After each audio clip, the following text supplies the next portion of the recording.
Very good evening, ladies and gentlemen. Big thank you for joining us here at the 8th Idea Fest Brand and Leadership Conclave organized by Whitepage International and iBrands 360, a WCRC INT research company.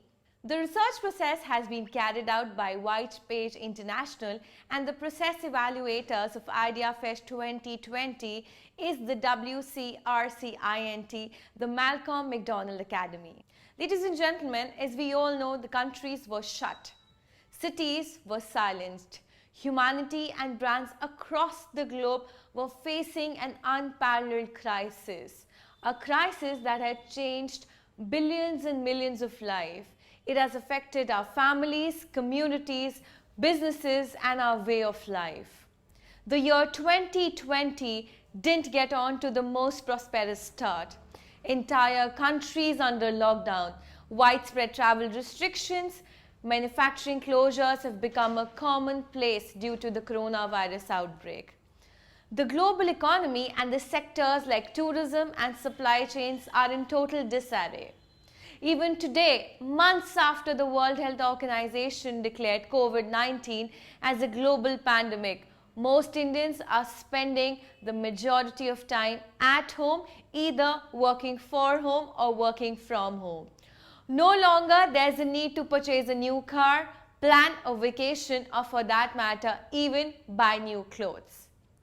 It is often said that one man's loss is another man's gain. While brick-and-mortar stores are getting a big hit, online stores are likely to boom. The healthcare and the well-being brands are likely to have better growth prospects in coming years with increased investments in healthcare and sanitization. Totally, necessity is the mother of all inventions. We've seen it all, we've agreed to it all. We have seen technology getting stronger under challenging times like these. As events and conferences are experimenting with their online alternatives, we see apps like Zoom and Hangouts topping the charts. Ladies and gentlemen, we must agree that with these challenging and changing trends, we need new rules in the corporate world to fuel a new age economy post-COVID-19. Today is going to be about sharing for the experiments and methods that succeeded in changing the mood of the market. We at Whitepage International and iBrands 360 are proud to celebrate and share the achievements of some of the best brands and leaders 2020 along with marketing marvels. This initiative recognizes and honors best brands and business leaders. After months of rigorous research and evaluation by a panel of honorable jury members and other esteemed industry experts, we are here to throw some light on the brands that have made it to the list and have kept going on strong even in these tough and challenging times. But before we do that, I'd like to introduce our first guest speaker, Professor Malcolm McDonald. Professor Malcolm, the chairman of Malcolm McDonald International. He has been consultant to many major companies from the United Kingdom, Europe, USA, Far East, Southeast Asia, Australasia and Africa. बहुत कुछ हो गया ना, marketing planning, market segmentation, key account management.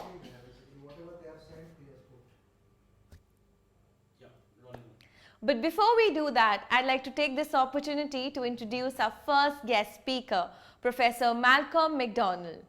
Professor Malcolm, the chairman of Malcolm McDonald International. He has been consultant to many major companies from the United Kingdom, Europe, USA, Far East, Southeast Asia, Australasia and Africa in the areas of strategic marketing and marketing planning, market segmentation, key account management, international marketing and marketing accountability. Professor McDonald is also the chairman of 6 companies and works with the operating boards of some multinational operations. I would invite Professor Malcolm McDonald. Thank you everyone for allowing me to address your conference as a keynote speaker. Thank you for that. Now, I will confess right at the beginning that I'm not going to pretend to be the Greek oracle at Delphi, because no one knows what's going to happen. Probably not during the next month, and certainly not during the next year. I saw on television here in the UK recently a meeting of chief executive officers of the airline industry. I think there are about 10 of them, and I can tell you that there were 10 totally different views about the future of the airline industry. So as I say, I'm not going to pretend to be the oracle at Delphi.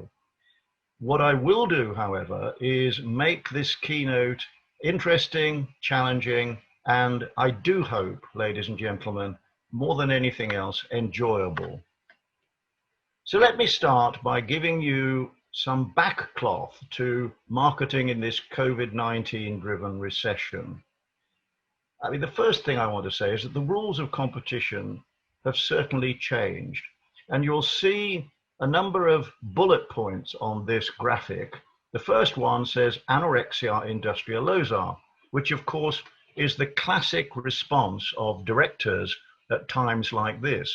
It's understandable and it's necessary, but not in the way it's done.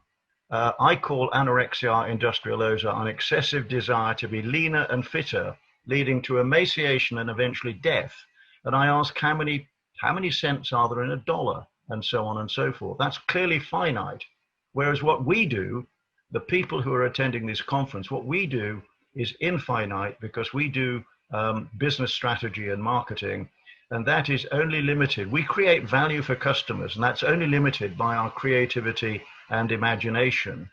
So more about anorexia industrialosa later on. And I will say this, that cost cutting is not a strategy. Let's get that one out of the way. The next point is the take, make, sell, waste model is finished, purely and simply because it's no longer sustainable because of the lack of natural resources in the world. The next one, we're surrounded today by entrepreneurial, technology-enabled competitors, particularly in places like India, which excels at entrepreneurship.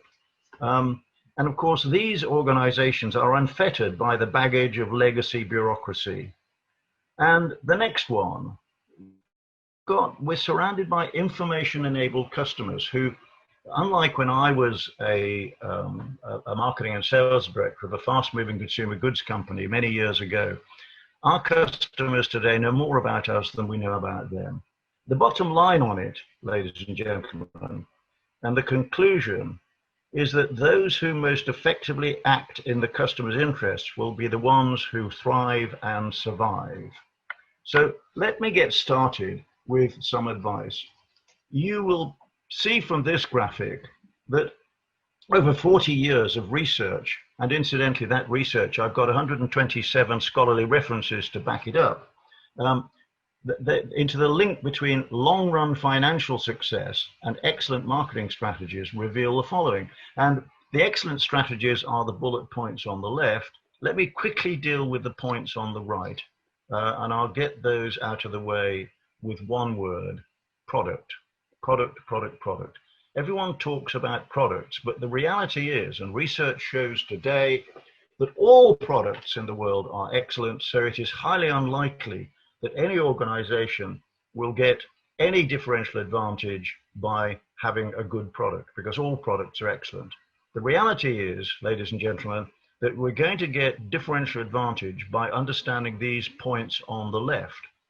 And just very briefly, the first one is understanding markets in depth.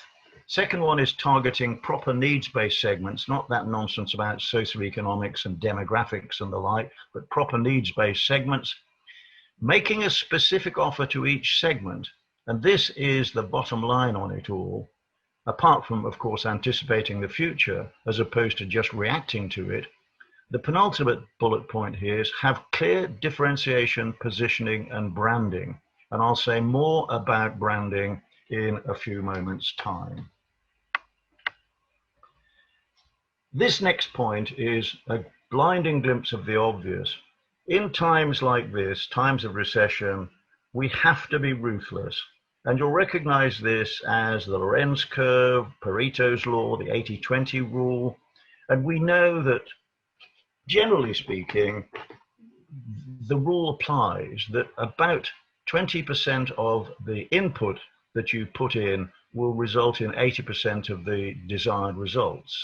But I mean, I give you a quick example. When I was running a business school some years ago, I was getting very stressed because of the workload, and I decided to listen to my own teaching.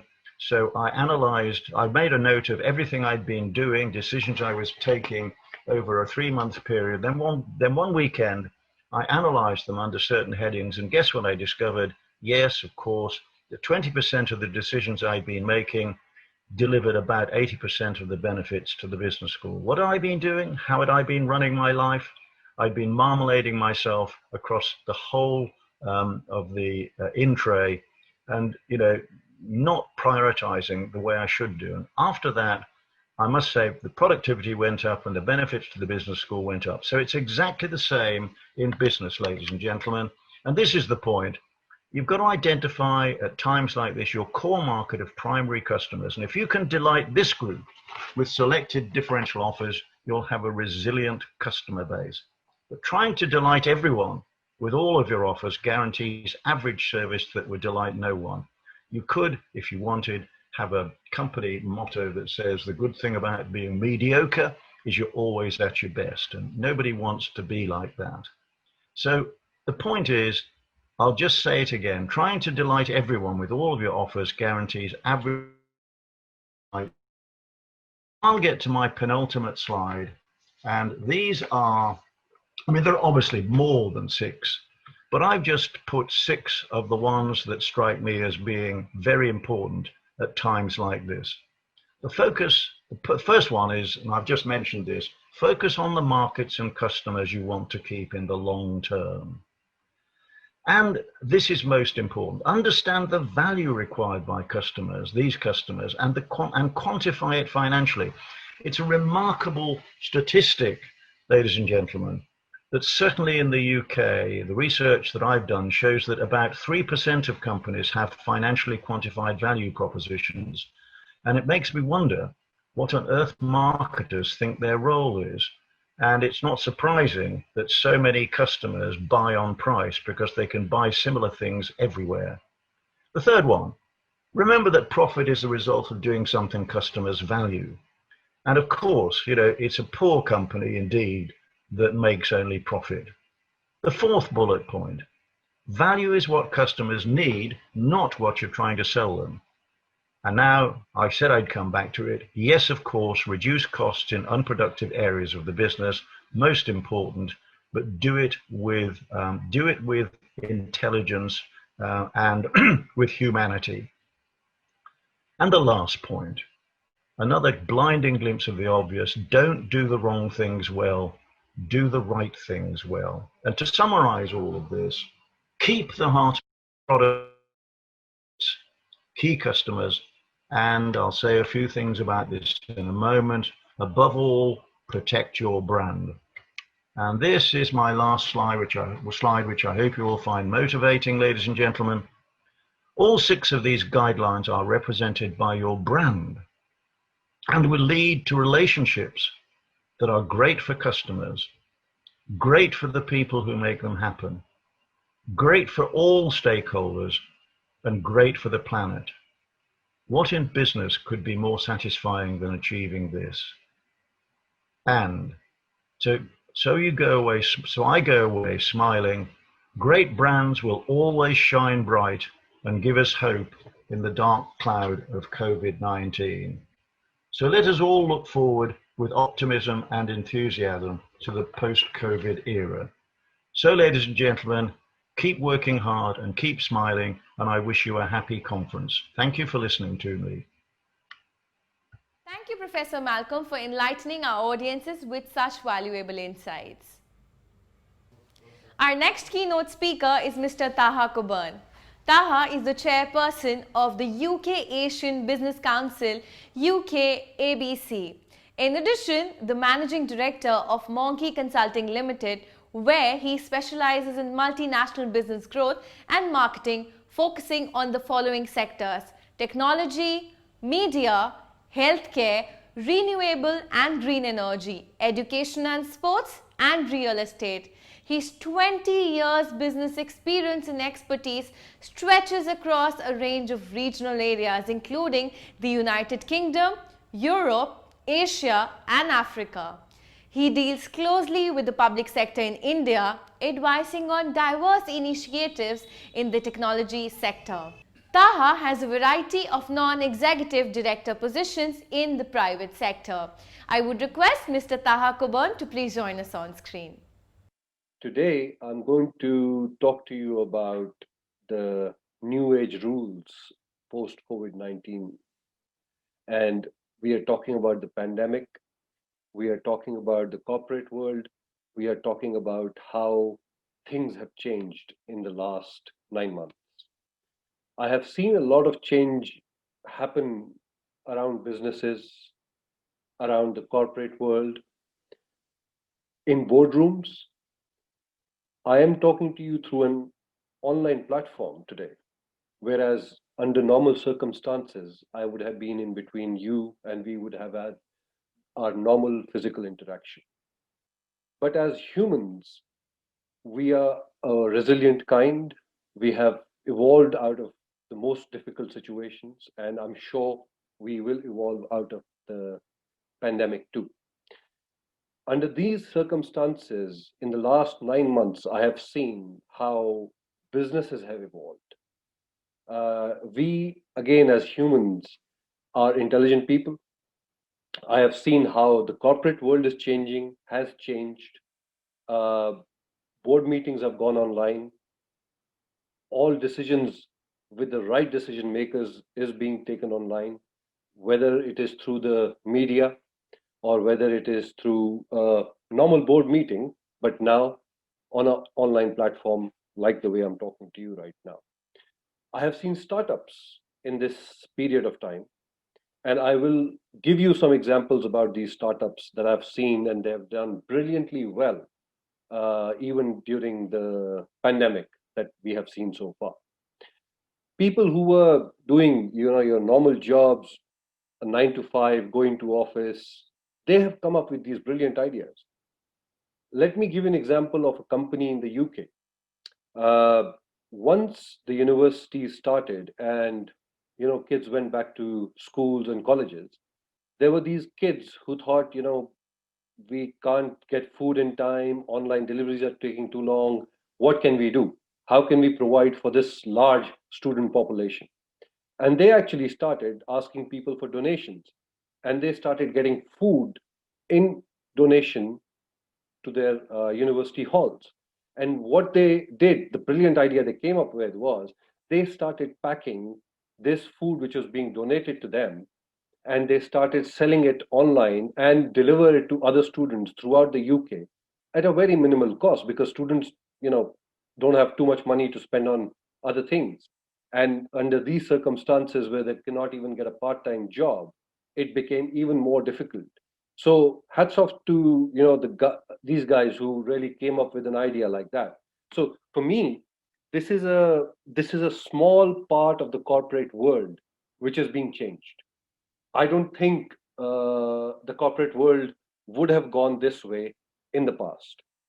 Another example that I would like to give you is a school out of a place in Gorakhpur in Uttar Pradesh in India, a 43-year-old school with that actual old school thinking, has come up with this brilliant idea where they have started an online school. And in this online school, believe it or not, the fees is only about 6,000 rupees approximately for the whole year. Some people who are watching this would probably spend 5 times that amount over a dinner.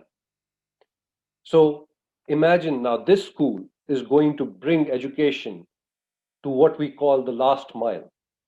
The last mile connectivity will actually have this school where a student who could not afford to go to a private school or even a government school, let's say there were no roads, there were no transportation, there was nothing, today can learn. And how you bring change in any kind of setup is by educating people. For me, my motto in life is educate, educate, and educate. Because if your population is educated, the difference they can bring to the whole phenomena, whether it is business, politics, or any kind of thing we have going on, can change, can entirely change. Another startup that I would like to talk about today is a search engine, which is specifically again designed for kids, students. Because today, if your 8-year-old goes on Google and by mistake searches for something they should not see, Google doesn't have an idea not to throw up that search on them and related items. Whereas this company has come up with a search engine which is aimed at primary schools, and it's backed by artificial intelligence. And you will think why I'm bringing all these topics. I will explain it after I've explained the startups to you. So the platform learns how a student is searching for whatever education material they're searching for. And based on their searches, they throw up related material which is good for the student, not what they don't want to see or what the parents will not want the children to see. In a pandemic like this, when the parents are involved, they're on their tabs, they're on their computers, they might not have the time to look at their children. And this is where you need a startup like that. Is doing brilliantly well. Another one that I'll talk to you about, which is a very traditional business, a garment business. And this gentleman, when the pandemic started, had a, let's say, a panic attack. And he thought, what is it that I can do? How the corporate world will help me now? Because I'm gone. My garment business is gone. Shops are shut. We are under lockdown. And then he gave me a call and he said, Taha, what I have decided, I'm going to go online. I'm going to create a platform. And today his brand, which is Genie London, is all over. He cannot believe what a change he's brought into his business by going online. So we are emphasizing a lot of things online. Again, like I said, healthcare, for example, has improved because we are eating healthy at home. We are walking more, we are exercising more because we have the time. And you will think, how do we have this time? Because I'm not spending 3 hours commuting. I'm not in a car. I'm not in a tube. I'm not in a train. So these 3 hours that I have, I'm exercising. Although, you can see I've put on a few pounds. I'm sorry to say that, but maybe the camera also brings it out. Pollution has improved all over the world. I mean, in Delhi, blue sky was seen after probably 30 years. So a lot of changes have happened because of the pandemic. The property scenario has changed worldwide. Some properties have become affordable, some properties are not affordable, commercial rents have come down, residential rents have come down. So there is a lot of things which are helping people, maybe in business or maybe out of business, but the world is changing probably for the good, I believe. The government policies are changing. I'm going to talk about a UK government policy, which was eat out, help out. When the first lockdown was over, they gave the hospitality industry a sigh of relief by bringing in this policy wherein when people were going out to eat between Monday to Wednesday, half of their bill was paid by the government, which again is unheard of. A government wouldn't have done that before to help anybody. And this is the kind of change we are seeing in the corporate world. I'll come to media. The way we are consuming media is very different now. Your online media platforms have seen a growth of about 500%. Disney Plus, Discovery Plus, Netflix, Amazon Prime. And talking about Amazon, today Amazon's share is trading at the highest in the world. Who could have thought about these online platforms being the way the world would be interacting? Maybe with the news, maybe with the general entertainment, or maybe whatever we are watching. There are no cinemas around today. You can't go to a cinema. So your entertainment is through these online platforms. Talking about all of this, you have to see in the background, the corporate world has changed. the way the business is being done is changed. Why? Because today our interaction is through an online medium. Today our interactions are become more focused because maybe you're in office, you're physically there, you meet, you have a coffee, you have a tea, time is spent differently. But today you're just spending time on the task given to you. And this is where I think we are bringing out the optimum from an employee. We are bringing out the optimum from a manager. We are bringing out an optimum from everybody who's a part of the business. So the corporate world will see more changes. We have seen the hospitality industry has taken a big hit. We have seen the airline industry has taken a big hit. So, in my opinion, there will be substitutes and there will be more innovations. Artificial intelligence, which we spoke about, blockchain that we spoke about earlier, is going to become pivotal. Businesses will pivot. They will pivot towards artificial intelligence. They will pivot towards blockchain.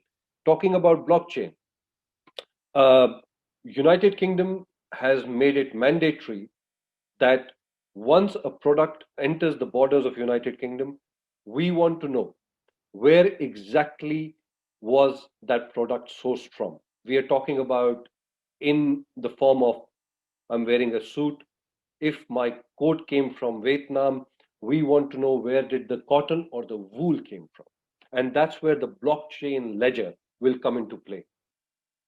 We will use more artificial intelligence in knowing human behavior. We will use more artificial intelligence, not just for human behavior, but even for virology purposes. For a pandemic like this, how can we resolve issues and how can we make the workforce, which is in our corporate world, come up to speed to this? Because people have to learn to work with artificial intelligence. People have to learn to work with blockchain.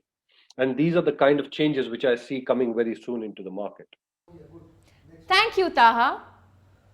Our next speaker is Mr. Rohit Ohri. Rohit Ohri is the Group Chairman and CEO of FCB India, one of IPG's lead agencies in India. He has been the driving force behind the agency's cultural and creative transformation in the recent years. Under his leadership, the agency has shot to prominence for its stellar work. It has become one of the most awarded Indian agencies in many prestigious national and international forums.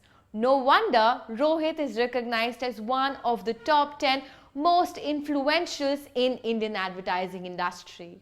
I would request Mr. Rohit to join us on screen. Hi, strategies for a post-COVID world.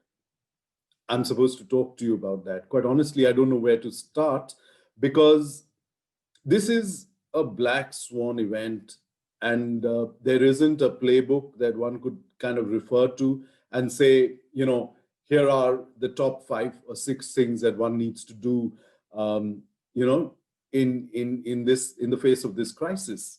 So the way we're looking at 2021 at FCB India is really to simplify the complexity, because when the situation is so unpredictable and so complex and so uncertain, I think a simple but clear strategy is perhaps the most important. And they say, in times of crisis, go back to what the agency has been created for. And our whole vision and mission has really been to put creative excellence at the center of everything that we do. And that's something that we want to kind of go back to and say that, that is going to be the heart of everything that we do going forward, really. Because while there is a lot of uncertainty, a lot of complexity all around us, I think it is very important in this kind of a situation not to get distracted from the very raison d'etre of a creative agency is the product that it manufactures, the advertising, the communication, the connections that it creates with consumers. So very clearly, top of our list is really to focus on creativity and to keep creative excellence at the center of everything we do. In times of crisis, actually, creativity is really what gives brands, the edge in the market. And I think creativity is even more valuable at this point in time. The other thing that we are really, looking at very, very closely is really this whole reinvention piece. And what we're saying is that it's very important in this construct for the agency to reinvent its business model, to reinvent the way it does business, to reinvent the way it thinks about communication for brands. So everything needs to be thought about again, because we're seeing a lot of challenges across the ecosystem, in the brand world, because retail is really something that is challenged. So what is it that we can reinvent in retail? Very, very important. What is it that we can reinvent in brand experiences? Because brand experiences that were physically created, were created offline, today need to be recreated online. And that becomes a critical new skill. So this whole thing about reinventing and learning these new skills that are very important in this phase are critical. So reinventing the business model, reinventing the talent base and the way we work, because I think it's very hard for us to as a creative agency bring all these talents within the agency's remit. So it's an interesting way to look at open sourcing, collaborating with the best in the market, and working the way new age companies need to work, really about keeping collaboration and the end goal, which is brand success, at the center of everything, and then working behind that. So that's the second piece, which is around reinvention. And the third piece is really about keeping a sharp focus on people and culture, because I think in this whole situation that has emerged, where work from home is really the primary place that we're working, a lot of the interaction between people has actually been challenged. And for creative agencies especially, this has been the lifeblood of the creation process. And I think that's something that we've seen a big challenge in. And it's important for the creative agencies to really look at how they recreate those experiences of brainstorming, problem solving, working together, collaborating, and building ideas to greatness is really something that agencies need to remodel and rework their internal systems and come up with ways of building and filling those gaps. And culture, that's the other big piece. Regardless of creative agencies, is something that every organization needs to make sure that they're continuously building the organizational culture, even though there isn't a direct interaction with other members of the organization, because culture finally is not in the walls of an office or a company or a building. It really lives in the people and the leadership, and it's about behavior of the organization. So that needs to be replicated as well. And I think strategies around that are really, really critical. And finally, if you look at it, what has really, really impacted relationships at this point of time, where we're looking at isolation and we're looking at social distancing, is really humanity. And I think brands need to channel the human face, that they have even more than ever before.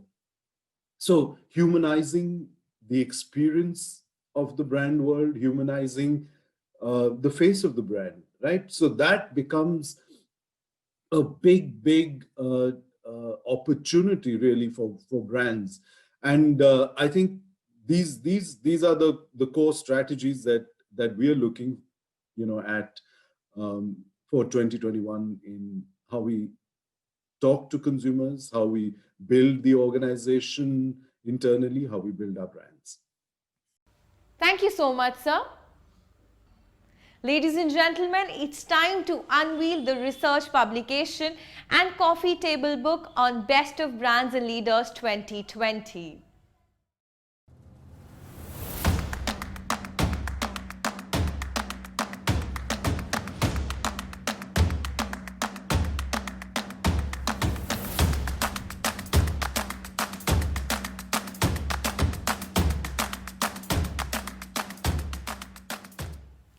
Ladies and gentlemen, it's time for our next speaker, Ms. Harsha Solanki, to deliver a keynote to our audience today. Harsha Solanki is the Managing Director of InfoBip. She supervises InfoBip India, Sri Lanka, Bangladesh and Nepal. Her work at InfoBip is noteworthy, having quadrupled the turnover of the enterprise in the last 4 years. I would request Ms. Harsha Solanki to join us on screen. Thank you for the introduction. Hello and welcome everyone. It's a pleasure to be part of this forum and express my views on why connected customer experience is imperative in today's world. Customers, as we know, are all unique in one or the other way, but only a few brands understand this.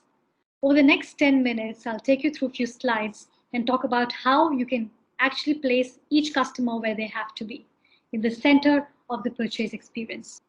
Whether you're in tech, retail, travel and hospitality, banking, government, or any other industry, the challenge of having the right understanding of the customer always persists.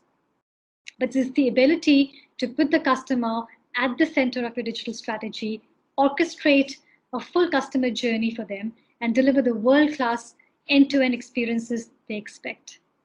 That separates the leaders from the laggards in any industry. So what does this strip hint at? I think the message is pretty clear. No matter how many different channels you introduce, unless you've created a seamless integration and transition between these channels, your experience will never get distinguished.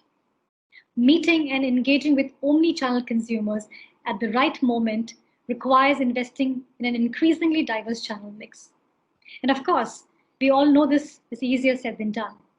But the most important thing, if you can't be everywhere, then at the least, be in the right place. The fundamental truth and challenge faced by every business today is people buy experiences, not products, period. Products used to be the basis of differentiation, but not anymore. Businesses must now deliver great experiences to win in an increasingly competitive world, competing for the hearts and minds of their customers, and exceeding their ever-increasing expectations at every point in the journey. As David J. Greer, a famous motivational speaker, entrepreneur, and writer, rightly said, a customer talking about their experience with you is worth 10 times that which you write or say about yourself. We know this holds to be true in our day-to-day experience as consumers, with shopping, banking, or just enjoying a cup of coffee. So what is it that we're talking about? Is it customer experience? Though customer experience is not a new concept, but it has never been more relevant. So the crux is, the difference between adequate and awesome experiences is simply a matter of connection. Great experiences are born from internal connectivity that brings data together so it can become something even more important. In today's world, if one can order a car in a couple of minutes, why can't he order the window blinds or a fish tank or software for that matter? That's the power of data, customer enablement, and advantage of making them stay connected. Your customers have set the bar very high for seamless, personalized, and instant experiences, because that's what they have seen all around them. Take it with a pinch of salt. They don't care if that's not the way it's typically done in your industry. If they see it once, they want it every time. We as industry players need to read their minds, sense their need, and react to it accordingly. Be it picking up the most preferred channel of communication and reach out to them, or bring in personalization in every step to make them loyal towards the brand. Building a great experience sounds like a simple idea, but delivering it is much tougher. Customers like brands to value them, respect them, and delight them like the individuals they are. But as agility, digitization, the rise of digital devices accelerate, impressing customers has never been so hard. So, what does today's connected customer look like? So looking at the pie breakup, eMarketer's research shows around 43% of the millennial internet user research online but always end up buying in store, which means they have all the means and time to do so. Whereas 20% of them research and shop online. While this data is from November 2019, which is pre-COVID era, I'm sure the numbers as on today would look more promising towards their being digital. So during a global pandemic, as a digital-first customer behaviors are accelerating, delivering the basics combined with empathetic, connected, and innovative cross and omni-channel experiences are now matters of necessity. Every organization needs to break through the clutter and speak to the customer in a unique voice to leave a lasting impression as the target segment and customers are more and more informed, aware, and have access to almost any data. It means transforming how you function as an enterprise, always on, knowing the past, and forestalling the future across every device, channel, and moment. But if asked what are the typical characteristics of a connected customer, then here it is how it looks like. Well-informed and practical, leverages mobile, social media, and other digital channels to better understand a brand's promise, product, features, and pricing, etc. Values personalization, appreciates brands that customize products and services for their personal benefit and adapts various aspects of Internet of Things to create a lifestyle they desire. Brand influencers, shares personal experiences and feedback on the interaction with brands and their products, which influences their view of social circles. Expects immediate results, considers time a precious commodity, and values an efficient customer experience across multiple channels in real time. Last but not the least, wants authenticity, prefers fewer barriers between company and customer, expects a consistent experience across all channels of a brand they interact with. So today's customers are driven by new demands and expectations for immediacy, connectivity, and frictionless experience in every channel. Achieving this requires a complete rethink of how you operate and a radically different cadence of running your business. It involves putting the customer at the center, designing to optimize every stage of the customer journey, right from discovery to try, buy, use, all the way through renewals, driven at every level and function across all regions. So some more facts to prove how millennials are way ahead in proving their loyalty or association to the digital world and are at the forefront of being natives. Digital natives, or millennials as we call them, have natural instincts about how to optimally make use of their smartphones, be it for research or for making a purchase. They are much better at multitasking than digital immigrants. Millennials are generally twice likely to be digital natives. However, even baby boomers are connecting online and offline journeys. Millennials have high expectations about user interfaces and are confident in their skills. So for organizations to create loyalty with millennials, brands need to first cover the basics. That means top-notch service, top-notch customer service, and quick individualized responses to the channels they use and they are active on. For example, social media or chat apps, etc. So why should you care? Well, there are 6 compelling data-backed reasons on why you should start caring about connected customer experiences. So 84% of customers say the experience a company provides is as important as its products and services. Whereas 73% of customers say one extraordinary experience raises the expectation of other companies. And 66% of customers are willing to pay more for a great experience. Companies that align marketing efforts to the customer journey have 50% greater ROI than those that don't. And offering a better customer experience drives better and more positive word of mouth, leading to 2.5 times more revenue from referrals.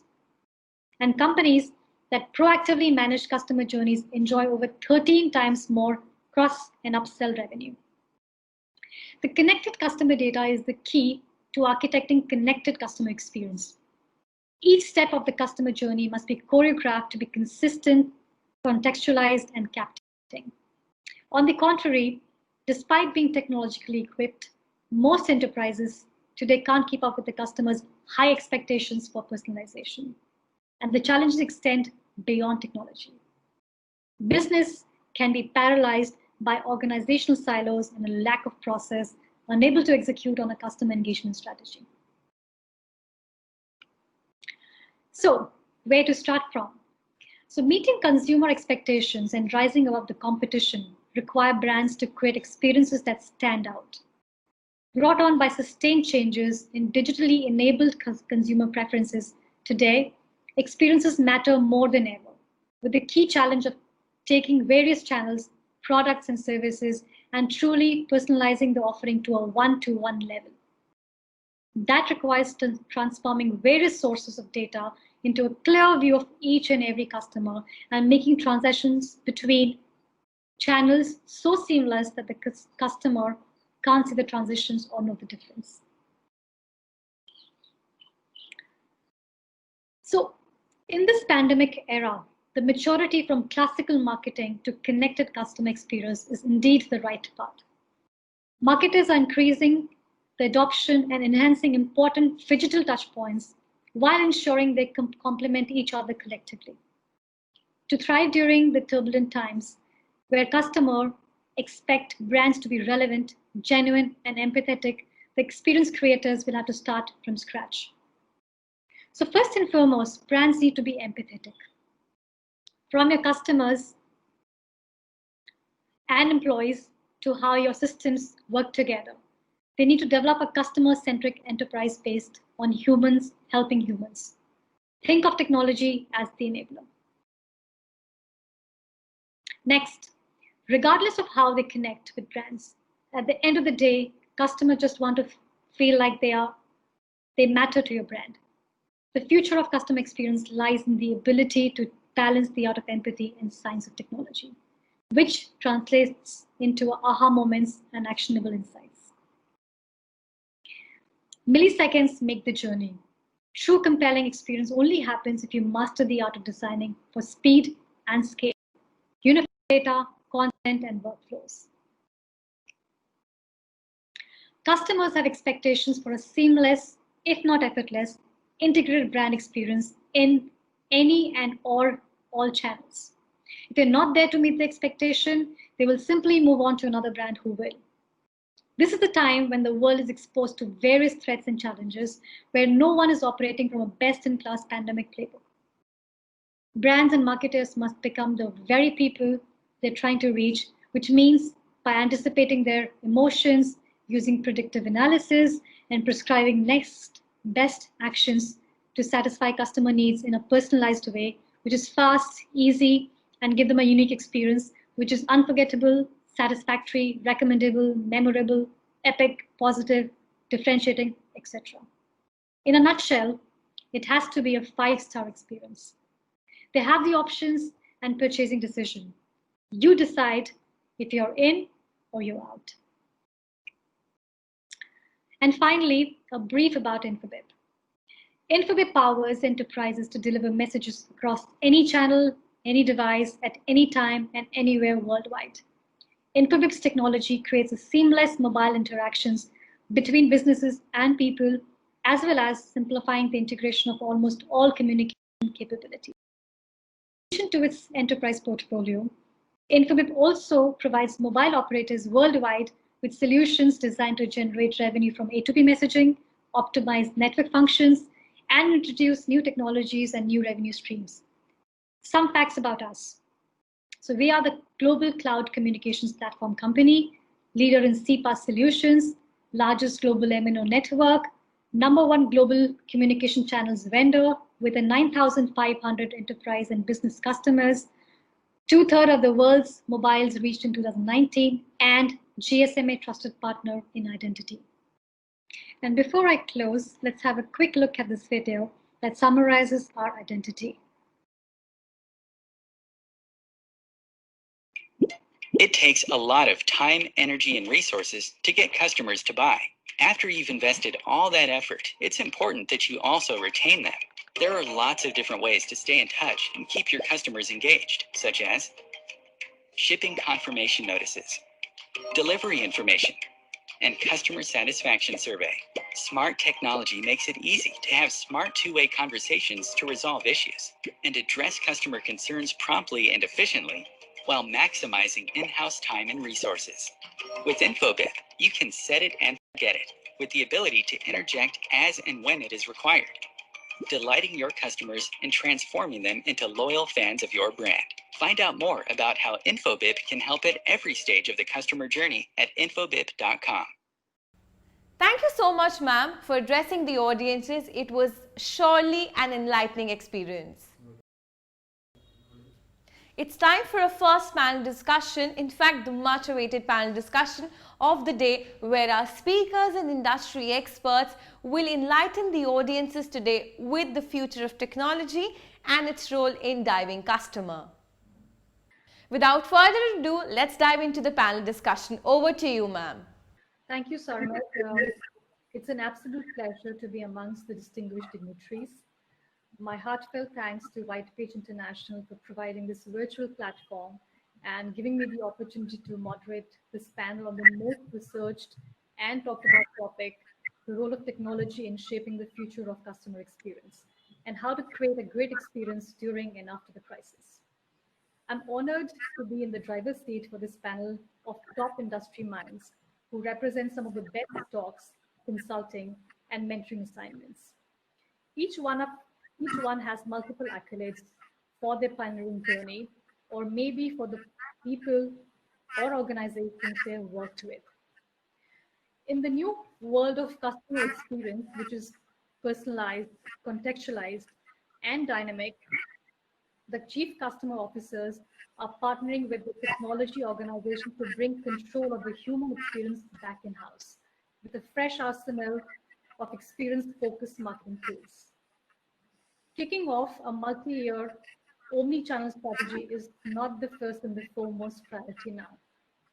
Most companies are acutely looking for some customized, easy to implement, quick fixes, tactics to help fill the gap left by strongly reduced in-person engagements. Imagine a world in which a brand knows who you are, what you want, and can deliver the product, service, or experience that best suits your needs seamlessly in a real time across physical or digital channels. Thanks to the technology, this world has arrived. While the titles of the customer experience have already been introduced, I think we are all set to start the discussion. My first question is to you, Pramod. So customer engagement has been affected a lot during the crisis. What kind of friction do you see customers facing during the pandemic that's likely to continue when it's over? And what should the businesses do to avoid that friction?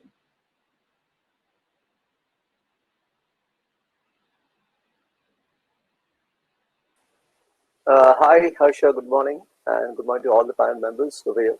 Pleasure to be here, part of this esteemed panel over here. Thanks a lot. Questions. You have a large question over here, talking about customer engagement, talking about the friction. I would say that from the experience which we have seen, customer engagement earlier for all of us, for all industries today, whether IT or any other industry, was always the physical mode of communication. That you meet people, you meet them, you greet them, you have a cup of coffee, you sit down, and then you start discussing about your business and your sales or your marketing or anything else. So I think customer engagement across verticals, across industries have taken a complete transformation over here, a complete 360 degrees transformation.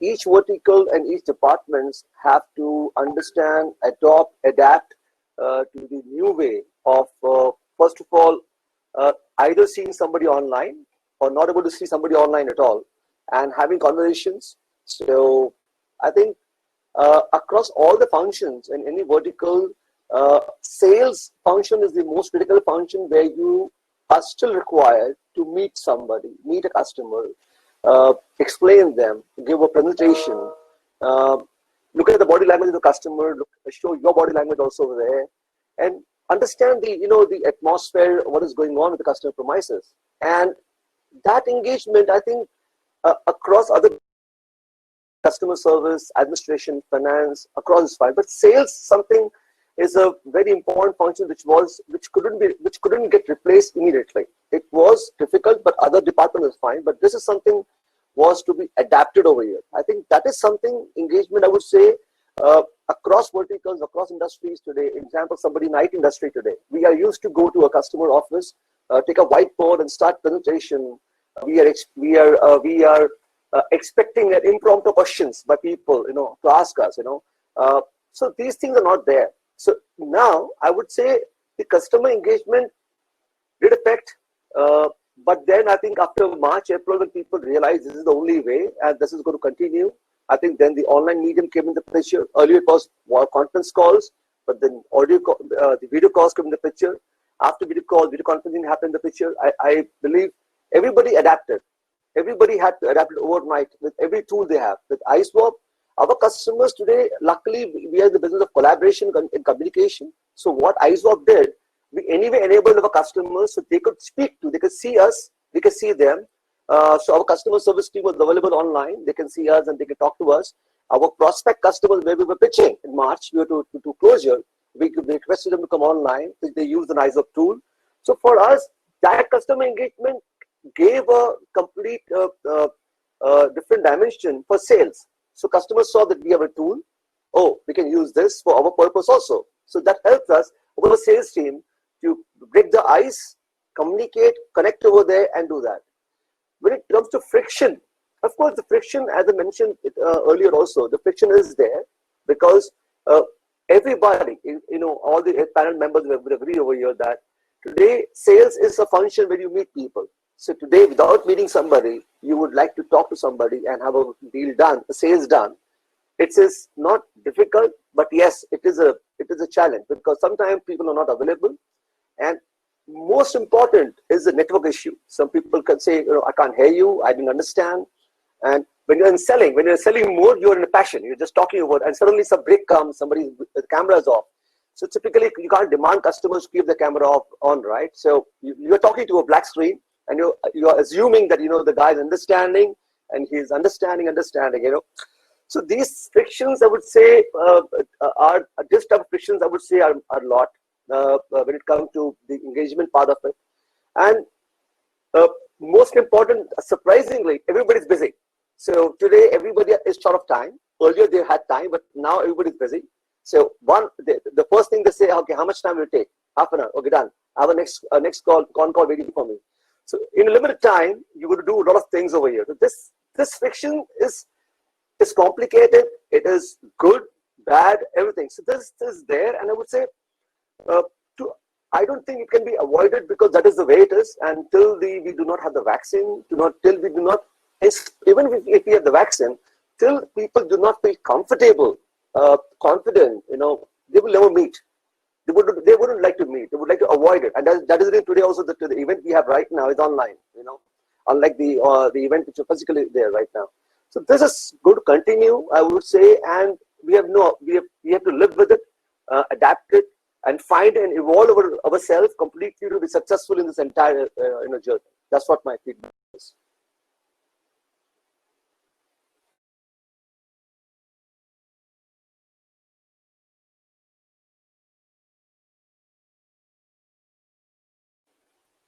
Harsha, you're mute. Mike. This is very classic. It happens with me all the time. So, very well said, Pramod. I think time has, become all the more very critical as a component, right, in today's time during the crisis. And we've seen the kind of meetings that we used to have with our customers. We used to have a cup of coffee, even connect for that matter, understand the emotions, body language. All that is gravely missing now.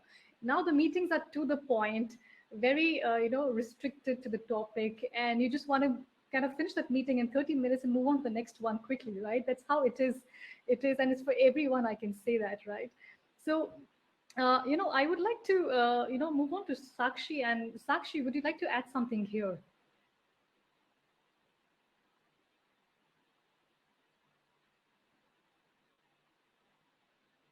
Sakshi, you're on mute.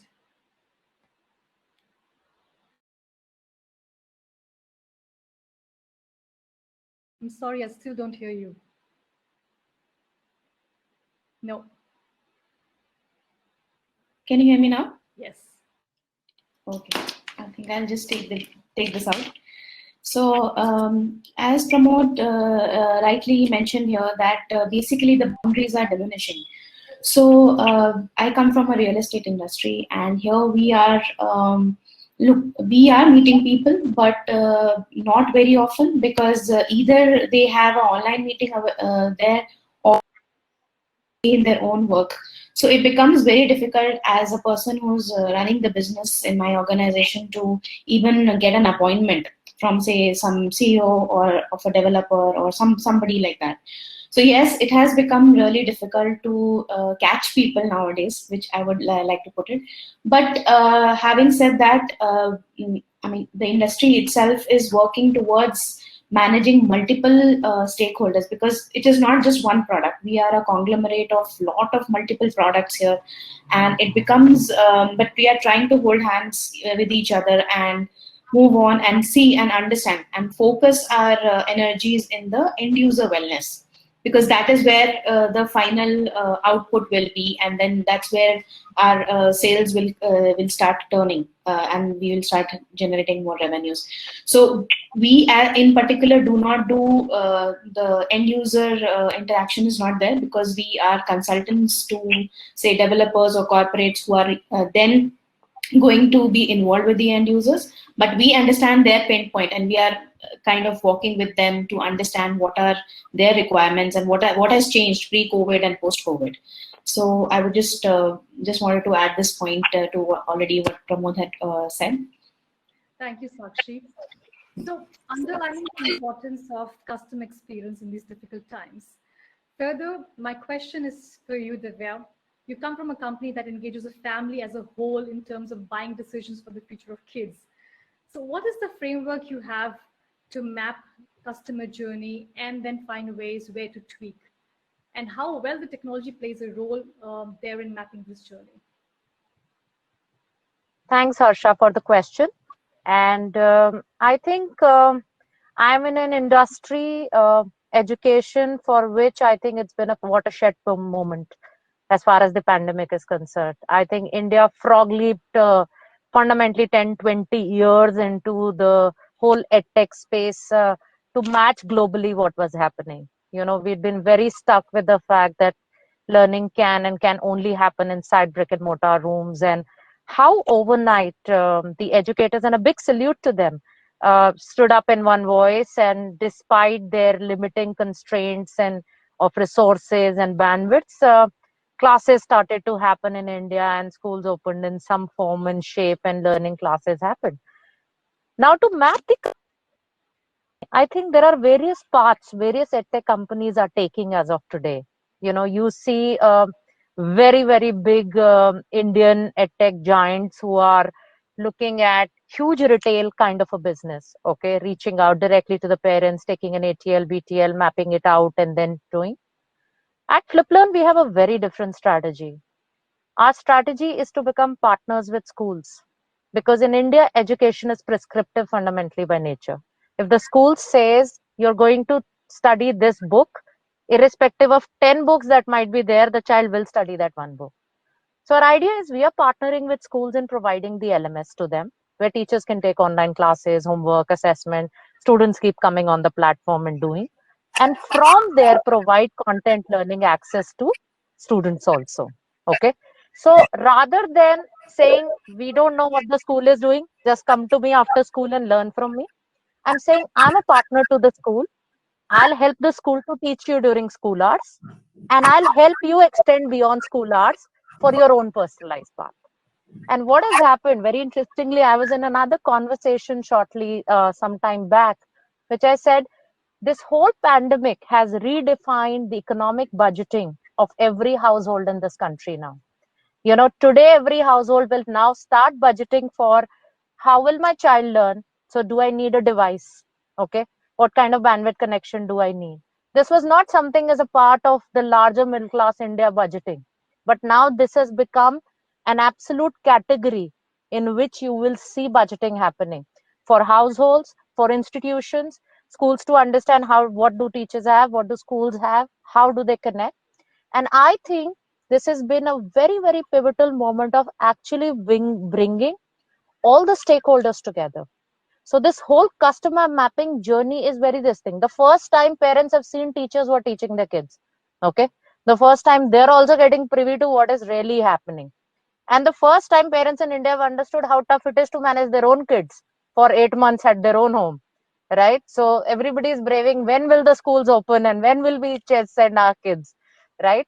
So there's a lot of empathy in the system. There's a lot of understanding. And while we understand the emotive part of the whole experience, our idea is to make life easy for the teachers, make life interesting for the children, so that they have a platform where they can do their own thing in their own space, learn at their own pace and time, make their own mistakes, make it safe, do a lot of adrenaline rush gamified work, etc., and also allow school to carry out all its academic and social activities in terms of interaction, communication, collaboration, etc.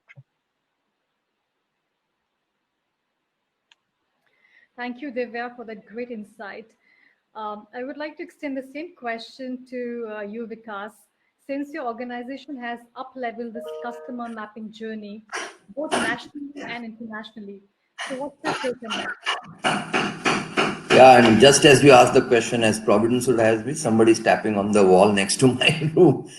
Yeah, so thank you so much for the question, Harsha. I think this whole thing about customer journey is a very interesting phenomenon because it talks about the various levels of engagement at a customer, and the customer could be a student, it could be a traveler, it could be a patient, it could be a subscriber, has with the brand, right? And I think this mapping is important because that is what eventually defines the customer experience, right? If you're able to map the various things that a customer wants. And in today's world, just like Divya said, customer experience is the most defining metrics of success. So from the time you create an awareness for the brand through your social media campaigns or to a face-to-face engagement, till the time you have advocacy where somebody wows and is absolutely thrilled by working with the brand, and the various steps in between, which involves onboarding, which involves acquisition, which involves retention, which involves a whole massive level of engagement. I think it is very critical that the various elements in your business, and they could be finance, and I think Pramod spoke a little bit about that. They could be finance, it could be customer support, it could be operations, it could be sales. At various aspects, all of these things need to come together and deliver one experience, because you may have several departments, but the customer relationship is a single experience. So everybody needs to understand that and do it. And I think it is extremely important because, one, it helps you understand what the customer wants, what the customer really needs, what are his challenges, what are his pain points, so on and so forth. So it helps you to forward engineer and structure your products and services that are able to address that particular pain. It helps you to innovate. And of course, then it also helps you to create ambitions and goals and curate experiences that can keep this customer mapping and this customer experience journey going on for a very, very long time. So that's my absolute view on that one, Harsha. Thank you, Vikas. I think you touched upon the most, important elements of customer experience, which is about personalized, contextualized, and being dynamic at the same time. Since we have touched upon scaling the customer experience matrices internationally, my question to you, Sachin, there's always been a tech gap when it comes to the customer experience at the national and global level. So how can we minimize this gap? Also, we've seen that even though globally the industry is ready to adapt to advanced technologies, do you think the Indian consumers are equally? Thanks, Harsha, for this question. I think You are right while you are saying that there is a gap between the focus, what Indian companies, have on customer experience vis-a-vis the international counterparts, and more so in terms of adoption of technology. Uh, but I think in the last couple of years, and thankfully to this pandemic, because of this, many companies have started to, focus on that aspect. Like we are into, software development thing, and of late, in the last, 10 months or so, we have started receiving specific queries from customers wherein they are laying a great emphasis on how to improve the customer journey, whether they are building an app or a software, for their consumers. So they are demanding product designers. So product designers, those who, can map the entire journey of the user right from the onboarding and till the end point wherein maybe they pay for a particular service or a product and exit the system. So they want a product designer to map that entire journey and then add on to the UX and UI elements so that the user experience, because right now people are shying away from going outside. Now in that scenario, if the application that they are working upon that gives them the real experience, I think that way they can engage more with the customers and they can retain the customers. So they are laying a lot more emphasis on improving that product design, how to engage the customer through the product itself. And of course, the service industry, you talk about hospitality or, other entertainment industry, they were always, pioneering in this customer engagement thing. But now other industries are also adopting the technology, and with the introduction of things like RPA, the robotic process automation, the chatbots, so things have started to take shape in different other industries as well. And in this pandemic era, I would say the investment towards technology to improve the customer experience has gone up. Yeah, so that is what my take is. Thank you, Sachin. I'll move to Pramod, and Pramod, I would like to know your views as well on this.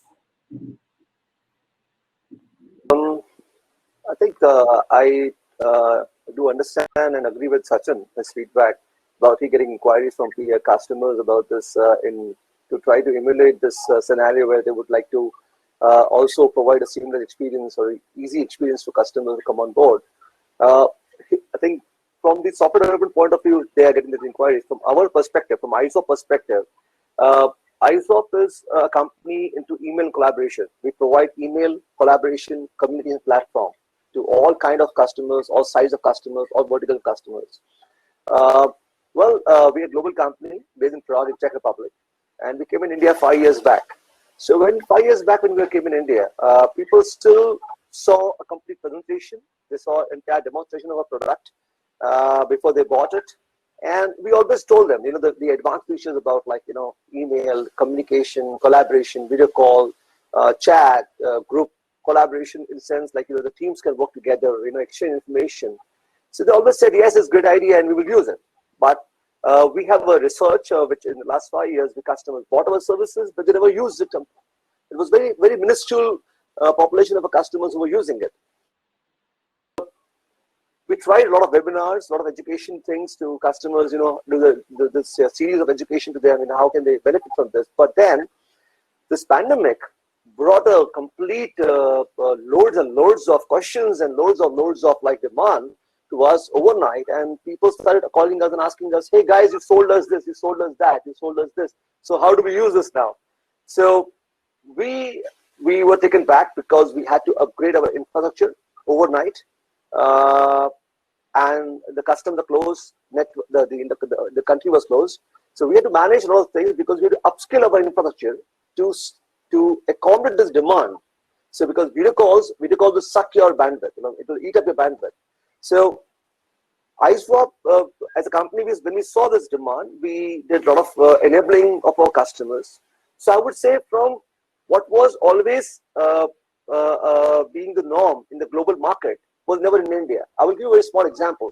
My first visit to Prague was in 2014, and I went to my office, my headquarters, and I asked somebody for lunch. Hey guy, are you coming for lunch? He said, no, I have a meeting, so I'll catch you in the evening for a beer. I said, okay, fine. And I had my lunch, and I came back for my lunch, and I saw the guy sitting over there in the desk. I said, you had a meeting, right? Yeah, I have a meeting. It's there, don't worry, And then I found out it was an online meeting. They had a go-to meeting. They use software go-to meeting. They go online. They have a meeting, and you will be laughing. The meeting was next door. It's the customer. It's just next door. It's not even very far. It's very next door. Still, the culture in Europe is okay. Fine, do it online. And same with the US. Like if you go to US, the culture of meeting, I think, is more of an Asian tradition. You meet, have a cup of coffee, talk to people. So I think, having said so, we could see that happening immediately, adapted by force, all customers in India, I would say. So today, I would say almost, I would not even say 99.999. I would say every customer of WiseUp today is using today all the functions, collaboration to the platform, in the collaborating platform, because as Divya mentioned, like, getting all the school, colleges to work together. So you need to collaborate, you need to work together. So you need, as you had a boardroom or a conference room, now you need one room to be there where everybody's there. You're exchanging your views, you're talking, exchanging files, same time looking at the information and trying to give feedback, So that has moved from conference boardroom to now to the laptop, desktop. That's what I would say. And technology, okay, I will give you some more dimension.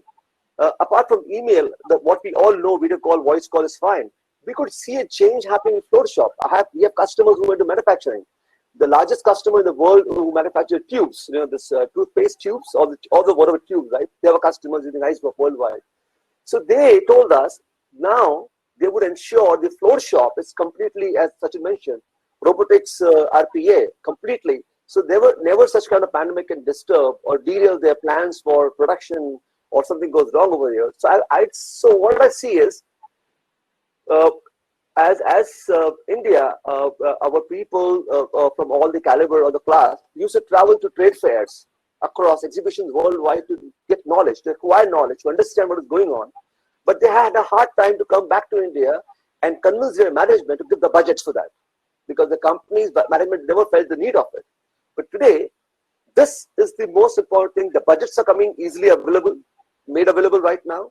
The budgets are being increased, or I would say reorganized to the right place where it is to be. So I think slowly, India is getting there. India is coming there. We have adapted. Quickly we have adapted, and I think it is the norm. I think in the next 1 year, I believe in the next 1-2 years we would be far in terms of deployment of technology in various industries today, wherever, because all these industries are thriving. They have more of a domestic consumption right now, and they would have to ensure that their supply chain is not disrupted for any reason to cater to the demand that they have to. So I think I would say technology is coming far in India. That's what my take is. Thank you, Pramod. I'll quickly move on to Sakshi. So Sakshi, you come from an industry where the customers are different from consumers, right? So while there's not much of a direct interaction with your consumer, what role does the technology play in your industry to upkeep their expectations, and how challenging do you think it is in such a controlled environment? So, I would say that this technology is very different, works very differently in construction industry. It is not related to a particular automation software or something which is like one product centric. As I mentioned earlier, it's like a conglomerate of products. So every product now pre-pandemic, there were AI that we were using in different types of processes, but all that has been accelerated and accelerated exponentially. Because now whether you want to start the construction at the site or now, because during the pandemic the construction was stalled and a lot of human resource was involved in that. So now the companies are also thinking how to use different construction technology, you do prefabrication, but it was done very less in India. So now more and more developers are adapting to prefabrication.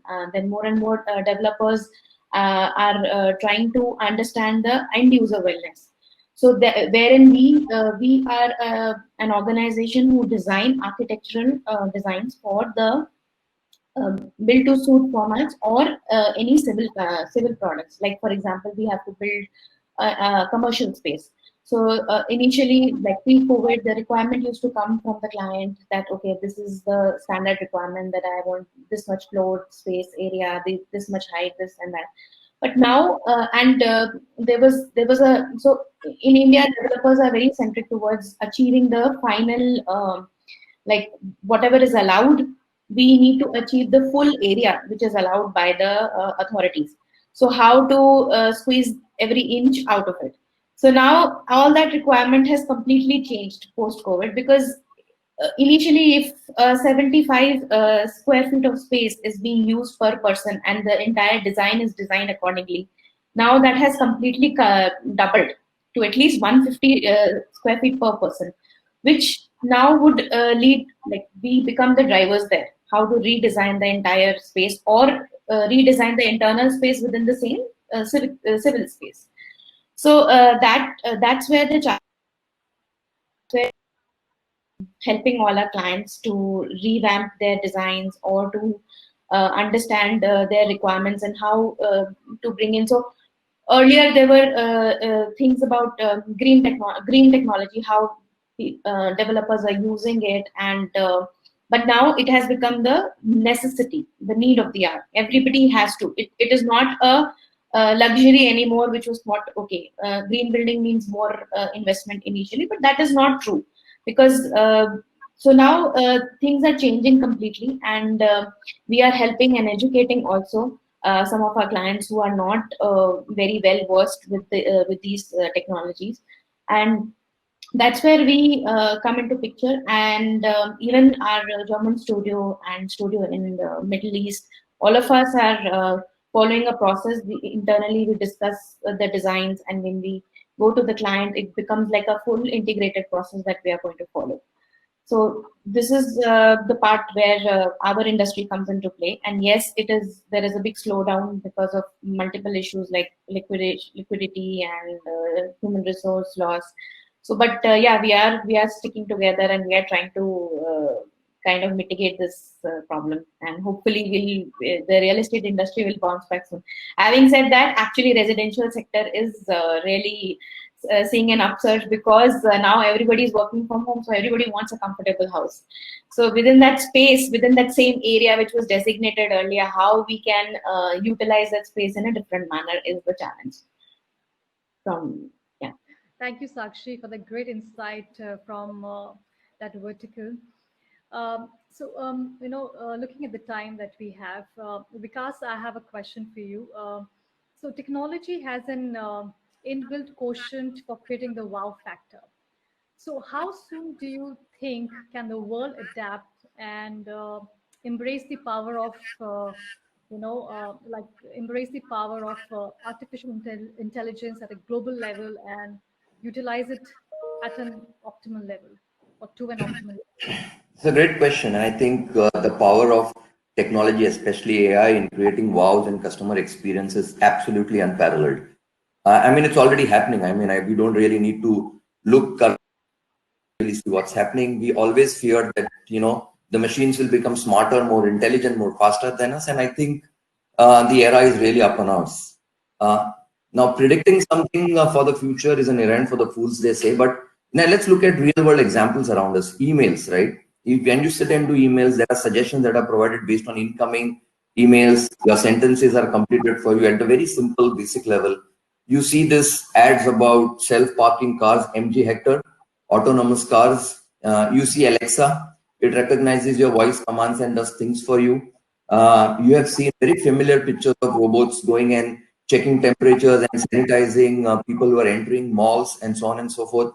All of us have been locked inside the house, and most of us have taken the liberty to see entertainment on Netflix, YouTube, and isn't it more personalized today? Because based on the genre of your music or the movies, don't you get suggestions about what you are supposed to do?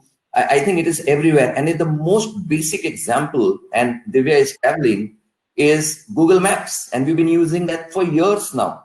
Doesn't it suggest you alternate routes to reach the same place? It's so intelligent, right? And since this is a cricket-loving nation, I'm a big follower of the game. Anil Kumble has invested in a startup called Spectacom, which actually puts a small sticker on the back of the bat and around how did you hit the ball, the impact, the speed, the twist in the bat, which goes onto the Azure cloud, and there is analysis done, and that provides, and that's supposed to provide a huge amount of analysis and an eventual experience to the people who view the sport, right? So I think it's a great way in which technology can enhance experience, and how soon can we see that happen? I think that's a very much an ecosystem question. Different communities, different countries have different digital maturities. It really depends upon the suppliers, the skill sets, the availability of resources, devices, the regulations, the connectivity, and so on and so forth. So the Western world, of course, is slightly more advanced. There are more use cases on AI, and hence, they are perhaps a little ahead on the curve. The entire pandemic has accelerated that, the entire digital transformation and the use of AI in India, and with 750 million internet users, half of which have been added in the last 4 years itself. I think the era of a truly inspired AI world is upon us, and India is going to embrace that very, very soon. I can't tell you whether it's going to be 1 year or 2 years. It's not in my purview right now. Thank you, Vikas. I'd like to extend the same question to Divya. Coming from a edutech, industry, what signs do you see of, AI being adopted by the Gen Z students who will eventually be in the driver's seat for this technology tomorrow?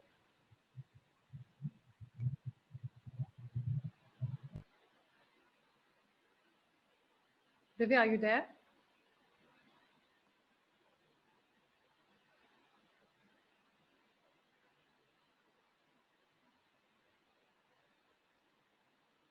Okay. Okay, let's move forward. So,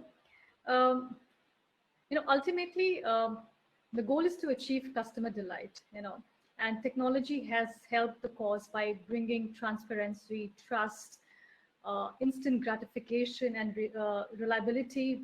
But on the other side, it is also exposed to negative publicity, social trolling, and things like that, right? So how do you weigh this? So probably if I can have 30 seconds from each one of you and your final words here. Maybe we can start with Vikas.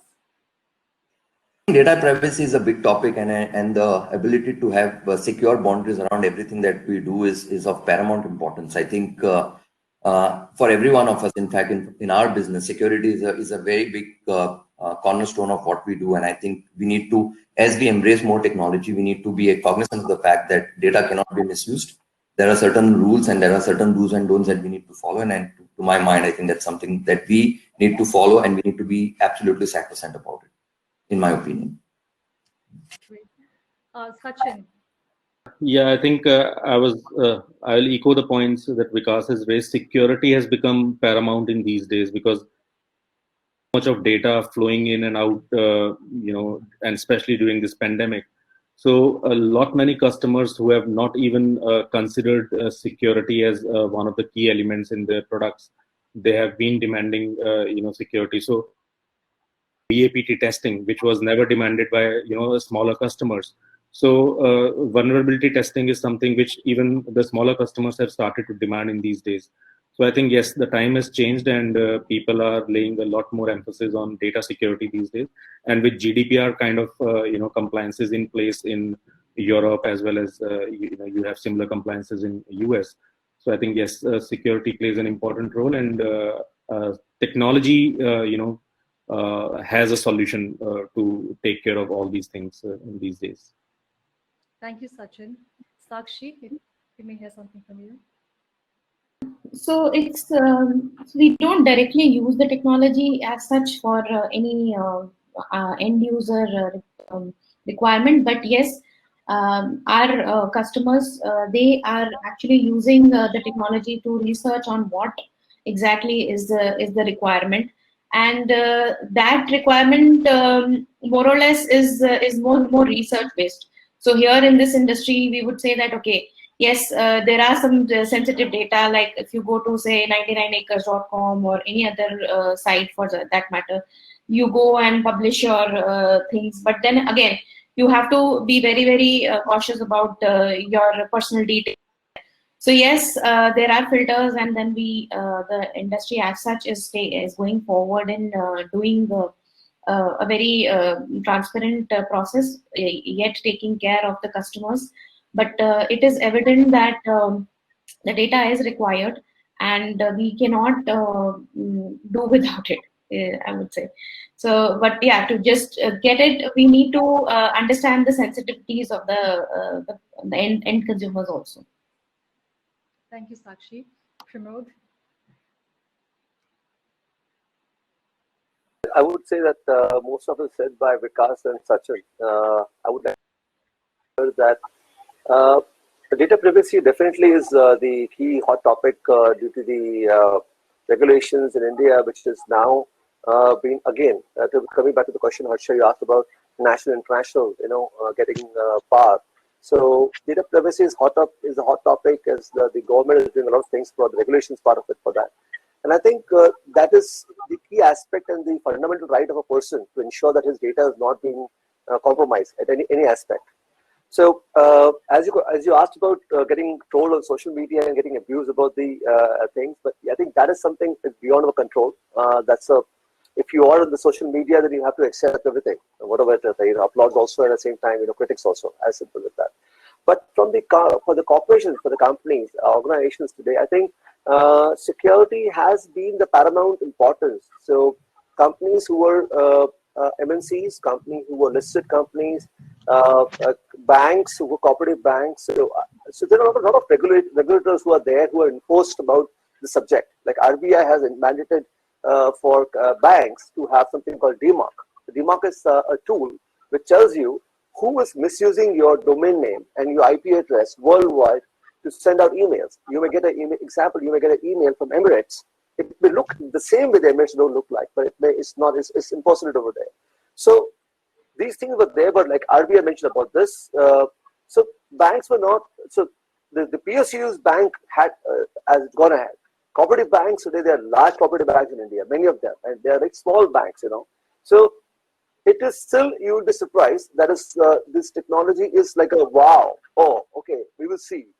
So we see a class of companies who are serious, who are exploring, and they would want to have something which is cost effective. Because during pandemic also we saw a lot of companies bought because of ignorance or because of knowledge not being there. They were made to bought by companies, by service providers overnight, something which they found not useful. And now as of today, they found alternatives to that example. So I think this is an important aspect also while deciding on technology, to decide and understand and do a lot of knowledge digging on this, what is right, what is wrong. That is one aspect.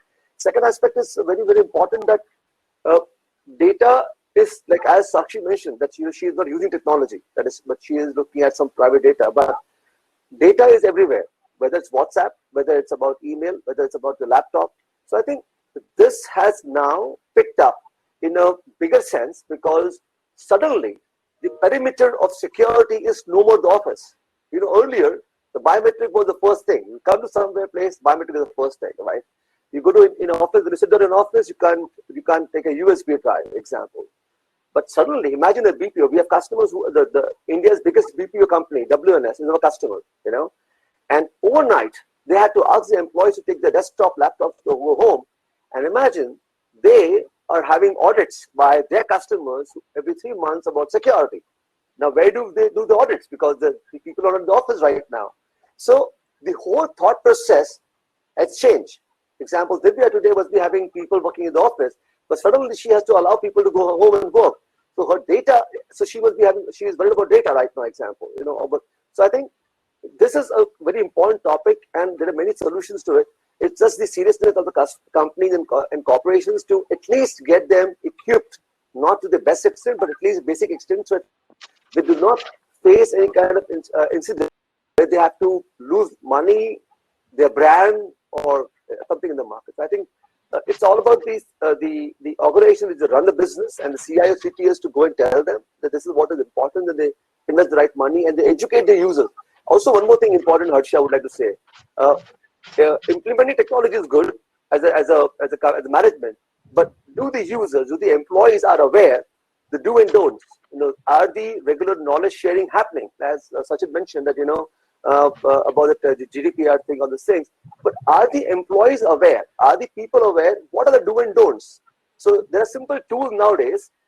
Example, you can make a small like a survey, and you send out purposely. You can simulate. You can simulate some emails and send out to your company employees, and you see how many people have actually clicked on those mails, which they shouldn't have done that.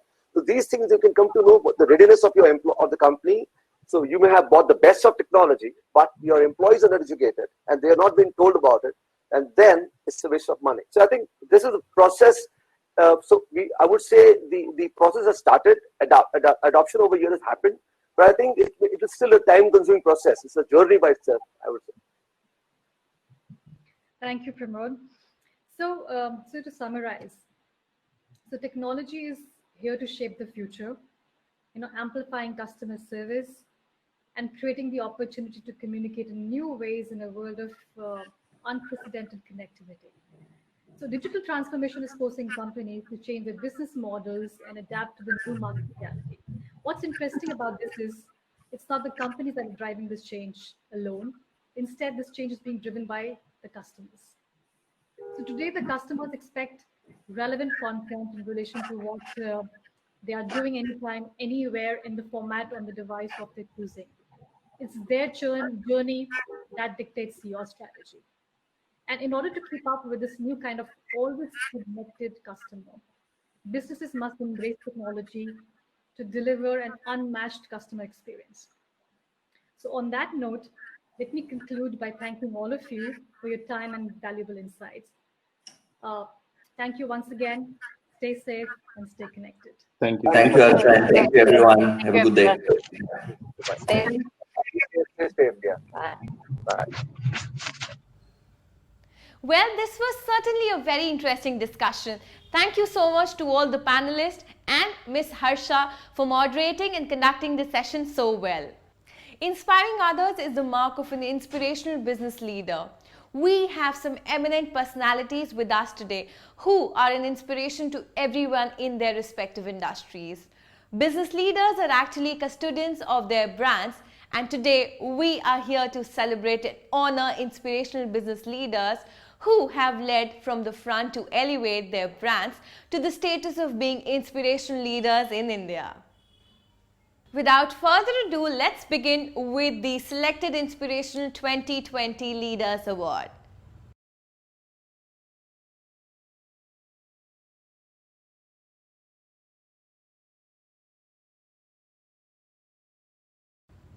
The first award for Inspirational Business Leader 2020 goes to none other than the very talented and the very versatile Miss Ekta Kapoor.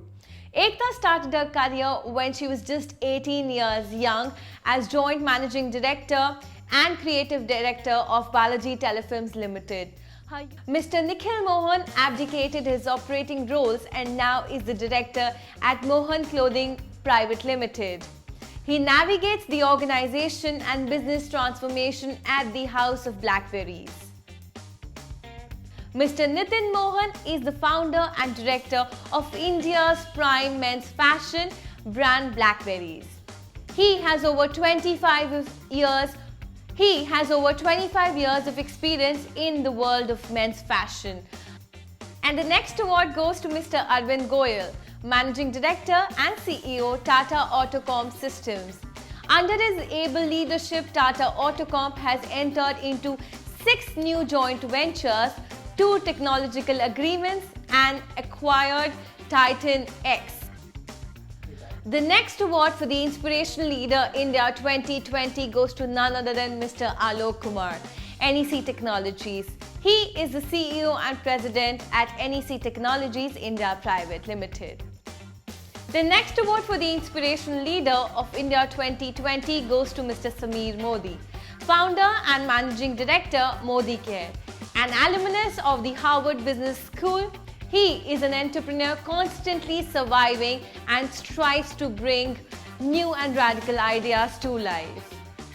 The next award for the Inspirational Leader of India 2020 goes to Mr. Sankey Prasad. With over 35 years of real estate experience, Mr. Sankey Prasad has played an instrumental role in delivering numerous landmark real estate projects across India, UK, Africa and Middle East. The next award for the Inspirational Leader of India 2020 goes to Mr. M.K. Mahesh Kumar, TVS Auto Assist. Mr. Mahesh Kumar is the CEO of TVS Auto Assist India Limited. The next award goes to Mr. Ashok Chaturvedi. Mr. Ashok Chaturvedi is the Chairman and Managing Director of UFlex Limited. The foundation of customer relationship is the 3 Qs: quality, quantity and quickness, which Ashok has promised to his customers and has implanted in the organization's culture, being an influential leader that he is. The next award goes to Mr. K.E. Ranganathan, Managing Director of Roka Bathroom Products. He is a profound professional with an expertise of more than 35 years in finance, accounting, business planning and strategy, marketing and sales. Congratulations to our next Inspirational Leader of India 2020, Mr. Avinash Singh Visain, the CEO of Encraft, and an experience in UPVC fenestration industry. Avinash has taken Encraft to heights and made one of the top brands in the UPVC industry. Alright, ladies and gentlemen, this was our first set of awards. Congratulations to all the winners of the 2020 edition. I'd like to introduce our next speaker, Mr. Alok Kumar from NEC Technologies, the CEO and President at NEC Corporation India. Alok's illustrious career spans over 26 years, wherein he has provided strategic direction to globally renowned brands in India and international market including Japan, APAC and EMEA. Alok's journey with NEC began in March 2020 as he took up to the mantle as the President and CEO at NEC Corporation India, a subsidiary of NEC Corporation Japan. He is responsible for leading and expanding NEC India's business offerings in India and global market. As an accomplished leader, he is known for his management style and holds a stellar record in driving market share growth by creating new market opportunities. I would request Mr. Alok to please come on. I would request Mr. Alok to please join us on screen. Respected industry peers and friends, thank you for your time and to give us an opportunity to talk to you today.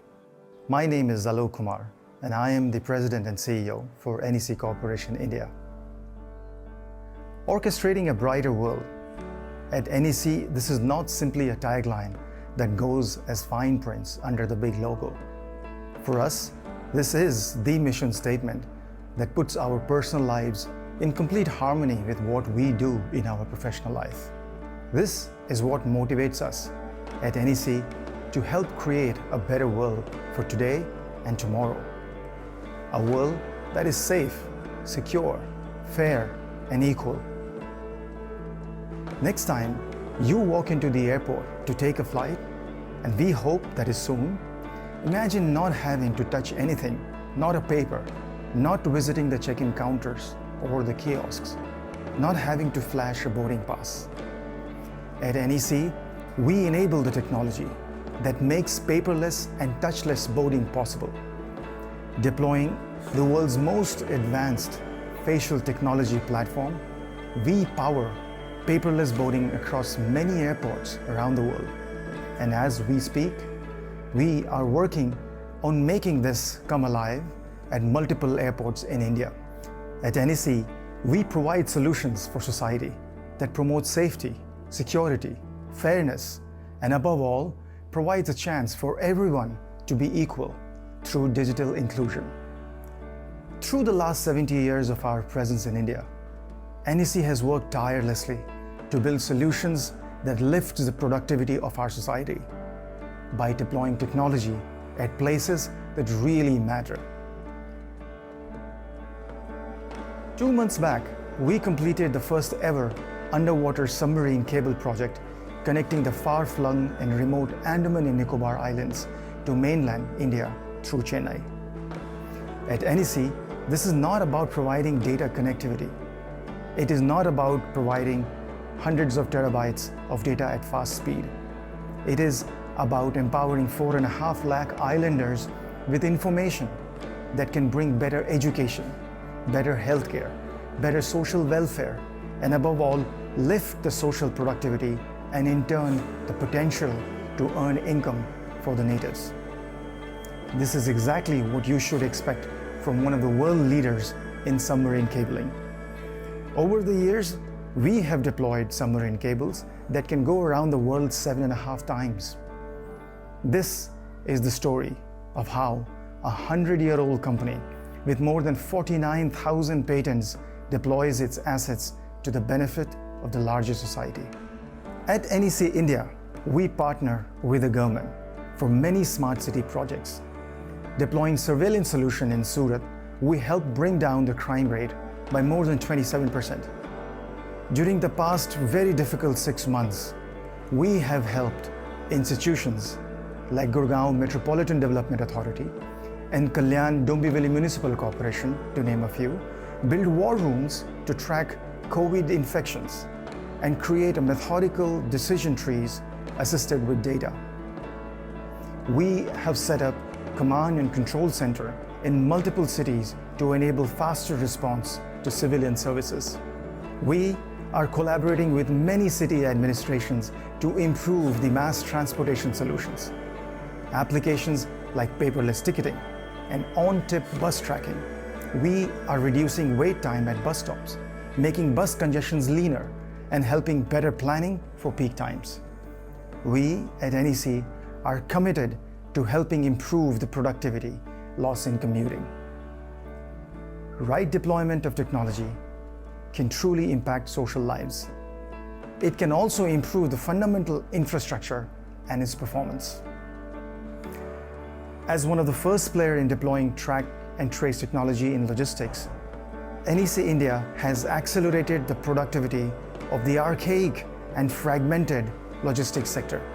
Today, more than 27 million export-import containers go through NEC platform, helping us to visualize congestions, container idle inventory, and many other benefits. The rich data bank will help create an Uber containerization solution in India, one of the first in this part of the world. Not to say asset tracking can help create heat maps on congestions that can in turn help plan better highways, better networks, driver rest areas that will further reduce highway accidents. More than 6,000 technology professionals in the field of telecommunications, smart city, logistics, transportation, submarine, retail, finance are deploying high-tech solutions every day at NEC India using artificial intelligence, machine learning, blockchain, RPA, facial recognition, biometrics. We do that every day with one mission: to accelerate the digital revolution that India has unleashed across the world. At NEC, we seek to transform the lives of every Indian by deploying this power of technology. I want to take a moment to thank our employees and our partners to help realize our dream every day. Today, I want to take a moment to thank each one of you for carrying a part of NEC in your pocket, in your homes, and amongst your loved ones. Intrigued? I thought so. At NEC India, we powered the world's largest multimodal biometric database, what you commonly known as the Aadhaar Card program. Aadhaar Card, or the unique identification number, is not just a number for NEC. It is a voice to many Indians who could never be heard. It is about providing empowerment to many for what is their right. And it is about providing courage to millions of Indians to dream, to get ahead in life. At NEC, when we say we are orchestrating a brighter world, we really mean it. Thank you for your time to listen in. Our next speaker is Mr. Sameer Modi, founder and managing director, Modi Care. An alumnus of Harvard Business School, he is an entrepreneur constantly striving to bring new and radical ideas to life. One such idea was to establish Color Bar Cosmetics in 2004, which today is the third largest cosmetics brand in an industry dominated by international giants. I would request Mr. Modi to join us on screen. Good afternoon, ladies and gentlemen. It's a pleasure to be here today amongst all of you. My address today is called The Silver Lining Playbook. I've been told that there's an award-winning Hollywood film by this name. I hope you'll excuse me for not watching the movie yet, but I'm sure I'll get to it at some point in time. Let me attempt to justify why The Silver Linings Playbook. Please bear with me as I use examples of my brands simply because they're contextual and I'll be able to readily relate to it. Needless to say that post the pandemic, this year has been nothing but tough on all of us. People, communities, businesses, including the world economy. Businesses, industries, especially us the retailers, have suffered tremendous setbacks because clearly none of us had a handy playbook for a pandemic of this proportion. Now we can either focus on a doomsday scenario or find a possibly thin but truly preset silver lining. I choose to look at the silver linings. I mean, I'm an entrepreneur after all. And all my life have been and believe that every change, how good or bad, brings opportunities along. Not discounting the fact that we have all learned a lot and possibly the world might never truly recover from this, but then human resilience has made us survive over centuries, and the way I see it, we plan to survive for the next few centuries too. You might be aware that I lead three very distinct and diverse businesses. 24/7, a round-the-clock convenience store chain, Color Bar Cosmetics, a leading player in the beauty space today, and of course, Modi Care, the leading direct selling company in India. When I see the current situation from where I stand, and as an entrepreneur leading these brands, I see a slow revival in the retail business and sustained performance in another.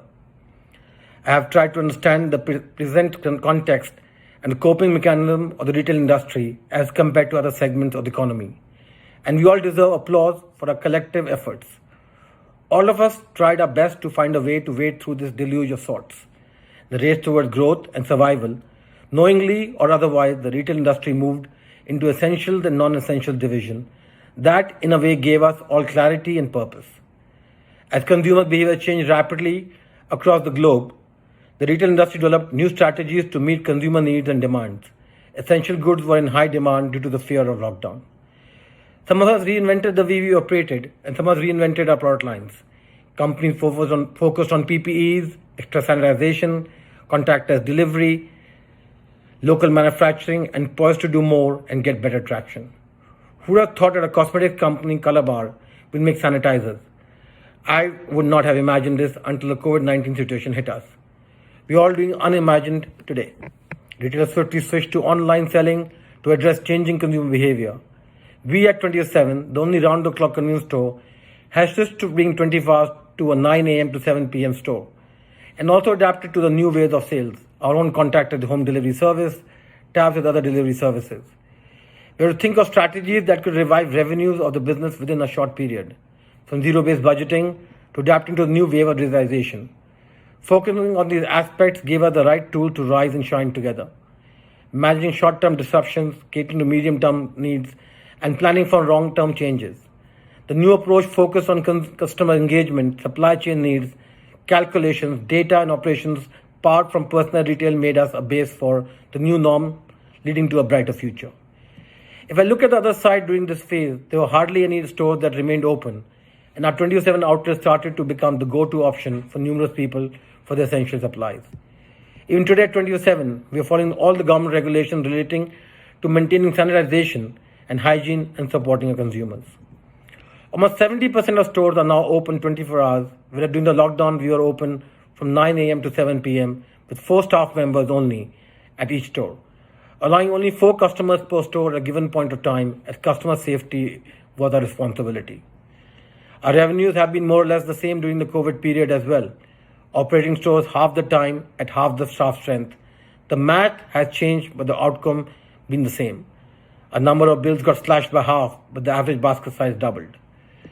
Tough situations either break us or make us, and this crisis reformed the retail industry into a booming, new age and agile community that is going gung-ho on innovation and technology. With this merger of offline and offline modes of business, retail outlets are now able to meet consumer needs through cutting-edge innovations, aiding the smooth performance of crucial day-to-day operations that lead to bumper sales. As the retail industry solved problems of how to reach the consumer safely and hygienically, the next hurdle was the constant supply of sanitization and healthcare products, as they were becoming need of the hour due to the increasing COVID-19 cases, leading to new restrictions imposed on the sector. During this time at Modi Care, we realized that time is opportune to introduce a new range of products that are meant to address the present consumer demand. Extra comfort premium protection masks, Jomi Bus disinfectant sprays, and all pure hand sanitizers, to name a few. All products that would offer daily protection to people who find sanitization to be a crucial part of their lives now. Also, this is our way of supporting the community to offer them daily need products at the best quality and accessible rates. Apart from this, we introduced a slew of digital initiatives like our chatbot Roshni, our IM catalog, Modi Care's own Bandhan chat app. At start of the lockdown, we moved our trainings online. The company and the Modi Care consultant conducted over 2,000 online trainings every day. Change has always been a part of life as well as business. The retail industry understands this well and has implemented it with limited resources and utmost understanding during unprecedented times. No wonder why the retail industry has started reviving even before the new norm rules set in. Therefore, I am saying is that the retail industry has created a silver lining playbook after the roller coaster ride of the pandemic. On that note, I conclude my piece here and leave you this thought that we are the ones who are responsible for creating a pandemic business playbook for generations to come, so that they learn, adapt, do better, and survive even bigger challenges than the new world might bring to them. Thank you for listening to me, and thank you for having me. I am really excited for the next speaker. He's none other than Mr. Nipun Singhal, CEO Amstrad India. To express his viewpoints, I would request him to join us on screen. While talking about him, he is the MD and CEO Award Private Limited. Welcome to Ideas Fest 2020, Mr. Singhal. Really glad to have you here with us. Amstrad as a brand has been doing superbly well under your leadership. You have been chosen as India's inspirational leader. Amstrad, the brand, has been chosen as one of the world's leading brands and the brand of the year by WCRC. We welcome you to Ideas Fest 2020. Just to give a brief to our viewers on Mr. Nipun Singhal. Mr. Nipun Singhal is graduated in engineering, economics and management from the prestigious Oxford University. He was a director and CEO of Lloyd from 2008 up till November 2017, where he spearheaded the creation of the brand Lloyd from scratch to soaring heights. He has over 28 years of experience in various industries. In September 2018, he launched Overt, One Vision, One Team, a new concept in Indian consumer electronics retail industry, a unique creation by channel partners and experienced industry veterans who have for the first time in India come together to give the best products, services and prices to Indian consumers. Overt launched Amstrad. The next generation products by Amstrad are inspired by passion for perfection. Mr. Nipun Singhal spearheads Amstrad as a brand, and like many other brands that he has driven to success, we are very sure that Amstrad will be a force to reckon with, which already it is. Welcome, Mr. Singhal, to the show. Talk a little bit about, what's been the strategy of the brand, especially keeping COVID as a serious situation that's going on. Our discussion theme, of course, today is new age strategies of brands and leaders during this COVID era and post-COVID era. Yeah. Well, thanks so much, Abhimanyu, and you've been very generous as usual with your words. Very kind in the initial introduction. But as you mentioned, I've had my almost 2.5 decades with various companies and various brands, which have all been consumer space. So I think the one thing that I have found common across this journey of 25 years has been that, if you want to succeed in the consumer space, you have to put at the forefront and in the center the consumer. You must understand that, what does the consumer want? It's not what I am trying to sell. It's not what I am trying to put as a strategy forward. I have to understand and align myself with what the consumer is trying to buy or what the consumer is wanting from me. True. People who can align themselves to what the consumer wants succeed. And people who don't understand the consumer effectively or properly, they are the ones who are left. And what we've understood, or what I have understood, is that consumers, especially what buying consumer durables, right? They are coming to buy products. They are coming to buy after-sales service. They're coming to buy technology. So, just to put very simply for your viewers, when you go into the market, first thing you look for is you want to look at the latest technology. True. You don't want to be saddled with the technology which was running 10 years or 15 years back. So can Amstrad deliver the next generation in technology? If yes, we are relevant. The next thing is, can Amstrad deliver the relevant specifications or quality that the consumer wants? So in terms of air conditioning, I could talk about noise level. I could talk about cooling capacity. I could talk about energy consumption. In terms of television, I could talk about whether I can watch the different OTT platforms today on which there is very good content coming. People like you and me are seeing those content. So Sony Live, Netflix, Amazon Prime, does it have that? Right? What is the kind of clarity in terms of 4K, 8K, OLED? What technology am I bringing forward? Cool. So technology, quality, and then after that comes after-sales service. So the last thing that the consumer sees is, fine, this is all great, but tomorrow, God forbid, if something happens, am I going to get the after-sales service? And this is what has been my mantra in the last 25 years. Okay. Great. So just talk about your strategies during this tough times where most industries are going through a very troubled time. How, as a brand, are you keeping yourself afloat with innovation and redeployment of people or new product strategy, product line, marketing strategies, and everything? Yeah. So excellent. I think this has been something which we've all done in some way. I can name 4 things that we did differently. First of all is we introduced products which we thought were relevant to the current pandemic situation. So we launched immediately dishwashers. We launched a vac mop, which is a vacuum cleaner cum mop, what we call in colloquial language jhadu pocha machine. Yeah. Right. So we launched then we launched a mini flour mill or atta chakki. Okay. So you buy your grain, instead of taking the grain to the nearest mill, which is not very clean and hygienic, or probably is closed because of COVID, you have a mini flour mill where you can mix your grains at home. You can grind them at home itself. So that is what we launched.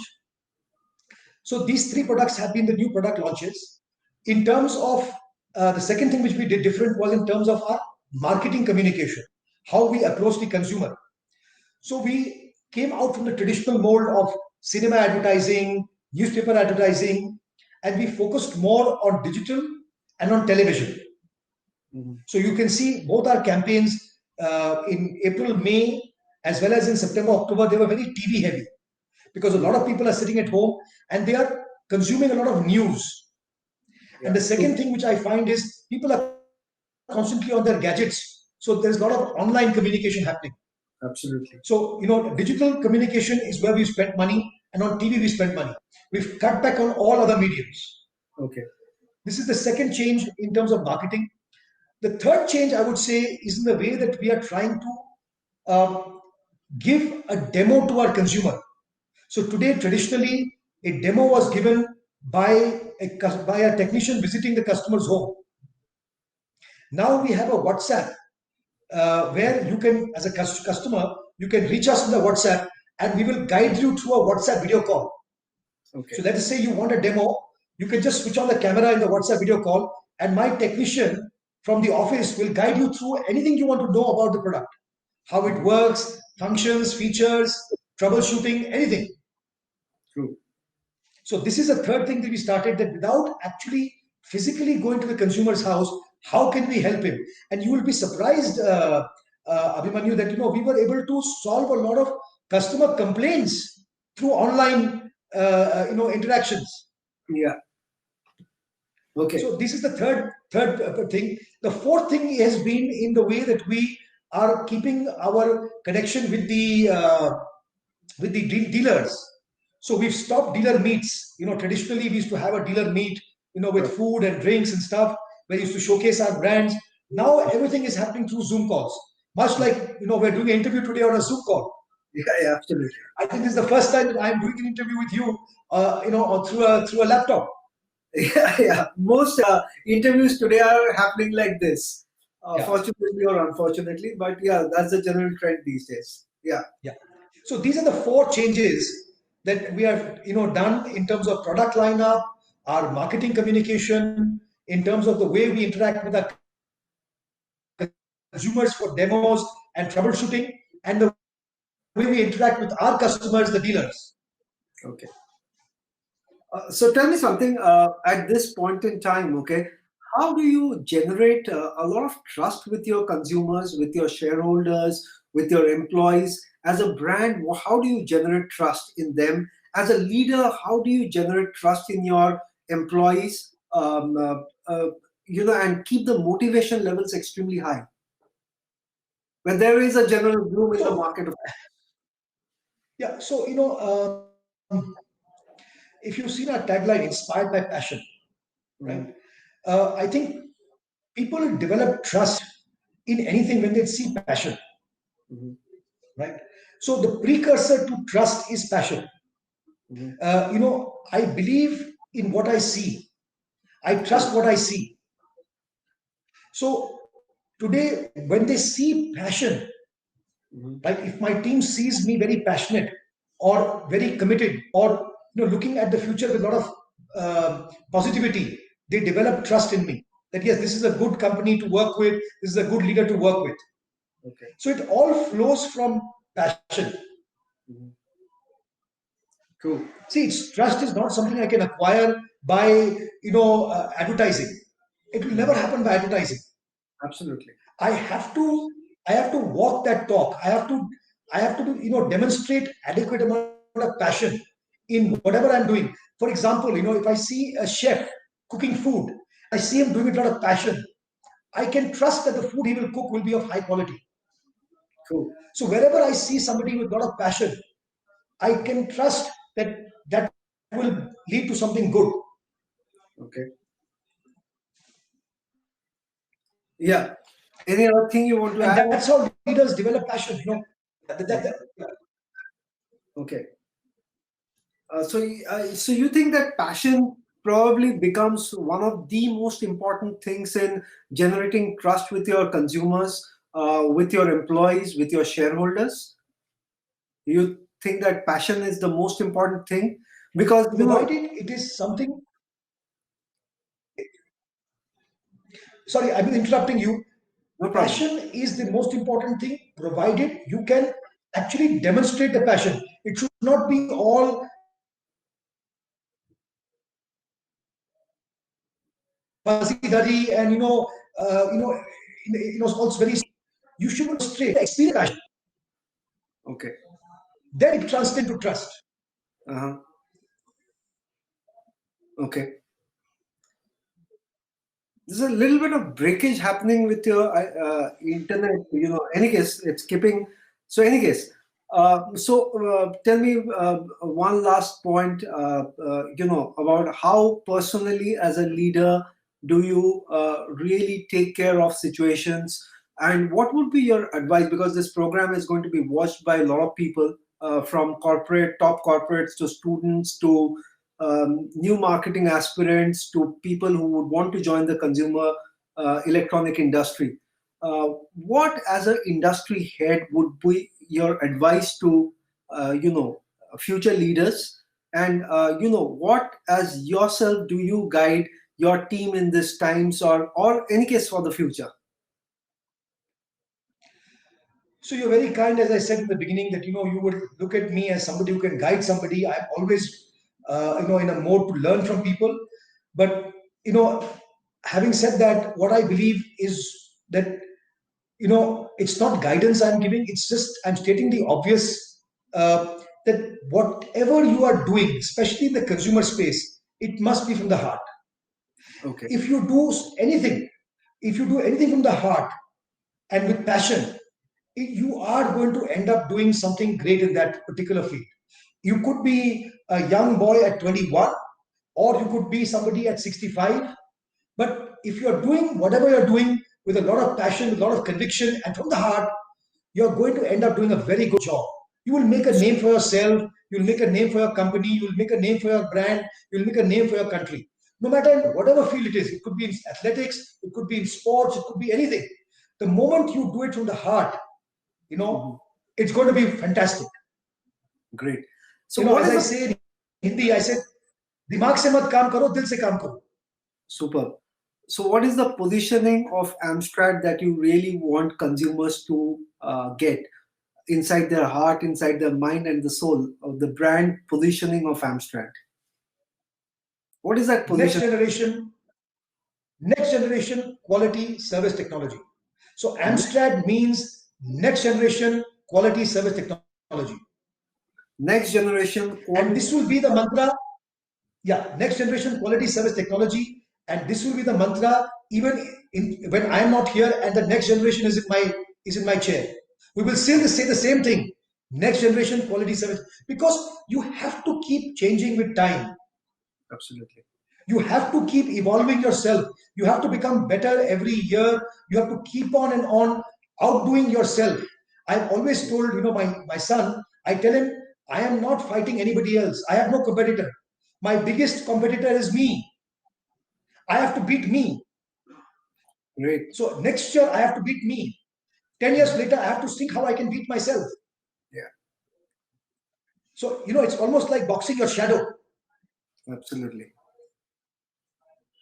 Okay, it was great talking to you, Mr. Singhal. It's always been a pleasure talking to you. For our viewers, just look at the perspective of all successful people, and Nipun, Mr. Singhal has been an extremely successful person in this industry.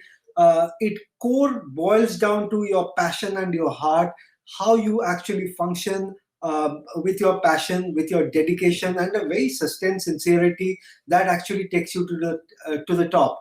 Mr. Singhal for years have displayed that, and that's the reason why WCRC has chosen him as one of India's most inspirational leaders. And we do hope that Mr. Singhal keeps inspiring the industry, keeps generating a lot of trust in his employees. I have known him for a very long time,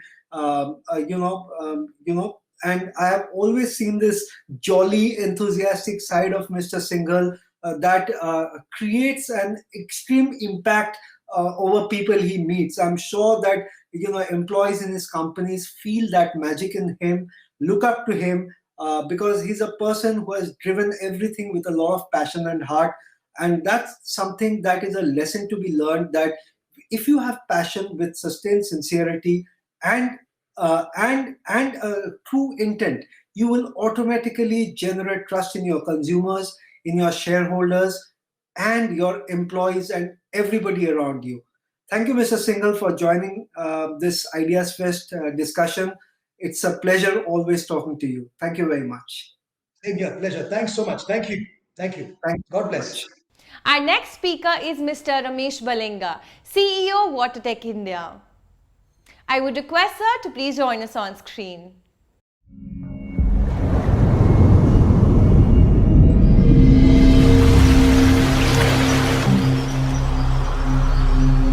WaterTech is an acknowledged leader in the bathroom and plumbing spaces. Hi, my name is Ramesh Balinga. I am the CEO of WaterTech India Private Limited.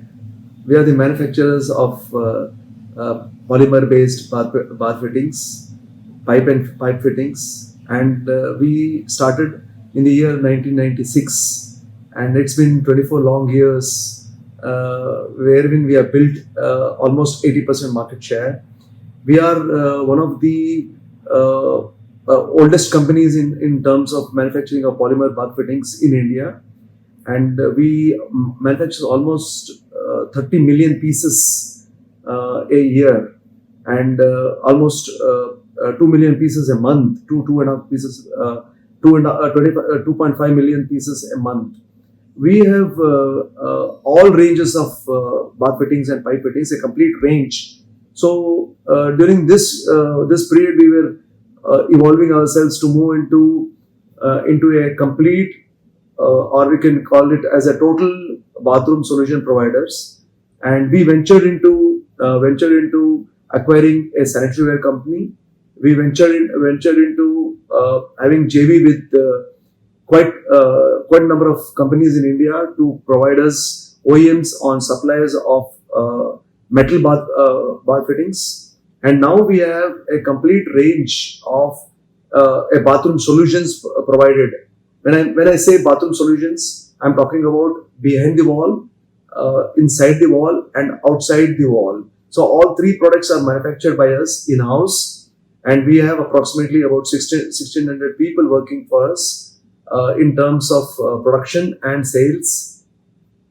And we have presence right from Kashmir to Kanyakumari, and from Gujarat to Arunachal Pradesh. In India, we export quite a lot to all the SAARC countries, and we have also quite a large presence in UAE and African markets. Now, this is the basic of WaterTech, and we were evolving ourselves as what should be the way forward on when the pandemic hit us in the year 2020 March. Now, we thought it's a right time to contribute ourselves to pre-COVID, and we ventured into a slogan called H2O. H2O, in other words, stands for water, but in our terms stands for health, hygiene, and the original.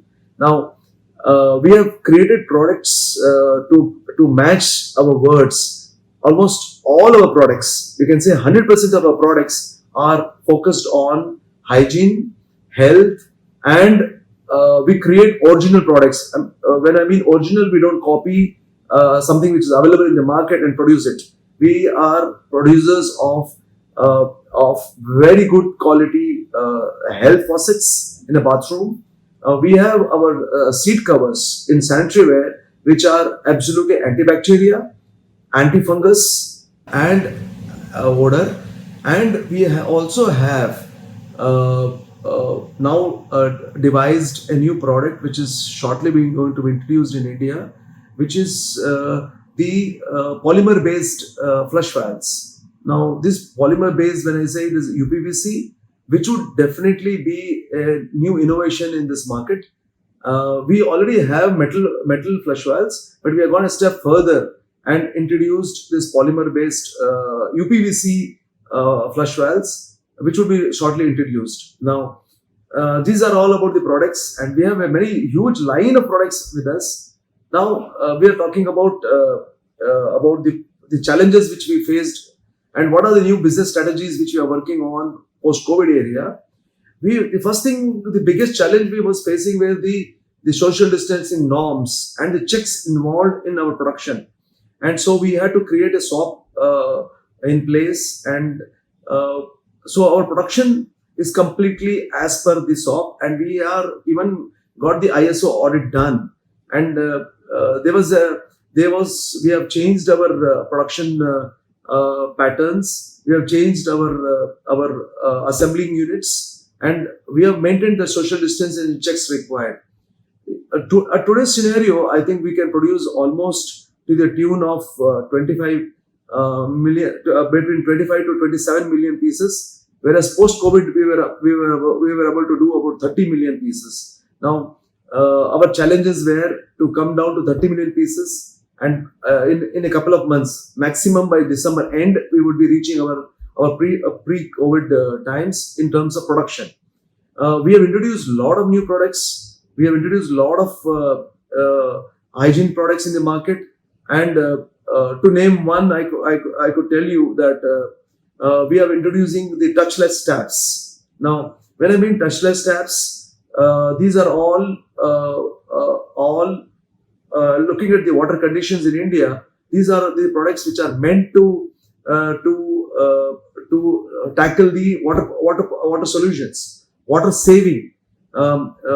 These are the products which we are now shortly going to be introduced, and this will take care of the requirement of the markets. I think this pandemic gave us a lot of opportunity to understand and work on the company's future. We have made a lot of changes in our working. As I explained to you earlier, also we changed our strategy in terms of expanding our network, change our strategy in delivering the material. Today I can tell you in 24 hours. Now with this core strength what we have developed in post-COVID, now the way forward, I'm very sure that market is going to take some more time to recover. But the biggest market, what I foresee for WaterTech is that the replacement market will never suffer. Now the replacement market is a core strength of WaterTech. Now this core strength, I would like to convert it into business, means 22,000 dealers with this strength of delivering the metal within 24 hours is going to completely focus on our channel partners selling the product rather than stocking it and then selling it. Now we, as a combination of sales done by my team, distribution done by the channel partners, and produced by company with the complete standards, I think this is going to be the core strength of WaterTech coming forward. Now our role is to get some more innovative products into the market. We are completely training our teams regularly to be capable of producing, and the biggest confidence the team has got is that the product was, we bounced back. I can use the word called we bounced back in just about a month's time with a level of pre-COVID production. And this pre-COVID production was purely, we were one of the largest manufacturers. If you can say we are manufacturing 30 million pieces, and post-COVID, within a month we bounced back to that level. I think that's a big achievement where the confidence of the dealers, confidence of the team practically came into active. Our main strength has always been the health of the team, and we ensured that all the COVID norms, whether it's social distancing or whether it's moving out into traveling into a different territories, was completely under control. We were monitoring their health very regularly. Even the production, the number of inputs, the number of the trainings we have done to this team is completely as per the norms set by the government. And I think this COVID has given us a huge lesson, is that you plan yourself, station yourself in such a position, and give the customer what he wants at the right time. For me, my customer is maybe a dealer, maybe an architect, maybe a builder, will give you the right approach towards having a huge business acumen. And we are very positive right from the beginning. I think we started on May 4th, and it's been a very positive outlook for last 6 months. I think this is the right way forward, and technology. It's again the price, the people, the products, and the production capacity are the 4 P's which is going to take us forward. Thank you. Moving forward, it's time for our second and our next panel discussion of the day, where our speakers and industry experts will enlighten the audience once again and explore the brand construct and its linkages with value and trust created in the market. I'm really excited to introduce the panelists amongst all of you. The panel discussion discussing exploring the brand construct and its linkages with value and trust created in the market. Really excited to be introducing the panelists amongst all of you here. Our first panelist would be Mr. Mohit Nirula, CEO, Columbia Pacific Communities. Our next panelist would be Abhishek Goyal, CEO and founder, Cactus Communications. Our next panelist would be Mr. Alok Kumar, CEO, NEC Corporations, India. Following, we have Ms. Akanksha Bhargav, CEO, PM Relocations. Another intellectual panelist we have on board is Mr. Mandeep Singh, CEO, Jindal Stainless Lifestyle Limited. Another panelist on board we have with us is Mr. Sankey Prasad, Chairman and Managing Director, India, Colliers International. Moderating the session would be Mr. Abhijit Mukherjee, Head of Marketing, Crayon Software Experts, India. Without further ado, let's dive into the panel discussion. Over to you, Abhijit, sir. I would also like to take this opportunity and convey my congratulations and best wishes to all the award winners and leaders who will be felicitated in the evening. We have gone through some riveting thoughts, content, and observations from the industry leaders, and I can promise you that our panel discussion will be as engrossing and riveting as the previous sessions. Now, these times have been, tough, and most of the organizations have gone through the digital transformation journey. And at the core of this, brand personalities of most of the organizations have also gone through this journey. Customer trust is not only vital in an environment where customer expectations are increasing daily and competition is fierce, but it is a brand differentiator, that could make or break a business. Now, most organizations know trust bestowed by consumer can not only make or break a business, it can also ensure you survive a problem in the future. But few achieve brand trust and values adequately. Therefore, in order to understand this better, we are here with our fellow co-panelists to really understand how factors like values and trust creates a brand construct for an organization. Our panel discussion is on the topic, exploring the brand construct and its linkages with value and trust created in the market. And quickly, we'll take 1 minute to introduce my fellow co-panelists again. Mohit Nirola, who is the CEO from Columbia Pacific Communities, Abhishek Goel, founder and CEO from Cactus Communications, Alok Kumar, CEO from NEC Corporation India, Akanksha Bhargava, CEO from PM Relocations, Mandeep Singh, CEO of Jindal Stainless Lifestyle Limited, and Sankey Prasad, Chairman and Managing Director from Colliers International. Just to set the ball rolling and getting a perspective of brand construct of organizations, my first question goes to Alok Kumar, which is, how can one define its brand identity prism to its customer? Alok.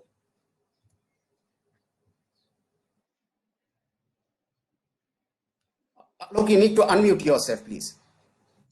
It's an honor to be in the company of the fellow panelists. Thank you. Lovely to meet you all. Abhijit, thanks for the question. I think, communicating the prism to customer, I always believe in simplifying it. And the way we'll approach that in NEC is taking it as a 3-tier architecture. At the top of this 3-tier pyramid is really, what we call as mind and soul. What is the purpose of the brand? What is the organization really purposed for every day?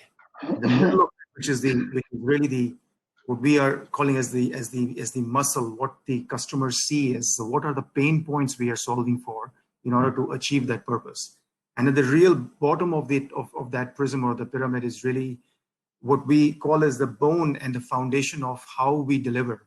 What are the product, process, technology, and therefore some of the things that interlinks. Let me bring alive an example. We have for example, NEC is world leader in facial recognition technology. So at the bottom of this foundation sits the technology, which is facial recognition. The problem that we are solving for, which is the middle of this prism, is really next time you are going through an airport, it is contactless, paperless, touchless boarding, all powered through the technology of facial recognition and biometric boarding. That is leading to what is the purpose of our existence, which is how we are orchestrating a brighter world. And that purpose of orchestrating a brighter world, how does that translate into what kind of problems are we solving, and what are the product, process, and technologies are we deploying to solve that? I think that is the critical piece in the communication to the customer. If we are able to build that connect in our brand communication, in our problem solving, and in our purposing what our employees, our partners, and our technologies are solving, I think that's probably the most simplest way to communicate the prism to the customer. Abhijit, back to you. Thanks a lot, Alok, for those valuable insights. I jotted down some of the points. You talked about 3-tier architecture and pain points. What is the purpose of a brand? How does a brand gets connected and hitched to product processes? Technology innovation. You talked about a classical example of facial recognition. How it can be integrated with a safe boarding process in the flight as well. And yes, orchestrating a brighter world in sync with the entire brand communication. So really appreciate your thought process. In fact, my perspective is that when building an organization, most founders and leaders first think about their products, services, and driving revenue. But the offering isn't the only thing that's important when building the company. What about the brand? How do your customers think about your brand and organization? Your customers' perception is an incredibly important part of the equation, for creating a successful roadmap of your organization. So with this thought process, let me get a perspective from Mandeep. Mandeep, what are your views, on my next question, which is, we all understand the significance of brand loyalty. Now, how can an organization like yours build a stronger integration, between a brand and its customers?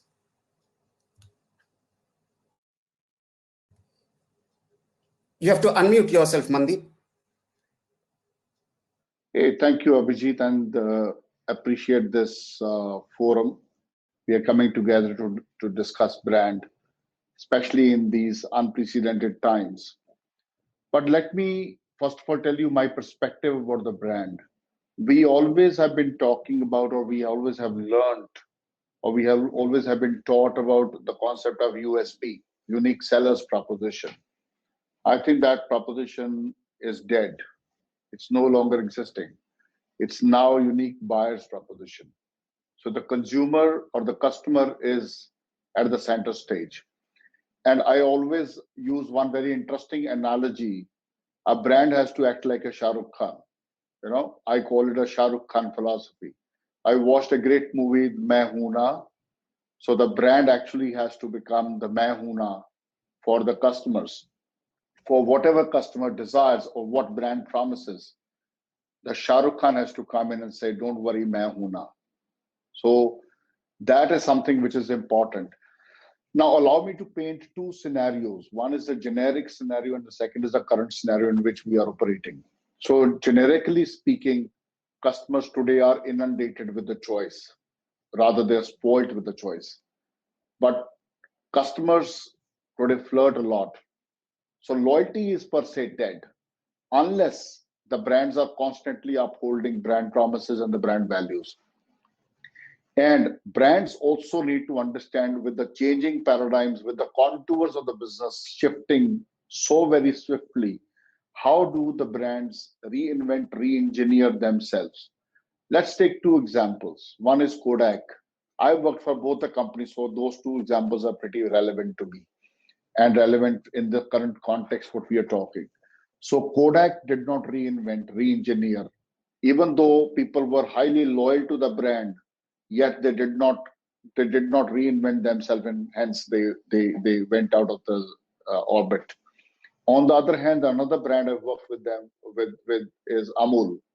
So how Amul is still relevant, how the loyalties towards Amul is still relevant, one can easily make out, and how Amul has transformed itself as a 53,000 crore brand today, which is a powerhouse of the dairy industry. When we talk current situation, wherein 2020 has been the year of unprecedented sense of uncertainty, and this is a period of deprivation and anxiety, which will usher new consumer attitudes and behaviors. And that's what Philip Kotler say. I have not said this, right? Now, citizens or the customers will re-examine what they consume, how they consume, and how much they consume. So the loyalties again will undergo a shift unless brand tends to see themselves adjusting to the taste and the needs of the organization. Now, let me talk very specific about my own organization. So JSL Lifestyle is all about stainless steel. Now, when we talk of stainless steel as a material, to anyone, that material looks like a cold, dark gray material. So it's all about coils and it's all about, the sheets of stainless steel. But what we do is we lend a lot of value to that cold material and make it look chic, make it look, make it look nice. So stainless steel देखने के लिए एक डोंगा है या एक plate है, but how do we make it nice, colorful, chic, jazzy? That's what we do. We re-engineer our approach to integrate customers with the brand. So a couple of things which we have taken, I mean, that was your question, that how our organization is building a stronger integration with our brand. And our brand is called Ardenox. Ardenox means art in stainless steel. So what we have done is we have created a very unique customer advisory forum. We call it a CAG and the BAG. So CAG is Consumer Advisory Group and the BAG is Business Advisory Group. We work with a lot of HNIs and millennials. So we have created a consumer advisory group of the mix of the two. And then we have also architects and designers we work with. So they are the part of our business advisory group. As a brand, what we do is we have moved away from a passive listening to the active sensing and reflection on what people tell us. It's not just hearing, it's listening, deep listening. On that basis, we have created a very strong, robust design innovation process because we are a design-led company.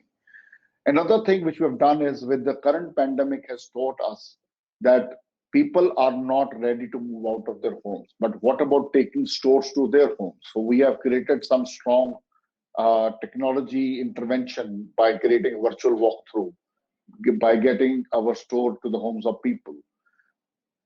Another thing was that Ardenox as a brand is perceived as a very premium brand. It's a luxury brand or semi-premium brand. People were liking the brand, but they somehow said it's expensive. Now, for the people who are aspirational middle class, we have launched another brand called Jindal Arc, which is a prestige brand, which will allow people to get the similar kind of products, but at an affordable prices. So the new range or the new brand creation was as a result of this entire current scheme of things which we are into. Another thing is while people are not moving out and they're not being able to purchase, so in this Diwali we launched e-gift cards as a concept, and now people can order and gift their people our homeware products using e-gift cards. Another thing which we've done is the concierge system, wherein you tell us what you want, and our in-house concierge team will help you to design whatever you wish. So it's very bespoke solution providing. So I think these are the few steps which we have taken to interact, to connect, to constantly engage with our customers. We have gone to the extent that even our quality assurance team and even some of our production people, along with the sales people, they have a direct interaction with the consumer to actually understand consumer perspective about our quality and how they see what kind of value we are adding to them for the products which we are offering to them. So I think, I mean, if I sum it up, this is what brand and marketing is all about. That how do we build sustainable engagement and constantly offer value to the consumers, for consumers to stay hooked on to you. And that's where you build in the concept called brand loyalty. I think those were my few perspectives. Thanks a lot, Mandeep, for your insights. And I would absolutely, agree with a couple of your pointers that the concept of USP is dead. Now it is a unique buyer proposition. SRK philosophy, which means you empathize and sympathize with your customers. You reassure them by saying that, we are there, for your needs and requirements. And customers nowadays are actually spoiled with choices. They have innumerable choices, and brands have to reinvent themselves, with due course of time. And yes, as rightly you summed it up, sustainable engagements and value addition, to the consumers at this point of time is something which they are looking for. So thank you, Mandeep, for your insights. In moving forward, brand trust and values is more important than ever because today's consumers are bombarded with options, like Mandeep was telling. What was often once a choice between two brands is now a global mix of hundreds, which has consumers asking, who do they know and trust before making a purchasing decision? So keeping the context in mind, my next question is directed towards Mohit Nirula, which is, when we talk of value, a brand must build a connection with its consumers. What strategies should a brand use to achieve this? Mohit? Thank you for the question, and it's an honor and a privilege to be amongst such good corporate companies and such leaders. And I kind of feel a bit inadequate in addressing the question that you've asked. Having said that, like Mandeep, I've also worked in two companies. Mandeep's probably worked more companies, but I've just worked the two companies in all my 30 odd years of working. The first one was with Oberoi Hotels, and that's a brand that everybody knows, or I like to think that everybody knows, and have, whether you are 50 or whether you are 15, you've come across an Oberoi hotel in your life. And then when I moved to create or to work with a team to help create this new company called Columbia Pacific Communities, this does not exist in anybody's mind as yet. Also, the industry which is creating communities with seniors in mind, where they can live their lives to the fullest without having any hits, is in itself a sunshine industry. So we have a new brand in a new industry, and to that extent, it's been extremely both challenging and fulfilling. Picking up from what my colleagues have said and what you've kind of alluded to in terms of both the brand promise and the values. You see, the way we've looked at it is that at the core of our, if you look at what we do, we design, we build. So to that extent, we are a real estate business, but we don't move away from the community that has been created. We instead welcome all our residents into their new homes.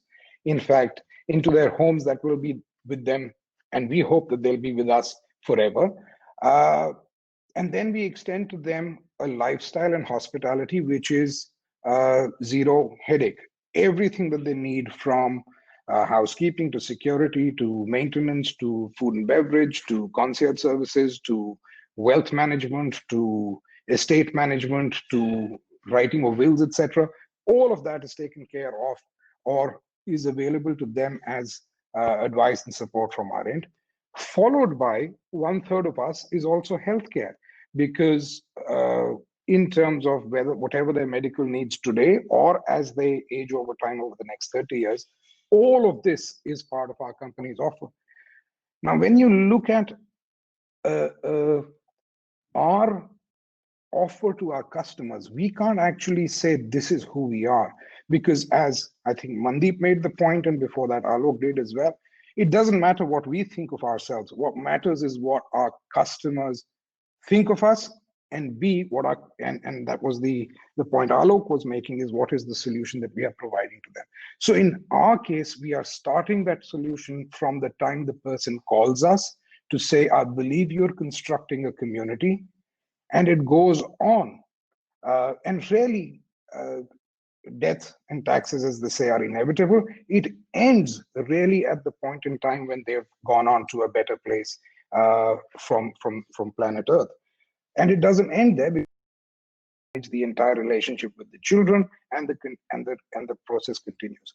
So this is a hugely long consumer journey in which every single touch point of this customer experience must stand true, must test true against our brand values, or the company dharma, which is every single interaction that we will have with our customer will be based on unconditional love, respect, and care. Unlike others who have a lot of competition, I have only one competition. Our competition is the resident staying with us or staying with their family. Now, that's not easy competition to beat, you will imagine. Anybody given a choice would rather be with friends or family. Here we say, come and stay with us and bring your friends and family with you, or make friends and family within the community. So When that's the competition, our promise, our company dharma of unconditional love, respect, and care must be delivered at every single touch point over what is hopefully at least a 30 to 40-year-old year journey with us. So to be able to create and identify every single touch point in this customer journey where they are staying with you forever, and infuse each of them with unconditional love, respect, and care so that the customer experiences it in every interaction is the promise that we are trying to make and we have to try and deliver to. On the other side of this is positive aging, which is the distinctive Columbia Pacific community's promise. And what is, I mean, on a simple level, positive aging could mean that you will be physically fit, mentally alert, intellectually stimulated in a socially engaged environment for as long as we are with us. So which means that you shall be healthier and fitter for longer. But really what we want to distill it down to is where aging has got no relationship with age. You can start aging at 25, or you can be not aging at 85. And positive aging is about embracing life in a manner, and Columbia Pacific communities facilitating the entire process and interaction in a manner that aging is completely disconnected with age.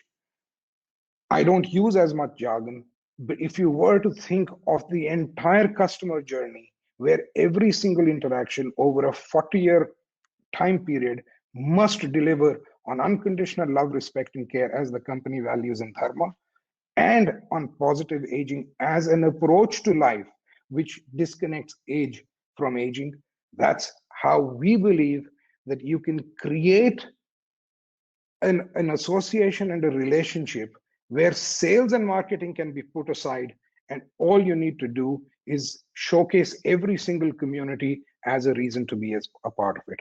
So that's my short little, or not so short little, answer to your question. Mohit, I really appreciate your responses. In fact, it came straight from the heart, and those were, emotional pointers, which you made. And you rightly said, what matters is, what customers think of us, and an organization should be adaptive, to customize their solutions accordingly. It's a huge consumer journey or customer journey, wherever you're coming from, whether in a B2C environment or a B2B environment, and every point of customer experiences should be touch-based, with unconditional love, respect, and care. Customer experience is the very important thing as at this point of time, and as they say, that customer first always, wherever you go and whatever you do. And yes, the concept of positive aging, as you rightly pointed out, that you have to be mentally, intellectually very strong, and be alert to the the current marketing dynamics. So thanks a lot, Mohit, for your valuable. Moving forward, consumer trust creates loyalty and advocacy, traits that legitimize a brand. Good examples of those who have successfully marketed from a strong position of trust are also from the services industry. If I have to cite some examples, DHL, Uber, to name a few. Akanksha, you come from a organization which is part of these services. So my question to you is, in the services industry, most of the products and solutions are intangible. How can one enhance and sustain their brand identity in this line? Akanksha. Hi, good afternoon, everyone. It's a pleasure to be here amongst all of you and share some great insights and learn so much. Yes, I think, we are a relocation company. We move people across the globe, and we are partnered with people when they have to shift homes. So, our crew is entering into someone's house, packing their belongings and moving to another country, another part of the world. So obviously there's a huge relationship that gets built up between our brand and the customer, because, someone is giving their entire life savings in our hands, and anything can happen. And, there is a huge gap and huge challenge in the way they could be perceiving us or any other brand. So yes, at the end of the day, the touch point that we have in terms of servicing a customer is extremely personal, extremely sensitive. And at that point of time, sometimes the price may not matter. Even the person who's attending you would not matter, but the kind of relationship the brand can create with you is what really would matter at the end of the day, because you would want that somebody should take your stuff absolutely safely and move.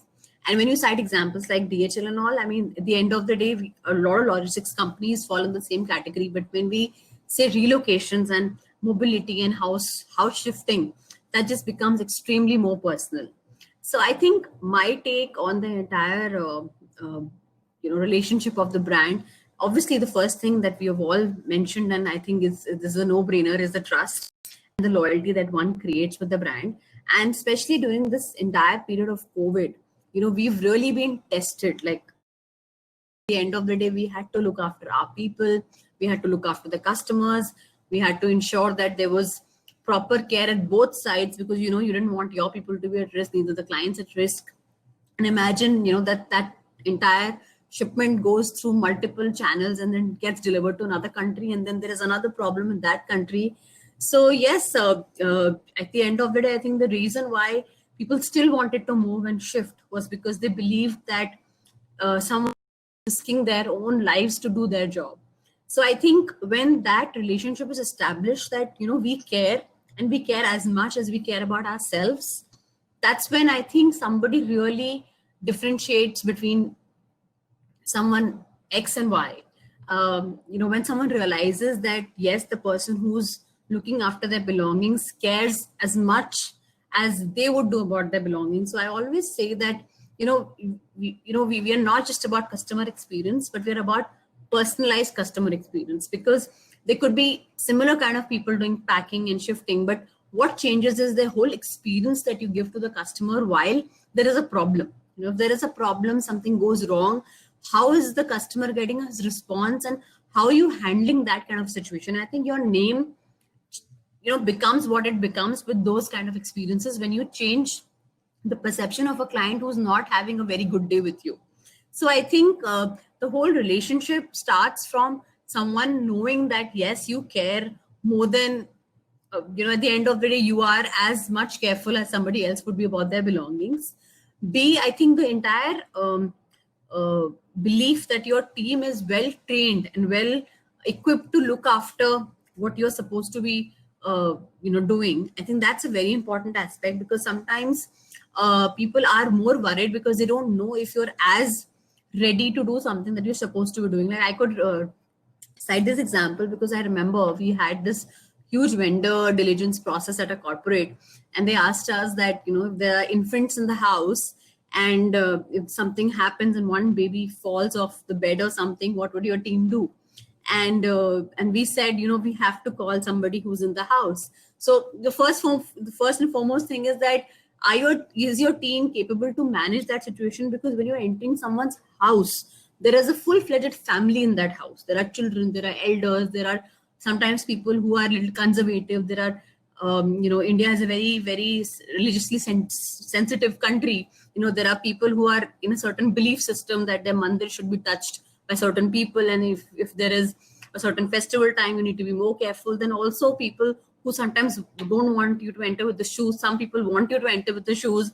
And then you look at expat culture, like the Koreans are very different from Germans. Germans are very different from British. So I think the whole, the kind of verticals we sort of cater is so varied that, there's no right or wrong at times. You just have to customize it so much with the customer that you need to make sure that you are making him feel comfortable with you.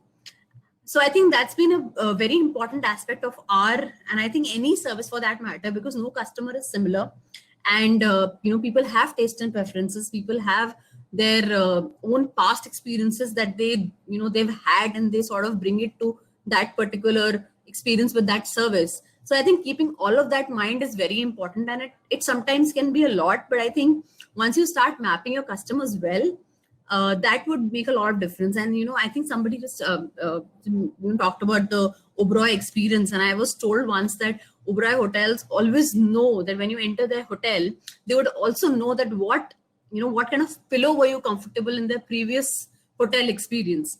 And they were so particular. So this is, just the whole relationship of the services is all about customization and about knowing your customer. So once you know your customer and you know how they would want a certain experience, I think you can cater to them. So for me, obviously the loyalty and trust is there, but I think customization, being personalized and making somebody aware that you care as much as they do is sort of the highlights of the whole business that we are into personally.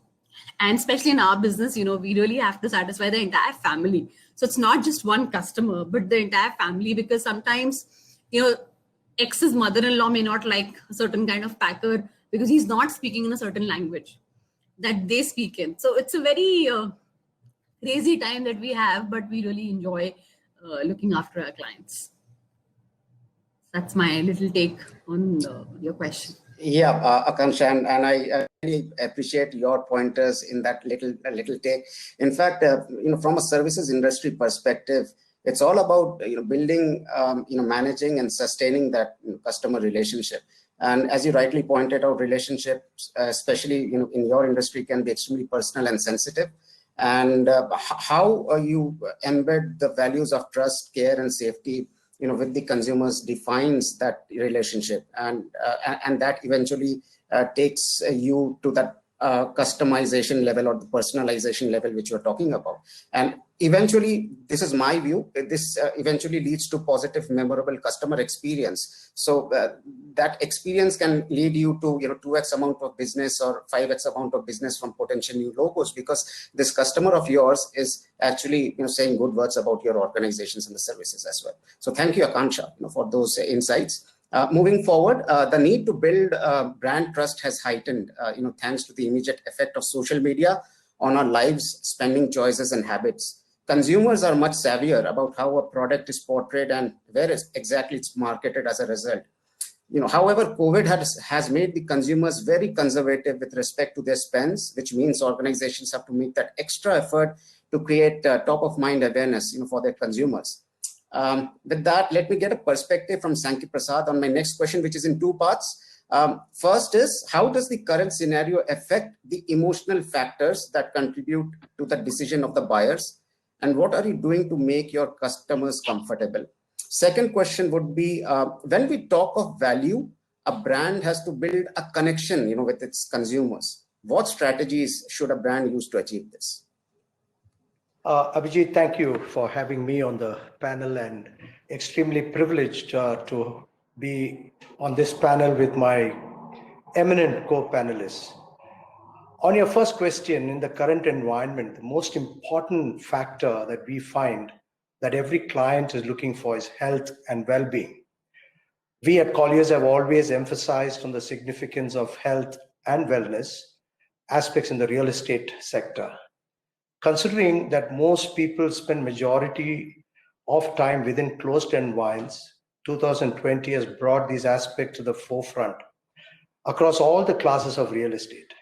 We believe that overall wellness quotient of the buildings is going to be a key criteria for A, the tenants while making a lease decision, B, end users before making a buy decision, and C, for the investors. Hence, the need of the hour for all asset classes is to focus on development of high performance building, what we call HPBs, that follow premium construction standards that focus on high quality air, water, lighting. And such buildings should improve client retention, lower operating costs, and attract investor interest. On your second question on brand strategies, the differentiation lies in following the brand ethos, which honestly are very, very important from a perspective in selecting whether it is the developers or the investing extensively on CRM, using technology to enhance overall customer experience. It's all about, whilst making headline, we can develop initial brand loyalty, long-term customer retention, and brand value depends on continued customer servicing across the life cycle. Developers are investing a lot today in artificial intelligence-based chatbots, which primarily focus on serving the customers 24/7 in terms of property selection and transactions.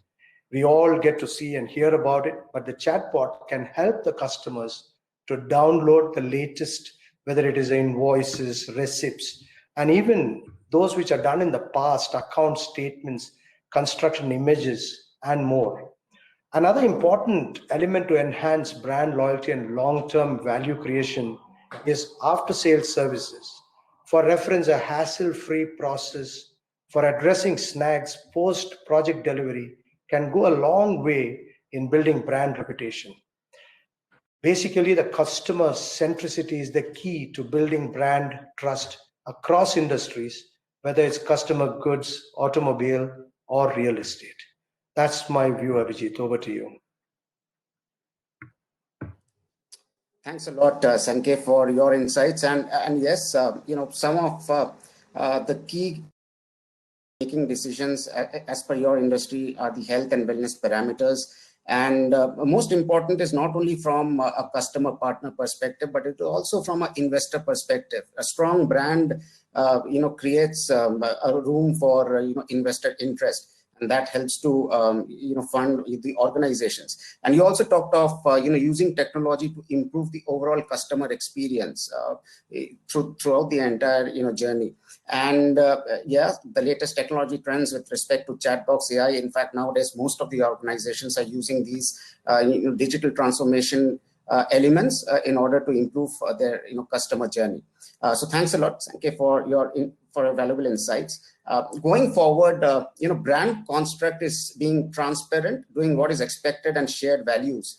Key to this is the internal culture of the brand becoming more evident. The expectation is how you deliver to those values with more purpose-driven activities so that you're living and breathing the values. A more thoughtful process is going into buying, and people are being more mindful about the choices they are making. Therefore, my next question goes to Abhishek Goyal, which is, how can organizations reduce uncertainty, and how does the quality of products and or services impact the value of a brand? Over to you, Abhishek. Thanks so much, Abhijit. Thank you, everyone. Very insightful views and comments earlier. So I think when we talk about reducing uncertainty, I think there are three stakeholders at play here in reducing uncertainty. One is reducing uncertainty in the mind of the customer, for which we need to first understand, what is the customer anxious about. Most of the times, what happens is we become anxious within the organization. So the employee uncertainty is so high, or the leadership uncertainty is so high, that you don't spend enough time looking at the customer and what their uncertainty might be. So the first stakeholder group is the customer. The second stakeholder group is the employee. And third, if I just broadly categorize it, it's the business. So if we look at these three stakeholder groups, managing uncertainty for the customer would require a deep understanding of what the customer's concerns during this time are. And for each business, it's likely to be different. We work with researchers around the world. When COVID first hit, we felt that with the lockdowns, research laboratories globally would be shut and research funding would be diverted to certain key areas. So our natural assumption as a business was, okay, let's conserve, let's be cautious. And as a result, however, if we acted primarily on that impulse, we would have gone wrong. We spoke to customers, we spoke to large customers. What we realized is that certain countries, there was extreme conservativeness in the funding. So, like, for example, Saudi Arabia, they changed research funding significantly, almost immediately. Whereas many other countries, it was just status quo. There were so many things that they were working on, busy about, that they didn't really look at funding with microlens, research funding with microlens. At the same time, researchers whose labs were closed had more time to write research papers. And because they had more time to write research papers, they were publishing more. And that's where we come in. We help researchers, scientists communicate the science better. So if we'd gone by a primary instinct, we would have assumed that to be true of the entire world. And we would have not factored in the nuances that different countries, geographies, and different sub-areas have. So that's just one small example on being able to understand the customer uncertainty. So does it mean customers were not anxious? Customers were anxious. Researchers were very, very anxious because there was this large, if you were in the biomedical sciences, there's this large expectation that the world had on you, that your lab would reposition itself, reinvent itself, and do something that's relevant to the current pandemic rather than going about business as usual, right? So I think the pressures we faced as businesses, our customers faced those and many more pressures because they were researchers in the front line, called in by the government, called in by funding bodies to demonstrate impact. So I think understanding the uncertainty of the customer is critical. Understanding your internal uncertainty as a company. So again, here we communicated very frequently to our to about 1,000 plus employees internally across 7 geographies, and it was important to do this because each country was hearing different news of how the pandemic is affecting, and basically people tend to assume the worst. Because people are assuming the worst, if they are not focused on what they are doing, the work they are doing, the customer's experience gets sidelined. And like Akansha mentioned, Mohit mentioned earlier, especially in the services industry, if the employee is anxious themselves, there's no way they're going to be able to understand or empathize with the customer. So making sure employees understood the issue, were reassured of job security, was constantly communicated with about the future. I think some of those things helped the employees deal with their own uncertainty, and we continue to do that even today, even as we work from home broadly until March this year. And the final is, if these two stakeholder groups are taken care of, then I believe that business. So the starting point is often the business, but that needs to be pivoted, and it needs to be the customer. So I think many e-commerce companies got that wrong when the first month and a half, 2 months, and they just put their hands up and saying it's government directives are changing, there's nothing we can do. While things were definitely uncertain, but they could have done a lot more with the messaging on the websites, on email communication, or when customers placed order, what's available, what's not available. So they could have done a lot. I suspect that a lot was not done because the employees themselves were anxious. So your mind gets cluttered, you aren't thinking straight, and you aren't doing what is most obvious because you're just assuming the worst all around you. So I think brand trust, just going back to the primary theme, with the customer can be built by, I think, business leaders often make the mistake of assuming that uncertainty doesn't exist, or uncertainty needs to be attacked by, taken by the horns, or all kinds of things. But uncertainty needs to be understood. It needs to be understood with empathy. And only when uncertainty is understood, like Akanksha's business, I was just amazed by the kind of things that they need to do, right, to make sure that the multiple stakeholders are satisfied. And if they don't understand the uncertainty that a family is facing, which is very, very different from a normal relocation, it's a normal relocation compounded by 10 maybe, then the employees will not be equipped to serve them well. So all the brand trust that's been built can get eroded, right? So I think, so that's my take on this. Thanks, Abhijit. Yeah, thanks a lot, Abhishek. And I would certainly agree with you that you have to reduce the uncertainty in the minds of the internal ecosystem as well as the external ecosystem. And in order to reduce that uncertainty, you have to understand and address their concerns over a period of time. And since you come, from a research, perspective, I think you will have a better insight as to what elements actually help to understand those concerns, especially during these tough times. Well, I would also like to roll over this question to Alok and Sankip.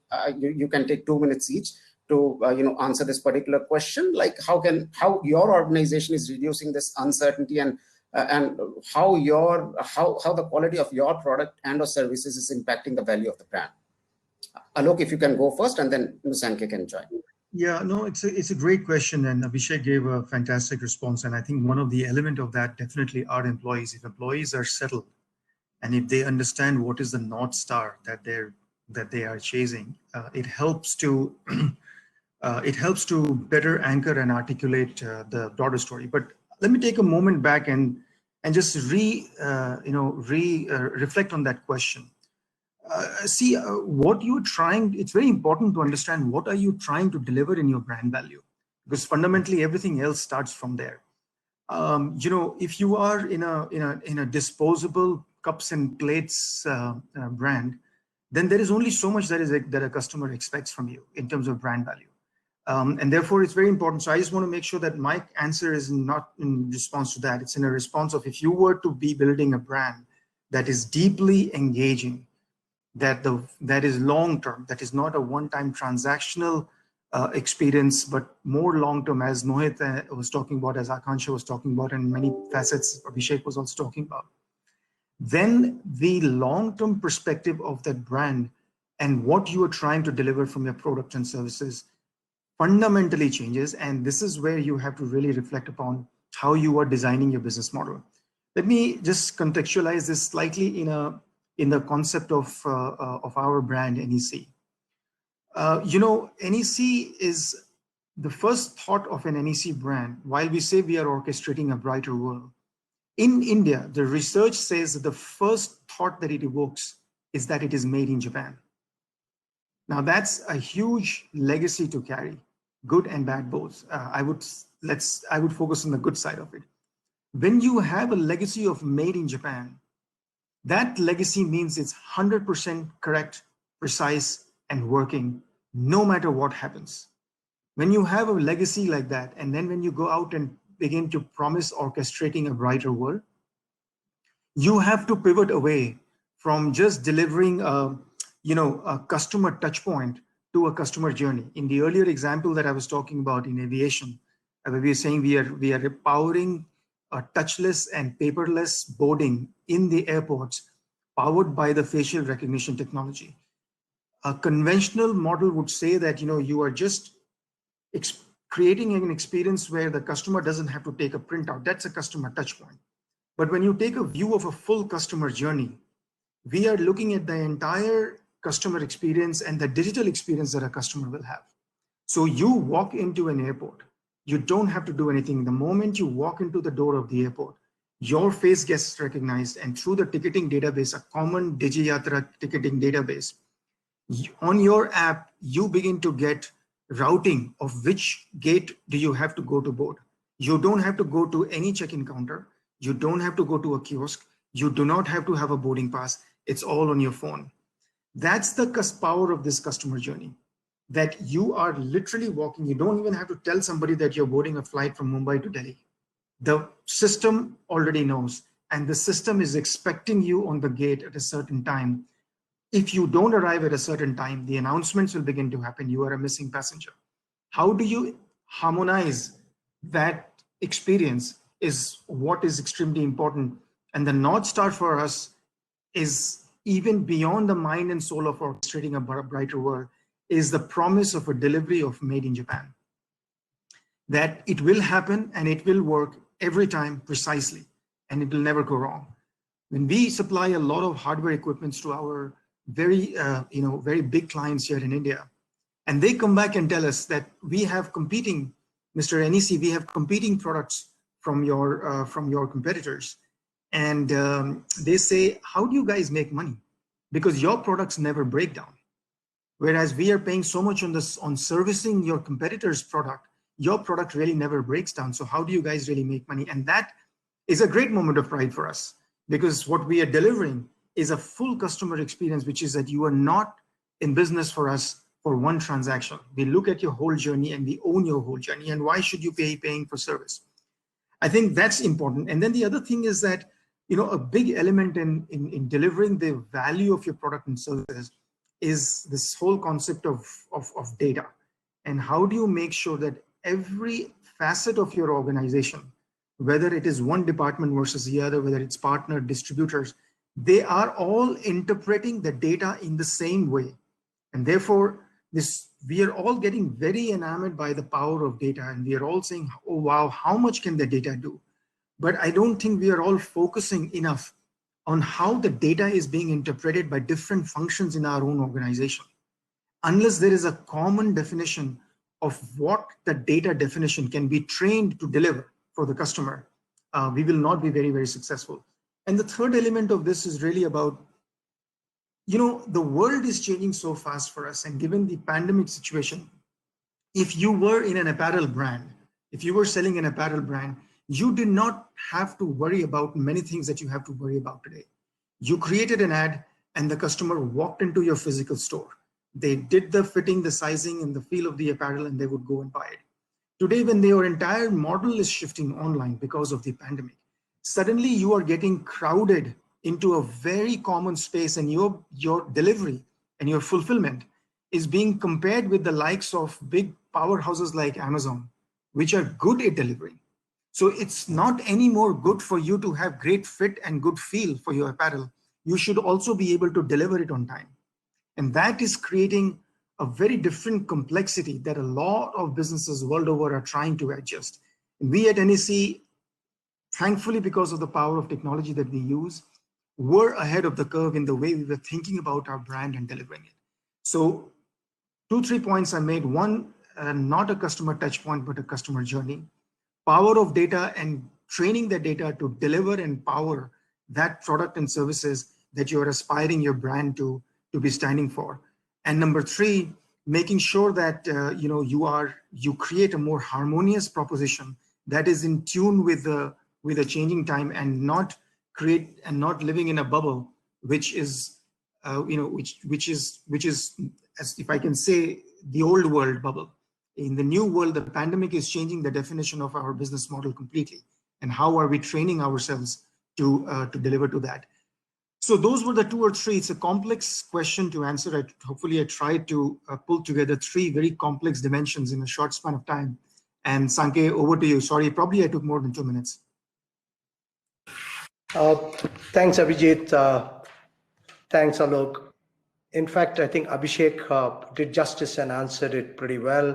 And an amazing views from Alok to take it, to the next level of literally explaining it and giving us a perspective. I would think a product quality is quintessential for any brand to be recognized and sustain its value. To be honest, the significance of quality offerings has improved further in recent times, with various media channels gaining prominence. To give you an example, Colliers, we conducted a survey recently to gauge the performance of a leading residential developer. The survey findings highlighted that the sustained quality focus, it played a key role in enhancing the brand recall and the ability to command premium over the competitors. Our survey findings indicated that the high brand recall emanated from the following attributes. A, it was a project specifications which are higher than the competitors. It had a construction quality which was much superior over its peers. And 3, a great track record of timely completion. So the higher brand recall enabled a client to command a premium over the competing projects even in challenging markets. So in the current scenario, consumers are looking for means to optimize their expenses and minimize long-term obligations. Developers across segments are considering implementing and following strategies to attract new clients and strengthen relationships with existing clients.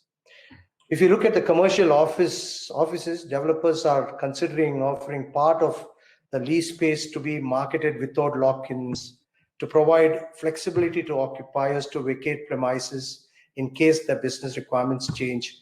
These were not something that were there in the past. Residential developers are adopting various marketing strategies, including cash discounts, waiver in stamp duties, GST, free car parking, attractive payment plans, sort of assured rents to lure prospective home buyers. The attractive payment plans offered by today residential developers have played a key role in attracting buyers, and we've seen a huge shift and a positive change in the residential market sector. Such schemes may require buyers to pay 5% to 10% upfront while paying remaining, on project completion. A lot of such offers you've been hearing and we see it. Such schemes are being offered by the large developers. The deferred payment schemes has played a key role in achieving sale of over 1,500 crores just from April to June 2020 period of COVID. Retail developers are offering revenue sharing model to majority of the retailers compared to a fixed minimum guarantee model prevalent pre-COVID. This revenue share model has converted rents into a variable cost, fixed cost earlier, and enhanced retailers' business viability, which has been the worst it has, during the COVID time. Most landlords in Delhi and Mumbai are offering a discount of up to 25% to the retailers until the sales pick up, while others have entered into a revenue sharing agreement. Finally, a collaborative approach with governments towards a sustainable approach will support overall human health and resiliency, in my opinion. Over to you, Abhijit. Thanks a lot to all our panel members for their insightful discussions. I would like to wrap this up quickly by thanking all of our august panelists for their valuable insights and experiences. The discussions were extremely experience-centric, riveting, and I'm sure that our audience will take away some learnings from here and build a sustainable and competitive brand framework for their organizations. Thank you once again.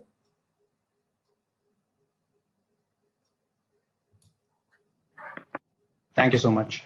Bye. Thank you. Thank you so much to all the panelists and the moderator for such a great panel discussion. Taking this evening and this event ahead, we have the next set of awards. It is for the inspirational leaders who have led from the front and elevated their brands in the industry and region.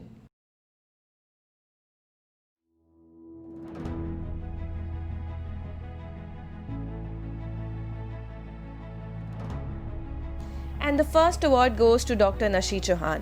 Selected as India's inspirational leaders in education, Nashi Chauhan of the Anand Niketan Group is an innovative and inspirational educator who succeeds cultivating strong relationships with unparalleled faith and beliefs. And the next award goes to Jodie Thomas Paradale. Selected as Inspirational Leader 2020, Mr. Thomas of Kore Communities is driving some real new age developments in real estate, refreshing and inspiring the country ever since. And the next award goes to R.K. Thomas. Selected as India's Inspirational Leader 2020, Dr. R.K. Thomas of Technopilot is an inspirational leader who is a true technology fortification maverick. Congratulations, sir.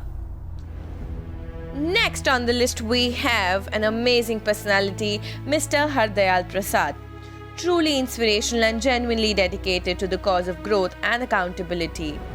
He is the Managing Director and Chief Executive Officer of SBI Card, takes ethics and strategic planning at Core Success Ethos. Moving on, next up on the list we have Dr. Jaya Vaidyanath. Selected as India's most trusted CEO, Dr. Jaya of BCT Digital has led with passion and exuberance. Congratulations to our next awardee, Ms. Shweta Pathak. Scaling new heights, expensive jewelry that has carved a massive niche. Shweta Pathak of Akarshan Gems and Jewels has positioned creativity and uniqueness as the center point focus of success. Congratulations, ma'am. We'd like to heartily congratulate our next awardee, Mr. Ajay Harinath. Selected as a great Indian entrepreneur, Ajay Harinath of Darwin Platform Group has been a pioneer in the market with unique strategy and created a niche in every sector it has operated. Congratulations, sir. Moving on, we have Mr. Ramesh Balinga, the CEO of WaterTech. He has been chosen as India's most trusted CEO 2020 for his exemplary leadership that builds and drives passion, hard work, and sincerity with cultural values and ethics. Congratulations, sir. Moving on, we have Manu Jolly. Selected as India's inspirational leaders in education, Manu Jolly of DigiPerform has created a niche in the education of digital marketing through innovative and growth-oriented methods. Next awardee we'd like to congratulate is Mr. Sabyasachi Goswami. Selected as India's Most Trusted Business Leaders 2020, Sabyasachi Goswami of Perfios has driven growth with decisive actions and values. Congratulations to our next leader, K.S. Balakrishna Shetty. Selected as India's Inspiration Leader 2020, Mr. K.S. Balakrishna Shetty is inspiring India's rituals with Satya incense. Congratulations, sir. Moving on, we'd like to congratulate Dr. Nagma Abbasi. Selected as India's Inspiration Leader 2020, Dr. Nagma Abbasi of Next Gen Life Sciences is inspiring growth through passion and hard work constantly. Congratulations to our next winner, Dr. Anshu Goyal. Selected as an Inspiration Leader 2020 in the category of food, Anshu Goyal of Dedat Exports is adding new dimension to human lifestyle with her brand The Nature Fresh and Minar. Our next awardee is Mr. Abhinav Arora.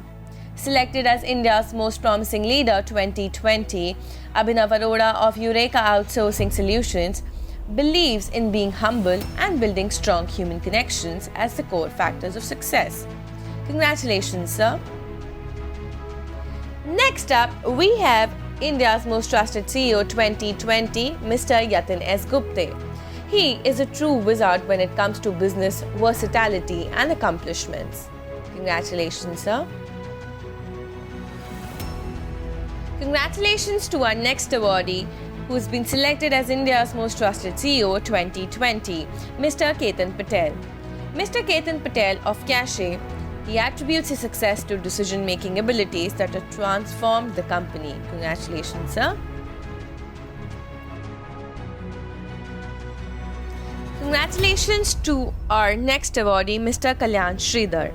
Selected as India's Most Trusted CEO 2020, Kalyan Sridhar of PTC believes the core value in everything is execution. He leads the industry with precise execution every time he performs. Next one on the list we have Ashraf Motiwala. Selected as India's Inspiration Leader 2020, Ashraf Motiwala, Managing Director of AS Motiwala Heritage Jewelry, rose finished the jewelry industry in India to emerge as fine jewelry maker. Selected as India's Most Trusted CEO 2020, Jayanta Podar, MD and CEO of Decorazi Paints and Coatings, is driving the industry with his dynamic and vision-oriented leadership style. Congratulations, Mr. Jayanta Podar. Congratulations to our next awardee, who's been selected as India's Most Trusted CEO 2020, Mr. Lakshmananan Subhas Chandra. He is inspiring the renewable clean energy marketplace. Selected as India's Most Trusted CEO 2020 in the aviation category, we have Simran Singh Tiwana, CEO of Star Air.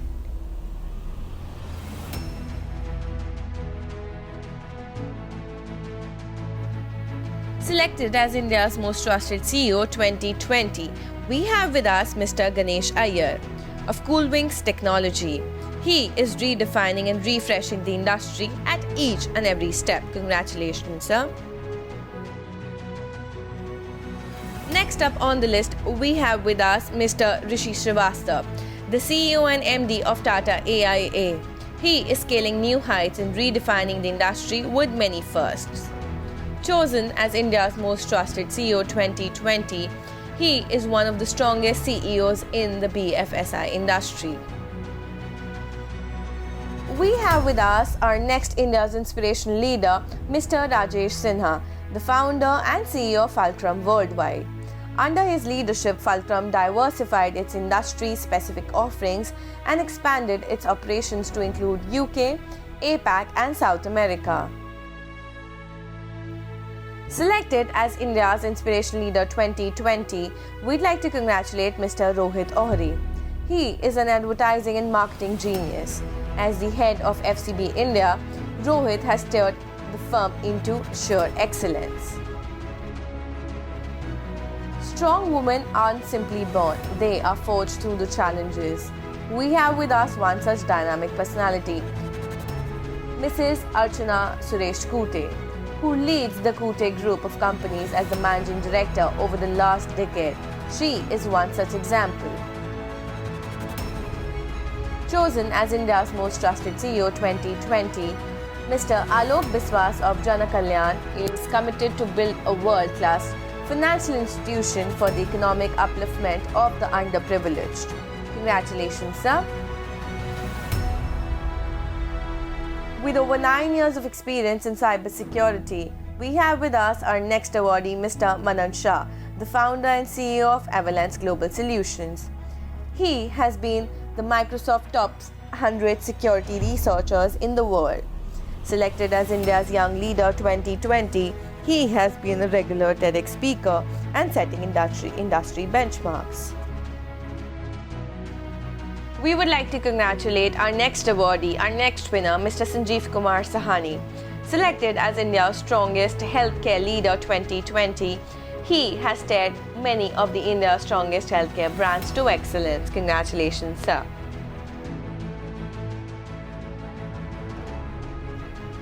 As a new kid on the block with the startup manufacturing amusement rides, we'd like to congratulate Mr. Ravi Ganatra. He has won the National Award of Excellence for Design. Selected as WCRC India's Young Inspirational Leader 2020, Mr. Ravi Ganatra, the Managing Director of Stalwart International, is a true trendsetter. Congratulations, sir. We would like to congratulate Mr. Nipun Singhal. Selected as India's Inspirational Leader 2020, Nipun Singhal, CEO Amstrad, is regarded as one of the best in consumer appliances industry in India. He has driven many brands to extraordinary heights under his leadership.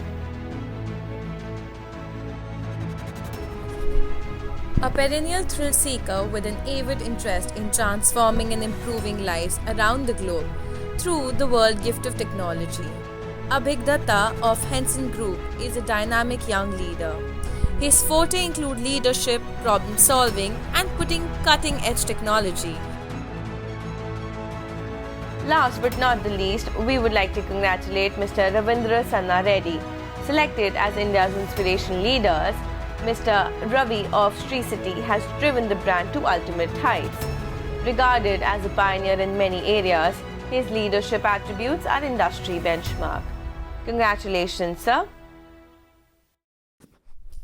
Our next speaker of the day is Mr. Mario Smith, Managing Director, Lingle Windows and Doors Technologies Private Limited. An incredible leader, Mario has led the Lingle brand into new heights. Can we have his viewpoint on the brand? Hello everyone and welcome to the world of Lingle Windows. It's my pleasure of being here today. It's my pleasure that you are actually watching me, that we are not tired of going online and watching webinars. Thank you for joining, and I hope I can give a lot of inputs, and on the end maybe some small take home where you say yes, whatever was spoken or whatever was just conveyed as a message is somewhere useful. Life after COVID, life after the pandemic, where we can say today maybe life after lockdown, but in the middle of the pandemic. We hope that in a year from now, we are hopefully over and looking for a reasonable good winter in 2021. But as of now, yes, we have to stand and we have to fight and we have to prove ourselves every day that we are here to stay, and we are with the right concept to go over it. So many seminars, real seminars I attended in the last couple of years, where we talk about disruption. And in disruption, we spoke about that your product is going to become maybe outdated, or someone as a larger size comes into your business and is going to try to eat your market share away. But with the pandemic, what we have seen in 2020, it's a complete new thing, because not just a region or an industry or a country, the entire world had to find a way how to come over it and how to live with it. And therefore, my first message, the leader has to stand. If you are the leader of your company, you have to stand. You have to have the vision. You have to come up with the right solution. You have to turn and tune yourself every day. Is it okay what I did? Can I do it better? Was there something which I could not forecast? And definitely in the current situation, there are so many things which we can't forecast. You should know, first of all, in which trade, in which business you are in.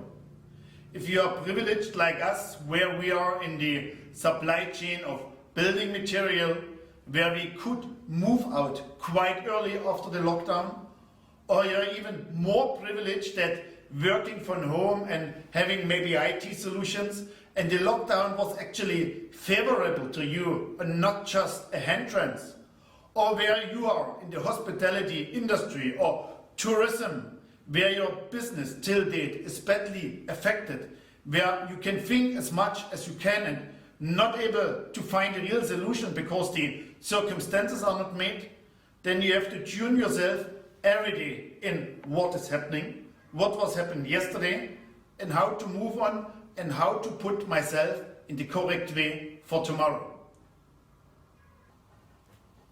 This is me. You will not believe it. It was me during the lockdown.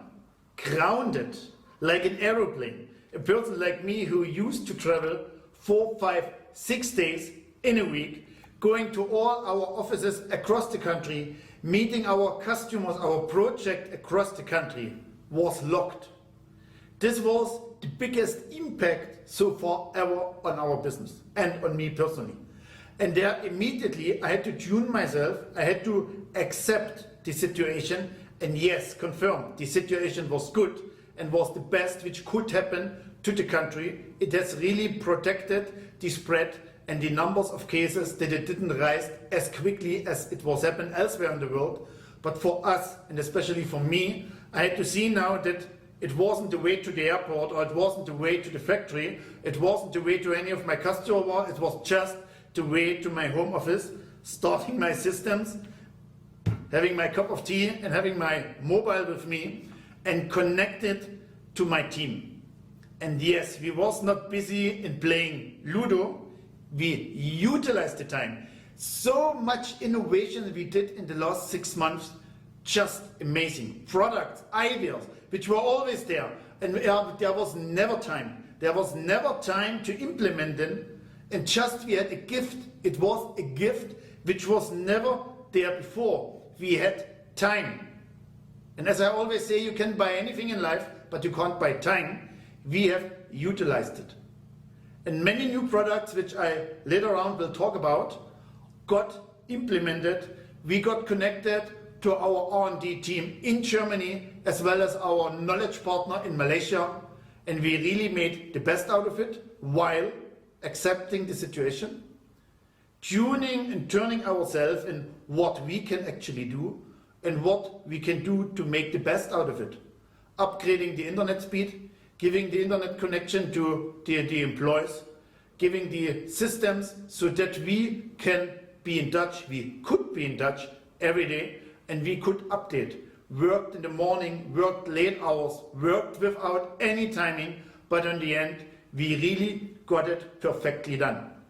Many engagement projects we made internally within the Lingle member, because everyone was just again locked, not knowing what is happening and what is going to come, to encourage the people with new ideas, asking for suggestions. These are all things which we did during the lockdown, and in the end, I can say, as of now, it has paid off a lot that we used the time to its best. Let me speak about some general points. Customer behavior post-lockdown. We know ourselves, we are sellers, and at the same time, for many other products, we are actually the customer, we are the purchaser. And we know when the times are uncertain, then the customer is feeling the same what I'm feeling if I'm going to make a purchase. And as higher the value on the product is, as more the people are going to think. We do the same, right? Therefore, you have to create trust. Very important, trust, be reliable, and especially in our trade, building material supply, tailor-made products where we are not having anything ready-made, convey the messages and the information clearly to the customer. We are dependent on our supply chain. Like in the past where there was no flight connection between Germany and India, we do have to overcome, and there was for a short time even a delay. But we have to explain, if flights are not there, a product can't be shipped immediately. Or with our products which we are sourcing locally in the country, those suppliers do have the same problem of revamping. That's why important to convey the message and to speak the truth. This is happening at this day, or in case it could not happen, then you please tell why. Because important, your reliability, your own trust factor, your reputation is at stake. And we know good messages are spreading very slow and bad messages are just spreading a lot. And anything you should have in these days, but not a bad mouth information about you where maybe you are not even at fault, but you did something in conveying the message in the wrong way. Customer trust, customer information, and at the same time, when you have individual customer, get the testimonials, because it is important that people know who was actually happy with you. People know, oh wow, in spite of everything, they made it, they came on time, they got the team to the project, and they just finished the job and handed over in an amazing condition before time, or there was a slight problem because of supply chain, but they managed it very well. And at the time of the housewarming, our windows, our product was installed, and we are too happy with it. It is you who builds up the reputation, and it is you who has a big chance of spoiling it. Therefore, always be wisely, think twice. If you are going to take an order, are you able to execute it? Are you able to work on the proposed terms and conditions? This is where you as a leader day to day have to think again in your business, am I on the right track? And control it, control your team, control the supply chain, control your accountings, your finances, your funds, control it so that you know that the entire ship you are steering as a leader is going to move in the right direction. This was always important, and those points were always there. But in good times, you may lose someone and you will gain someone, and your business is not really affected. But in times today where the business is maybe not at the stage where it was and at the level where it was, it is very important for you as a brand, as a leader, to positioning yourself and not to take any chance that anyone can disrupt your brand and your reputation, because the pandemic has of course given us a lot of challenges, and now it's us to overcome. And this is my message to all the leaders: take care that nothing goes wrong with your brand. Moving on, we have an amazing panel discussion discussing the new age rules in the corporate world to fuel a new age economy post-COVID-19. Our first panelist would be Ms. Sarita Singh, CEO, Priyadarshini Group of Schools. Our next panelist would be Dr. Jaya Vaidyanathan, Chief Executive Officer, BCT Digital. Our next panelist would be Mr. Kalyan Sridhar, Managing Director, PTC India. Our next panelist would be Mr. Alok Biswas, Chief Executive Officer, Jana Kalyan Finance. Last but not the least, our next panelist would be Sabyasachi Goswami, CBO, Perfuse Software. And moderating the session would be Mr. Abhimanyu Ghosh, Editor-in-Chief, WCRC International. Over to you, Mr. Abhimanyu. Organized together by two of India's topmost consulting and research companies, that's Whitepage International and iBrand 360, along with, of course, the famous Malcolm McDowell Academy, who is the process advisor and evaluator of all our processes. Welcome to this panel discussion today on new age strategies in the post-COVID era. Welcome all of you firstly. The need for speed has never been greater than today as companies adopt new ways of working at speed. Executives are also interested in moving to flatter, non-hierarchical structures, taking more radical approaches to decision-making and ways of working. Gone are the days of waiting around for best practices to emerge. CEOs today recognize the need to shift to adrenaline-based speed during COVID-19 to speed up design for the long run. The winners are experimenting now and boldly. When the coronavirus pandemic erupted, companies had to change. Many business as usual approaches of serving customers, working with suppliers, and collaborating with colleagues, or just getting anything done would have failed. They had to increase the speed of decision making while improving productivity, using technology and data in new ways, and accelerating the scope and scale of innovation. And it worked. Organizations in a wide range of sectors and geographies have accomplished difficult tasks today and achieved positive results in record time, redeploying talent, launching new business models, developing new products, shifting operations, and much, much more. And I think that's what winning companies really do. Our discussion today focuses on changes required to be adopted for smoother operations and leadership functions during this extremely tough times. We are going through an anxious period, but winning companies set benchmarking standards. Winning companies show the way. Our discussion today focuses on changes required to make this happen. Our eminent panelists today are Dr. Jaya Vaidyanathan. Welcome, Dr. Jaya Vaidyanathan. She's the CEO of BCT Digital, a global speaker, entrepreneur, thought leader, and an expert on financial services and technology. Jaya Vaidyanathan is the CEO of BCT Digital, a global technology company specializing in innovation in the predictive analytics and AI space with a focus on financial services. A portfolio of skills include driving product strategy in digital transformation space, product innovation, risk management, mergers and acquisitions, technology delivery, and execution. She's a multi-award winner, fintech innovator, entrepreneur, and thought leader. Jaya is a globally recognized speaker. Welcome, Jaya, to this panel discussion. Next, we have Mr. Kalyan Sridhar. Mr. Kalyan Sridhar is the Managing Director and Country Head of PTC India, a successful leader with proven track record of 20 years in senior executive roles spanning sales, business development, business operations, and channel sales in the IT industry. Kalyan joined PTC in 2015 and has put PTC India on a very aggressive growth trajectory, buoyed by very strong portfolio as well as vibrant market for PTC in India.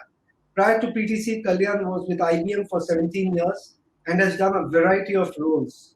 A science graduate with post-graduation in business administration, Kalyan is an avid golfer and a cricket enthusiast as well. Welcome, Kalyan. Thank you. Hello, everybody. Yeah, hi. Next, we have, of course, Mr. Sabyasachi Goswami. Sabya is the Chief Business Officer of Perfio Software, an extremely fast-moving company today. He has 18 years of experience with proficiency in business development, sales strategy, operations, and sales and marketing activities. He has proven skills in breaking new avenues, driving revenue growth with optimal utilization of resources, and proactively conducting opportunity analysis to accomplish multifold revenue increases. Welcome, Sabya, to this panel discussion. Thank you very much for joining us. We have Dr. Sarita Singh, CEO of Priyadashini Group of Schools. She has been recently featured in Forbes India as a self-made woman who defies the notion of barrier. Her opinion and ideas of education system and the toll of COVID on students have been well accepted. She has emphasized on the importance of mental and emotional well-being of students in these times. An entrepreneur, teacher, and a leader par excellence, Sarita Singh is the CEO of India's leading group of schools, Priyadashini, which she has built with extreme passion, providing highest quality education. Welcome, Sarita, to this panel discussion. Last, we have Mr. Alok Biswas. Mr. Biswas has been the founder and CEO of various companies. Today, he is the founder and CEO of Janakalyan Finance. A pass out of Xavier Institute of Management, Bhubaneswar, Mr. Biswas is a new age entrepreneur in the microfinance and BFSI industry who started from very humble beginnings actually and made a huge mark for himself through hard work and dedication. As a leader of many top BFSI brands that excelled under him, Alok founded Janakalyan Finance, inspired by Grameen Bank of Bangladesh, Today, his brand is helping and empowering the needy and is on a highly sustainable business model. Welcome all of you to this panel discussion at the Ideas Fest. We will seek your opinion and your guidance to this industry. This telecast is broadcast to various sorts of people, from top corporates to student to government to bureaucrat. We would want opinions from you as thought leaders of today who are driving companies to excellence, their brands to excellence. Give a perspective on leadership, your brand, and the industry per se. I think we'll start with Dr. Jaya Vedranathan. Jaya, if you could kindly give your opinion on the same. We can leadership, industry, and your brand, and we'll move one by one to everybody. Yeah. Sure. Maybe I'll give you a quick snapshot view on what leadership means today. The world went in the flick of a second from being flat, right? The world is flat, to being very siloed. And we don't know what the new normal, what shape the world is going to be. So that the dynamics of economies has changed substantially during this time, which means that there is more thrust for going local and then going global. So I think what it means for our industry per se is that we have shifted a lot of development locally, and that was one of the strongest things that kept us ahead in terms of both the growth and revenue curves in today's post-COVID times. About 7 years back, we decided that we would make products in India for India. And that was something that was more with the localization of the demands that fits our unique business needs, especially in the BFSI space. I'm sure Alok and others will talk about how in India, the need for microfinance and how the whole world needs to be looked differently. Let me probably pick an example and then walk you through all of that, leadership, brand, and industry, through that as an example. One of the things that we've been grappling with is the issue of, in the banking world, of raising NPAs. Post-COVID, that's just going to be more and more increasing rampantly. And the way the world views NPAs and the way India views NPAs is completely different. The reason is it comes from two factors. One is willingness to pay, second is ability to pay. The ability to pay is universal, and that is something that prevails across all geographies. So that's a commonality thread that we carry through. The willingness to pay is something that where there is a lot of cultural influence which comes from a localization of habits. So I think it is more to do with, do you take a global product and bring it to India, or do you keep it local, fitting with the unique cultural nuances of the situation itself?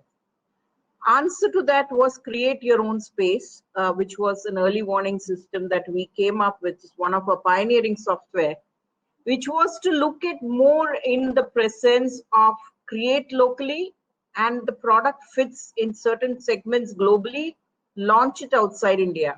So complete paradigm shift in terms of being flat to localization, which we are seeing increasingly as the borders shut, people could not travel much. The emphasis on building locally, or Atmanirbhar Bharat as we call it, is something that is here to stay.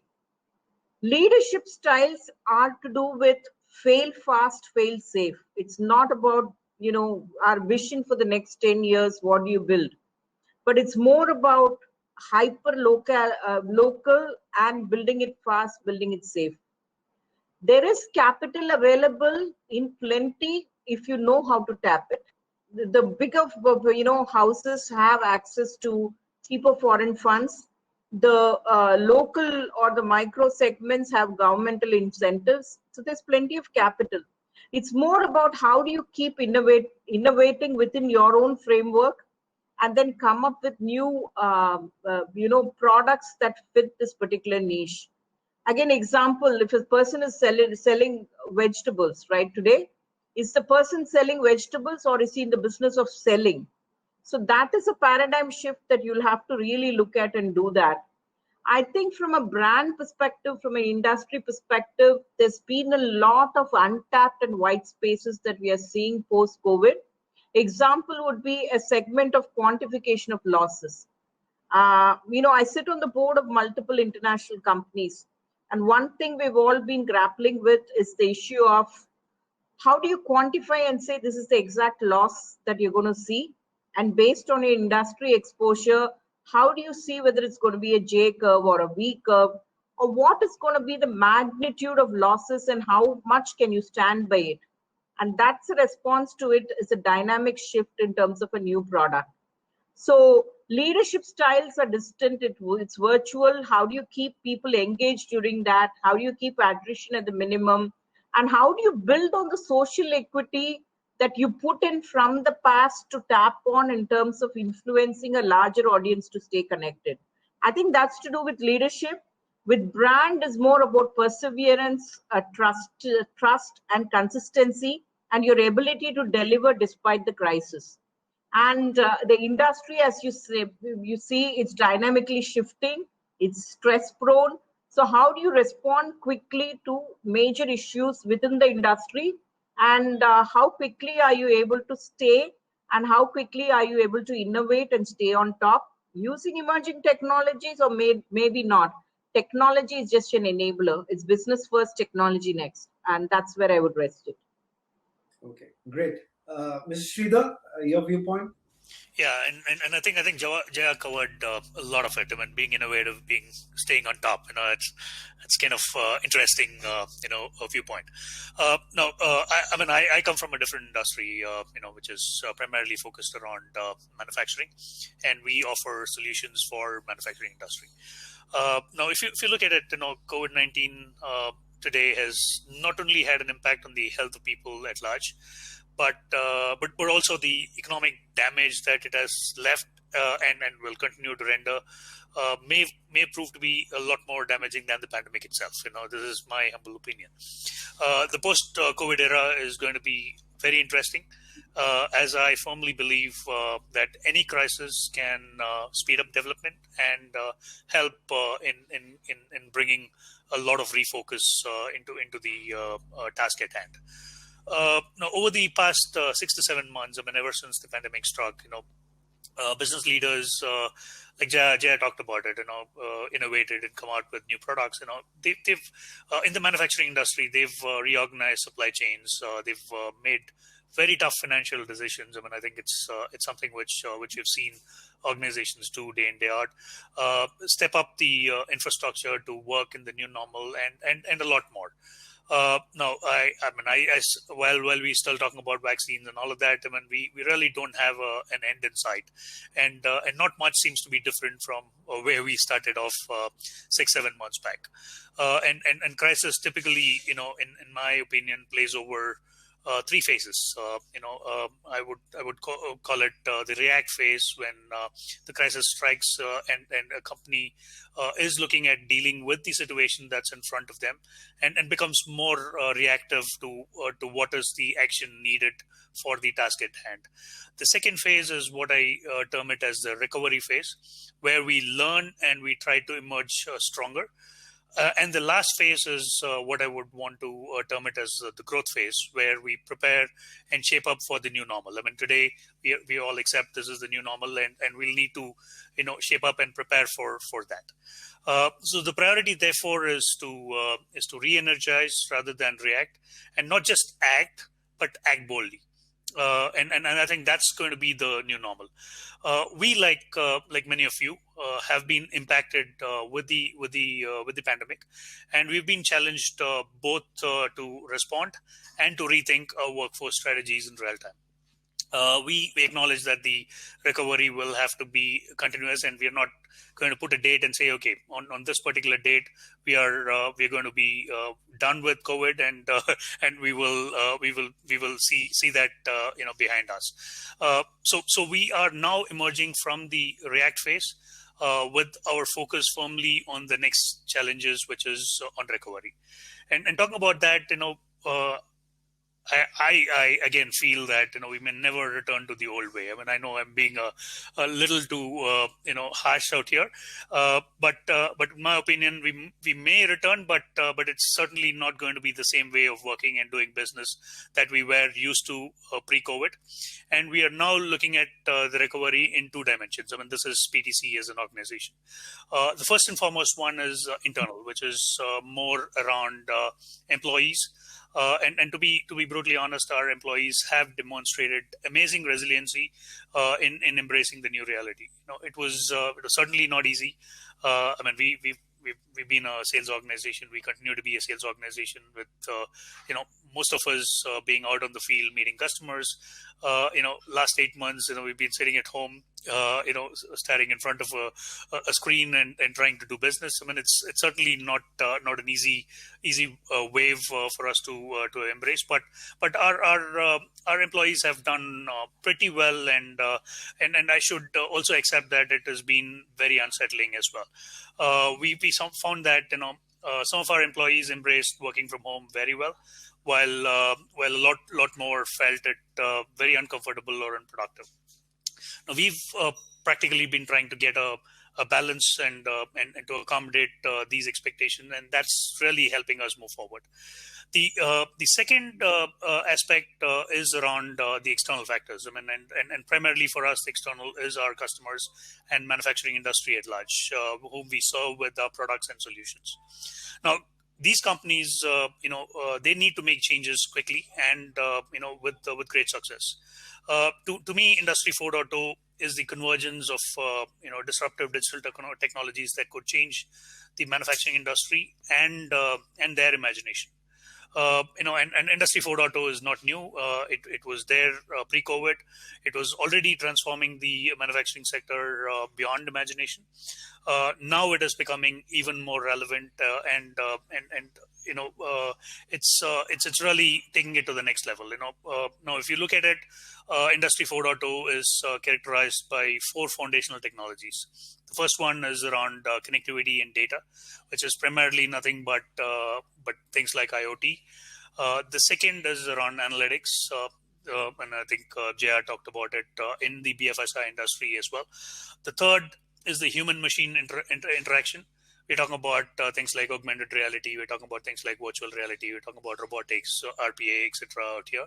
And the last one is additive manufacturing. We're talking about 3D printing, which is going to revolutionize the manufacturing industry at large. So overall, if you look at it, we are seeing the role of Industry 4.0 as being very critical to fuel growth in the manufacturing sector post-COVID. Organizations today are adopting digital solutions and are likely to emerge far more stronger than their peers who are not. We also see differential adoption for solutions like digital twins, which requires the IT/OT to come together. While large enterprises with financial muscle will leapfrog on adoption, our effort is to try and help the SMEs and the smaller businesses who are in a more challenging liquidity position. I mean, I hear JR saying financial. I mean, if you know who to approach, you're probably going to get finances. I mean, which is music to a lot of people's ears. But the pandemic has caused also to a lot of companies to freeze their Industry 4.0 initiatives to preserve cash. But in my opinion, as more businesses emerge from this crisis, the case for digitization is going to get a lot stronger. And that, to me, is going to fuel the growth post-COVID. This is my thought on what the manufacturing industry is likely to go through. Okay, great. Sabya, your viewpoints? Yeah. I echo what Kalyan and Jaya said, and partly I belong to the same industry to what Jaya belongs. We serve almost similar clients in the BFSI. See, I would start by saying that I want to be an optimist. Okay. Having said that, there are things that may happen, may not happen. So the phrase in my head is bounded optimism. Okay. So it gives all the leaders a chance to bring purpose to the chaos that we have been running so far. Having said that, what I'm trying to say is this is the time where the leaders can become a lot more human. Maybe a little bold statement, but I would make that statement. A lot more human. It's time to show vulnerability with optimism. And it's also the time where you over-communicate. I think all this last 6-7 months, globally probably about a year now, communication has been essential to the employees, to your suppliers, vendors, partners, and your investors. So I think that's also a key element for any leader, or has been becoming more essential in the last couple of months. I think the 4 E's, which is very basic principle we would have learned in our management colleges as well, has seen prominence at this time, which is energy. The leader has to be very energetic. We would have heard, we would have seen some in our lifetime, but this is the time where it was actually a test of the leader, how energetic the leader was actually, because it was very important to bring the team and the partners together and collaborate. So without that was not possible. So I think the companies which had those kind of leaders stayed good and are doing good. Second was empathy. Anyone who has ensured the employees don't sink, their partners don't sink, and their investors don't sink, are doing fine. I think it is tough time, but they're still doing fine. So I think it's very important to keep that in mind. Then is engagement, partly very, very critical, because even without face-to-face meetings, as Peter was saying, virtually also you were supposed to engage with your employees and your clients and your different suppliers and partners. If anybody has engaged a little less, I'm sure they would be feeling that pinch. So it was very important that you engage as well. And finally, the equilibrium. Because what pandemic has taught us was to stay calm, composed, and close to the nature and your family. I think we were all staying away from all of those elements. It has definitely brought back all of us closer to all the elements that I mentioned. So I think these are very important from a leadership capabilities and abilities that should have been demonstrated in any kind of crisis, in a normal scenario also, but in the crisis, this would have got demonstrated more so. I would say from a brand perspective, Perfios has actually, I would say we were kind of prepared. When this started coming in October, November, when we started early from China, since we are in the digital space, so obviously as an industry, we definitely gained, because it was in the BFSI vertical, digital was the buzzword. On certain verticals, digital has taken off, but certain verticals, they were still kind of contemplating how do we go about it, whether the market is ready, whether the people are ready, all of it.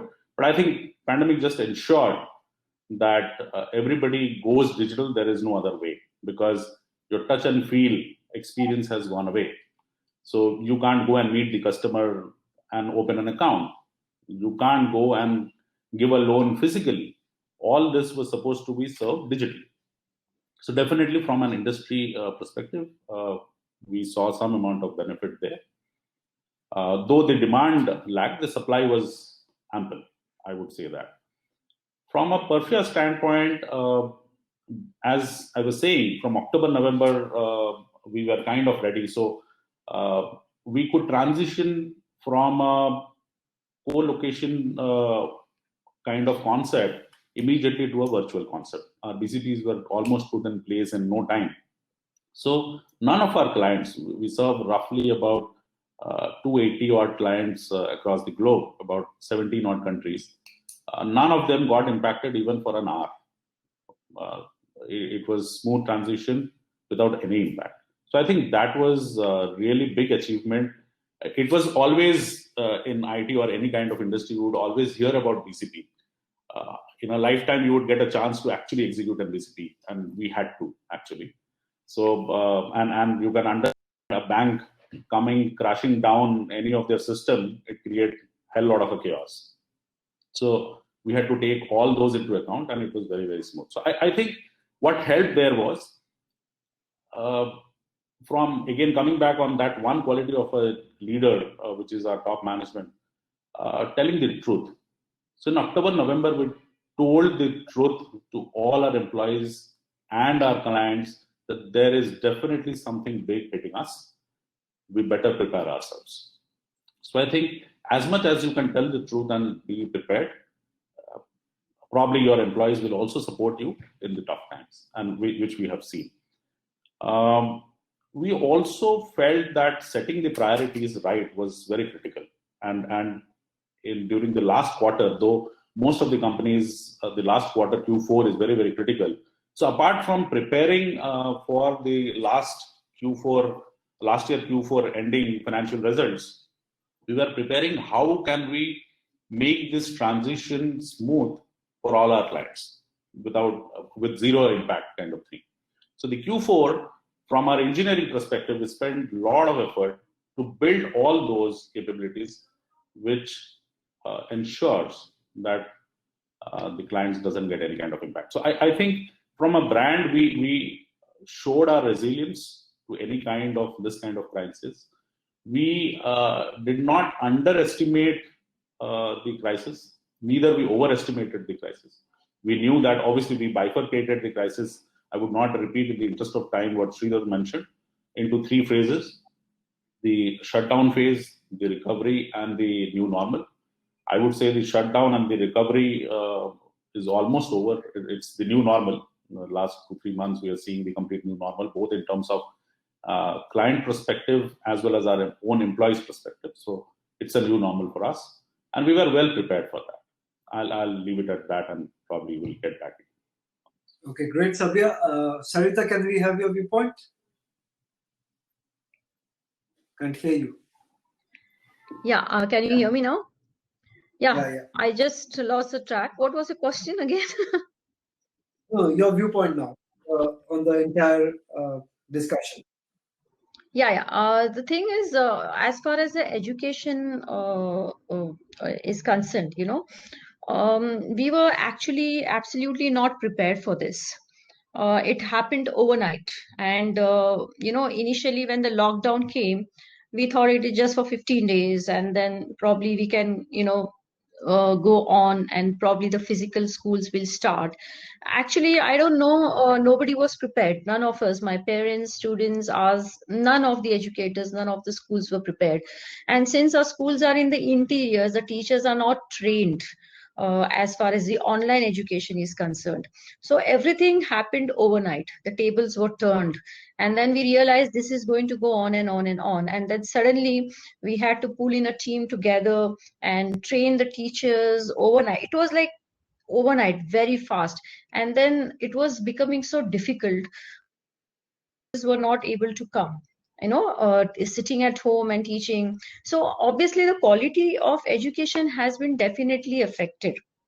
But suddenly there was a hype created in the market, that in the education sector, the edutech or the AI, is like dominating the market, which I feel was a hype.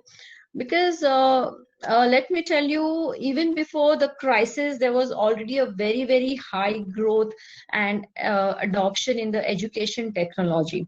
If you look at the global edtech investments, they were reaching up to $18.66 billion in 2019. That's right. And the overall market for online education, which was projected, was $350 billion by 2025. Okay, so nothing was new. Online education or artificial intelligence or apps and everything was we were already implementing. There were robotics in our schools. There was a lot of online education happening already, but it was not completely online. So what happened with us, like we had to go step by step, slowly. So because of that, the quality of education was definitely affected, and then nobody can replace the physical classrooms, right? All of your kids might be taking online classes right now. Maybe they're taking online classes for schools or colleges. So initially, even the students thought that probably it is just a phase, and it will pass. But now the frustration levels of the students have gone so high, the lack of interest, anxiety, depressions, loneliness. Because what happens initially, the parents were with the students. Then the work started, offices started, business started, then we all started going out. So at least first parents were now to the students were absolutely alone, lonely at home. So this was actually taking a toll, on the students' psychological and emotional health. And I would like to ask all the panelists that how are these children doing and going through. And the frustration is actually coming on the parents, and the parents are becoming punching bags. And I'm sure everybody is going through that. So online education. Yeah, sorry to disturb, just to break. Of course, this pandemic got people together, families together. However, data says a little different story. Huh? Data says, like what Sarita is saying, the frustration. Domestic violence cases in India have gone up. Yes. Violence cases in India have gone up. Depression cases in India have gone up. So are we saying too much of bonding with the family is also not right? And people need to have a hard-hitting fact. This is a hard-hitting fact. I will tell you the hard-hitting fact. As far as every member of the family was going out, everything was fine, in harmony. The moment everybody was sitting at home, the reality came off. Reality. It's just not about the relationships between a husband and wife, but the relationships between the parents and children and everybody, even the servants and the maids. So everything was falling apart because everybody lost a sense of purpose. Everybody had a sense of purpose, getting in the morning, getting ready, going somewhere, achieving something, doing something in life. That was totally lost. And everybody became each other's punching bag. So for schools, for education sector, online is just an last option, and we don't have anything, so we go online. But it's not going to sustain. Education industry very badly these days. There is no doubt on that. There are some industries which are doing well, like SME is a backbone of a country. SME as an industry, I'll come to Dr. Jaya and Sabya on this a little bit later, but SME as an industry, as a total vertical, has virtually collapsed during this lockdown and the pandemic situation. And it is not too good for the country. It is leading to the economic crisis. We will come to that. Just finish your viewpoint. We'll go to Alok and then come back to you once again. So my point is like everything is fine as far it's for a certain period, but now the frustration levels are going very high. The student, they want to come on the campus, they want to have a social emotional touch, which was always there with the schools, which is impossible with a machine, with this what we are sitting in front of each other. Like if this event was live, I would have been sitting and I would have been talking about life and other things also, and we would have been more comfortable with each other probably. But now there is a barrier, right? There is a barrier of this technology, I would call, or AI. So that barrier doesn't work with the students because they are small. They need emotional touch. We are social animals, they need to socialize. So this won't survive in the education sector, and this something has to be done immediately so that the schools start. at least once a week or something, wherein the children go and refresh their minds. Going on, by the way, there's another huge cases are rising in Bombay and Delhi. Delhi definitely is going to go for a market lockdown. If company lockdown happens once Exactly. again, both in Delhi and Bombay, but definitely containment zone market lockdowns are again restarting. And let's say, for example, Delhi, the national capital, is a very trader-based city. Like Bangalore is IT, Bombay is finance. Delhi is very trader-based. You know, if the system collapses, if that happens once again, there is anxiety. Of course, there are companies which are doing extremely well. There are certain industries which are doing fantastically well. Then there are winning brands who planned everything, and then of course there are this huge number of companies have shut down. The SME industry is in real doldrums. To say. So we'll come to those questions. We'll come to Alok for your viewpoint, and then I'll put some questions on each one of you. Yeah, Alok.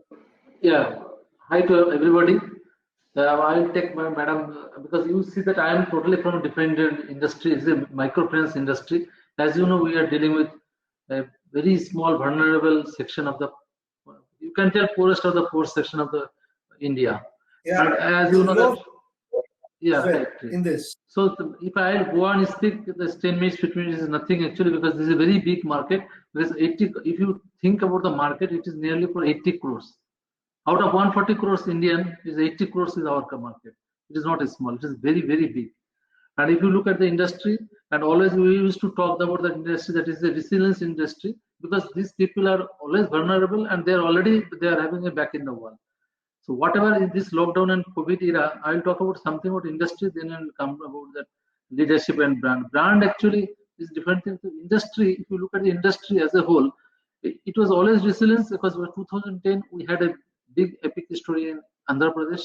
One big crisis was there because of the SKS microfinance issue was there, and all government and everybody has gone everywhere, and they told that in parliament everywhere it was there that you people are charging onerous interest and you are using this so many clauses and also using muscle power and to the vulnerable section. So a lot of issues was there. Then government came and in 2011, May 2011, some sort of regulation came with RBI guidance and all this issue. So we have seen the resilience and the market was only 20,000 crore. Then you look at 2016, another story of demonetization. That time also people suffered like anything. But every time when the resilience is, when the industry bounced back like anything, this simply from 20,000 crore in 2016 it is 2 lakh crore, and now it is 8 lakh crore business. And market is hugely open, and it is, as you know, that we are providing only 20,000 to 30,000 rupees only a poor borrower. They are asking only 20,000, 30,000. You people think that smartphone cost is 27,000 or 28,000, but they are borrowing us from 20,000 to 30,000 rupees. And what they are doing with this money, they are repaying back with 12 installment or 24 installment in a year or 2 years product. So 20,000, you just imagine how much money is there. So maid servant and all this, whatever is there, vegetable vendor, 80 crore people are there with us. So here actually, if you look at a lot of crisis because they don't have means, their local train is not there. And as you told, Mr. Abhimanyu was talking about SME and other things, is all interlinked because all people are working in a because there is a supply chain issue is there in everywhere. So because a local train or containment zone, whatever you tell, they are most sufferer of this country. And when they are sufferer means we are also sufferer. So our repayment rate and all these things has gone haywire, and we are always hoping back that the government will support us, and government is supporting us through the special liquidity facility and all these things. But the industry as a whole, another issue is that the brand, actually another point is the brand. If you talk about brand, slowly after 2016, the brand already gone over. There is no brand actually. Microfinance itself is a brand. Whether it is a Janakalyan or whether it is a Kramin Kuta or whether it is any other company, slowly the brand, government actually wanted that the brand should not be there in NBFC sector. Recently, a circular already came that NBFC should be converted into a small finance bank or something like this. So my idea when I started this company, Jagaran, another microfinance company, my idea was to start a small bank. That is my idea. That's why I left Axis Bank and started their bank. But somehow with the investor and all these things could not manage, and that's why the company is running well. But I have to leave, and I started Janakalan. So my aim is to open another bank also. That is my aim actually. So brand actually, what I am looking, it became a commodity product. And if my collection rate is 70% or something like this, the same thing also from the Annapurna or Bandhan or somebody else also there. Bandhan is a big player, they became bank as a microfinance industry. So slowly the brand equity already gone. So brand equity has not, and madam actually told that two big thing actually, it is related to me, the willingness to pay and ability to pay. I jot down so many things about ma'am actually, ma'am, Jaya madam has told so many good things. And the ability to pay and willingness to pay, we are now facing that willingness to pay because some unlock is there and we saw that everything is okay, but people are not willing to pay because they are thinking that second wave of lockdown will be there and how they will survive. So that's keeping the money with them and they are not paying us. And if you look at the leadership, so brand, I told you that, and if you look at the leadership is always about the management of the employee. In our business, it is the employee majorly. Customer, there are two types of customers that madam told, that is the thing is there. And they are more or less after the last 10 years actually in this industry, seen a lot of things are there. Credit bureau, check is there, then artificial intelligence, digital collection. Now we are going for digital onboarding also. So many things are there. So leadership is that how we'll manage the company and how to stay afloat. And Shabashachi also told something that should be very human and brutal. I don't know how you can be brutal and how you can be human. Both you can. I don't know how it can be. So at the same time, we are facing this problem for last 9 months to 10 months. We have not no retrenchment. Even salary increase was also there. So we are managing somehow to our cost and all these things because it's very good, very bad time. And RBI also giving some relaxation, ALM mismatch. A lot of issues are there. We are facing a lot of problems. And equity market also, as you know, that the Indian market has most of the people are going to digital, that's e-commerce and all these things. So are going that in that line actually. Those who are doing good, mainly e-commerce majorly. Not anybody else is doing good, mostly. And the digital part, some fintech people are there. So digital collection, see that we have tied up with the PayU and we are doing the digital collection. But see that for 880 rupees premium, that collection amount is suppose 880 rupees. For that I have to pay 4 rupees 15 paisa charges. They will deduct from the customer and 7 rupees 12 paisa they will cut from us. So for 880 rupees we are paying 11 rupees. So that is the thing actually we used to talk for since 2008 actually. If you look at that, in this MFI industry was going for this digital collection, they were going on trying. The cost actually somebody should be subsidized, either government or something else.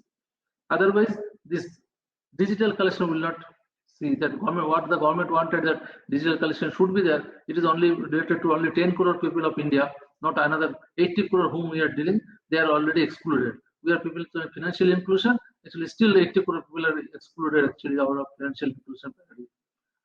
So I can talk a lot of things about microfinance and all these things, but still, I'll just here. So and any I have a question for Sabya. You know, you can answer this.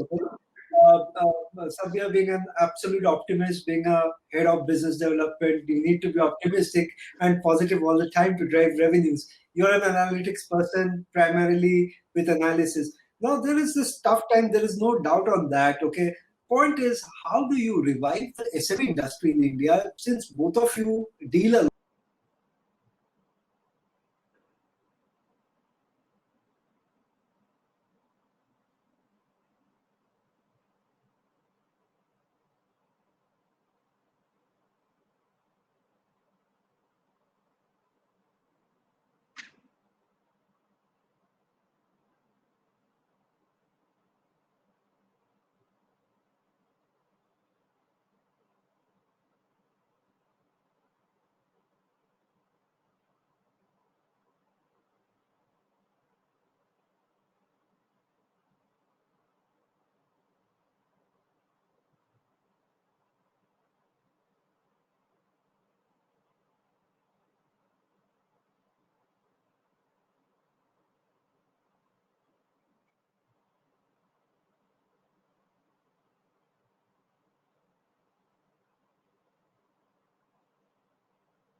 I think we lost Abhimanyu.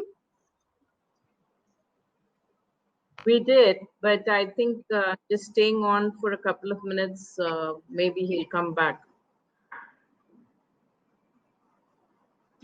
Well, it was 3 to 4, so only 3 minutes left. He might be lost. Yeah, Is to be back in probably 10 seconds. I think is some issue with the Wi-Fi, and that's why sometimes it gets difficult to do all these things digitally. So he's going to be back in about 10 seconds. So the technical glitches. Absolutely. So there, Madam Sarita actually told us that this technical things, an online class, that will not help the people. So children imagine the need kind of frustration the students going every day. that. To be another thing is that when they are in the interior of the quality, then they might have another issue of this Wi-Fi and all these things. They don't have Wi-Fi; they have an internet connection, and that also not working properly. No, my daughter, we are in Mumbai and we have Airtel connection and it goes on and off several times. So whether you're in the interior, doesn't work. It's India. And you have to accept that fact. That's why we have a hybrid technology. Actually, we are using loan operator origination system (LOS). Mostly, we are using technology for loan origination and collection. Everything. It is a hybrid model. So when you are off, then also it will work. When it will come, then it automatically upgrade the server.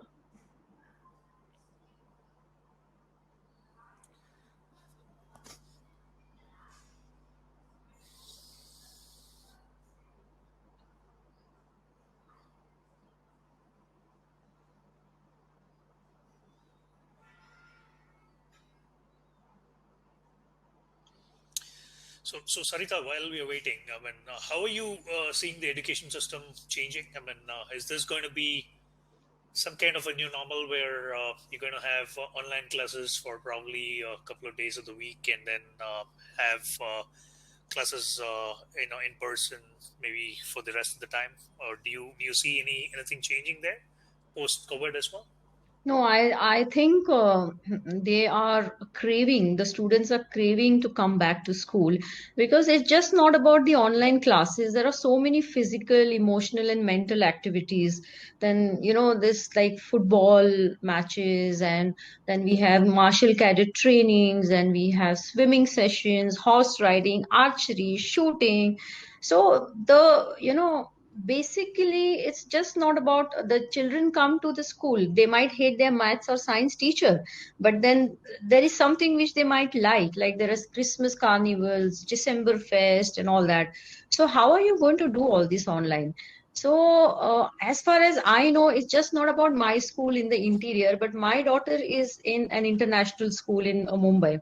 It's Oberoi International, and then she's on laptop from morning 8 o'clock till 3, in between some eating breaks and all. And by the time she come out of the room, she has these big dark circles and she's so gloomy. And then all these kids are facing vitamin D deficiency, then body aches, the immune systems are going down, the appetite has gone down. So it's not going to work. It's definitely not going to work, because schooling is like overall development.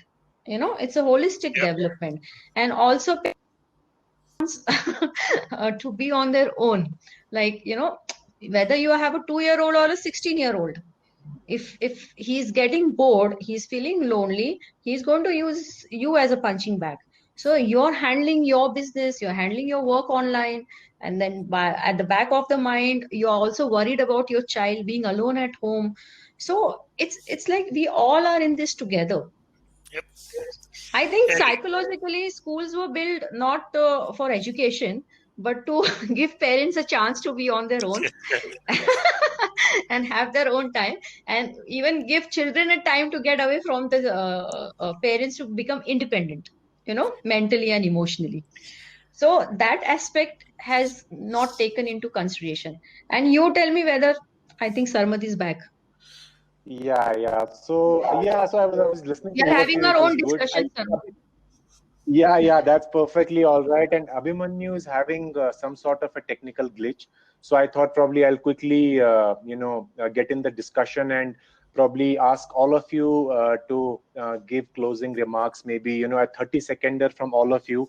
about what should be the winning strategies in this in these difficult times. Probably 2 to 3 winning strategies for your own organizations, and of course for your specific industry. A 30-seconder from all of you. Probably we'll get started with Ms. Jaya. If you can give us a 30-seconder closing remarks. Stay innovative, stay connected, and stay empathetic.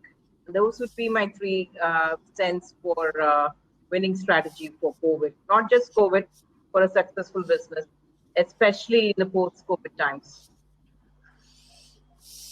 Perfect. Yeah, I think these are absolutely relevant in this in this time we're facing, and we hope to get through all of this soon and get back to our normal lives. Mr. Kalyan, you next. Yeah, I mean, I think Jaya talked about it from an individualistic standpoint. To me, from an organizational standpoint, it's about reflecting, it's about recommitting, and it's about re-engaging. So I think if you can do that, you're gonna stay relevant and stay successful. Absolutely. Moving to Mr. Sabyasachi, if you can give closing remarks on this topic. Yeah, I think we all have learned to be more adaptable, definitely. So I think it's the need of the hour.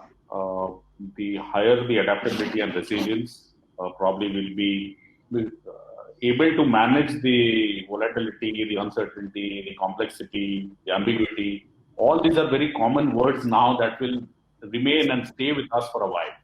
So the more adaptable we become, the more collaborative approach that we take, I think we'll be able to sustain all of this. So it's very, very important. And one important thing which I would leave everyone with is we need to all learn to give up control. I think in the situation of crisis, it is obvious and seldom that the solutions will come from a top-down approach. It can come from anywhere. And the delegating it swiftly and getting out the solution from anyone who has it and who has the creativity to think of an innovative solution, I think is the need of the hour. So if you don't give up control or you don't empower your people, you lose it. I think that's very, very critical. That's the thought I'll leave with. Sorry, I lost my connection, but I lost a little track. So someday you spoke from where I left. No, actually. So I was asking them about their closing remarks. No, Abhimanyu, I think it was a quick 30-second closing remarks on what will be a winning strategy. Absolutely, for all of So have all of you. So moving to Ms. Sarita. Okay. Moving to Ms. Sarita, and then we'll have the final words from Mr. Alok, and then Abhimanyu can give a closing remarks as a moderator, and then we'll end the discussion. Ms. Sarita, Madam also not. Is it? Can I talk? Yeah, please go ahead, Sarita. Yeah. I feel as far as the corporates are concerned, I feel disintegration of the organizations as a single monolithic structures to distributed polyolithic, and building market creating innovations, creating local ecosystems for the geographic equilibrium, and redefining business as cluster of people to cluster of roles or jobs, and capitalist systems to creative capitalism. But as far as schools are concerned, education is concerned, I think post-COVID the schools should redesign the entire system to focus on nurturing the whole child, balancing cognitive with socio-emotional skills development. Crisis management is the most important thing, because I don't think our students were prepared for this crisis. So I think the new system should be crisis management, emotional and mental health, which wasn't taken care because of online learning. Also ensuring that all children have access to the conditions and resources that enhance learning and development. And we have to make up for the loss of all their emotional well-being, which has happened during the lockdown. So I think this is what education sector should do. Okay, there. Your closing remarks? I think Jay's done. You need to go to Okay, Alok. okay. Alok? And, Yes. I'll give the final remarks after Alok is done. Okay, fine. Okay. Yeah, but in my sense, this post-COVID area, as I will talk about the MFI industry only, we have to empathize with the customer also. That's because they are facing a lot of crisis. We have to manage our investor and stakeholder majorly for that, especially bankers, lenders, and all these things. We have to be there, and of course, we are with the customer, with our HR, and all these things has to be strengthened. Proper technology and strategy has to be set. And as you think that when we are doing this business, it is a very people's incentive business, because if you see that only for some 1,70,000, 1,80,000 customer, and we are having 458 employees across geography, is managing them is very difficult, and also very low paid employees also. So managing them is very difficult time. And as Abhimanyu Sabyasachi actually told sometime, that is the engagement. Actually, the employee engagement is the major essence now. We are going on doing the employee engagement initiative. When my chairman and other people was HR head and all this was not that much inclusive was there, but now everybody, every day we are engaging with them, with the employees and the customer. We have set up a war room also for that. We are making phone call the customer also, and we are giving them assurance that we are with you. The good time will come, and always we will be with you. So that is the essence actually. Now we have to be very nimble and humble also, and we have to survive. So that is the message actually we have to give to all employees also.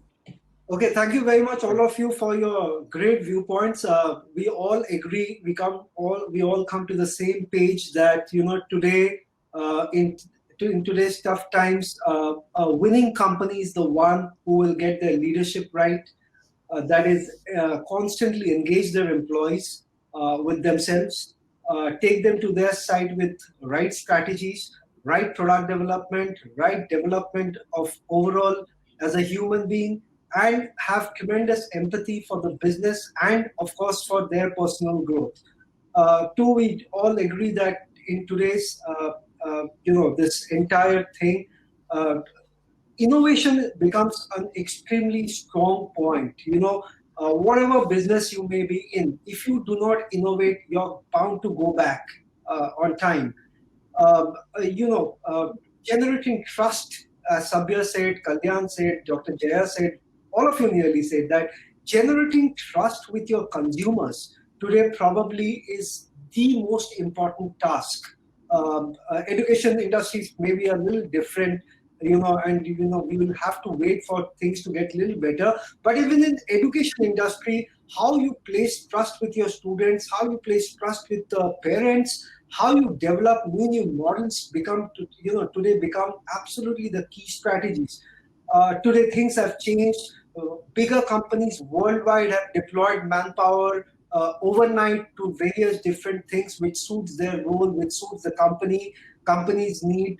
They have generated trust with their consumers with new product development, new ideas, and of course taking in consideration all government policies. I personally feel that government policies really need to be taken into consideration for any economy to thrive, for any company to go ahead properly. And it's far better than rather sitting and cribbing on policies and various other factors. We as leaders, we as companies today generate trust in our own target market, in our own employees, in becoming better human beings, and in becoming better managers. I think these are the only key strategies that will work for anybody post-COVID era.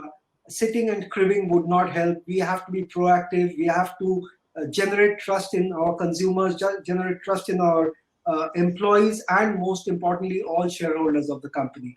We thank you all for being a part of this great panel discussion. Thank you very much for being a part of Ideas Fest 2020. Thank you. Thank you. Thank you. Thank you. Thank you everyone for joining us here today. We have had some amazing speakers who shared their valuable insights on important, pertinent issues and topics. We are looking forward to seeing all of you again tomorrow at 3 p.m. wherein we have some amazing global speakers lined up for you tomorrow. Also, congratulations to all the winners who were honored today for their exemplary achievements. We look forward to recognizing the selected and the deserving business leaders and brands tomorrow.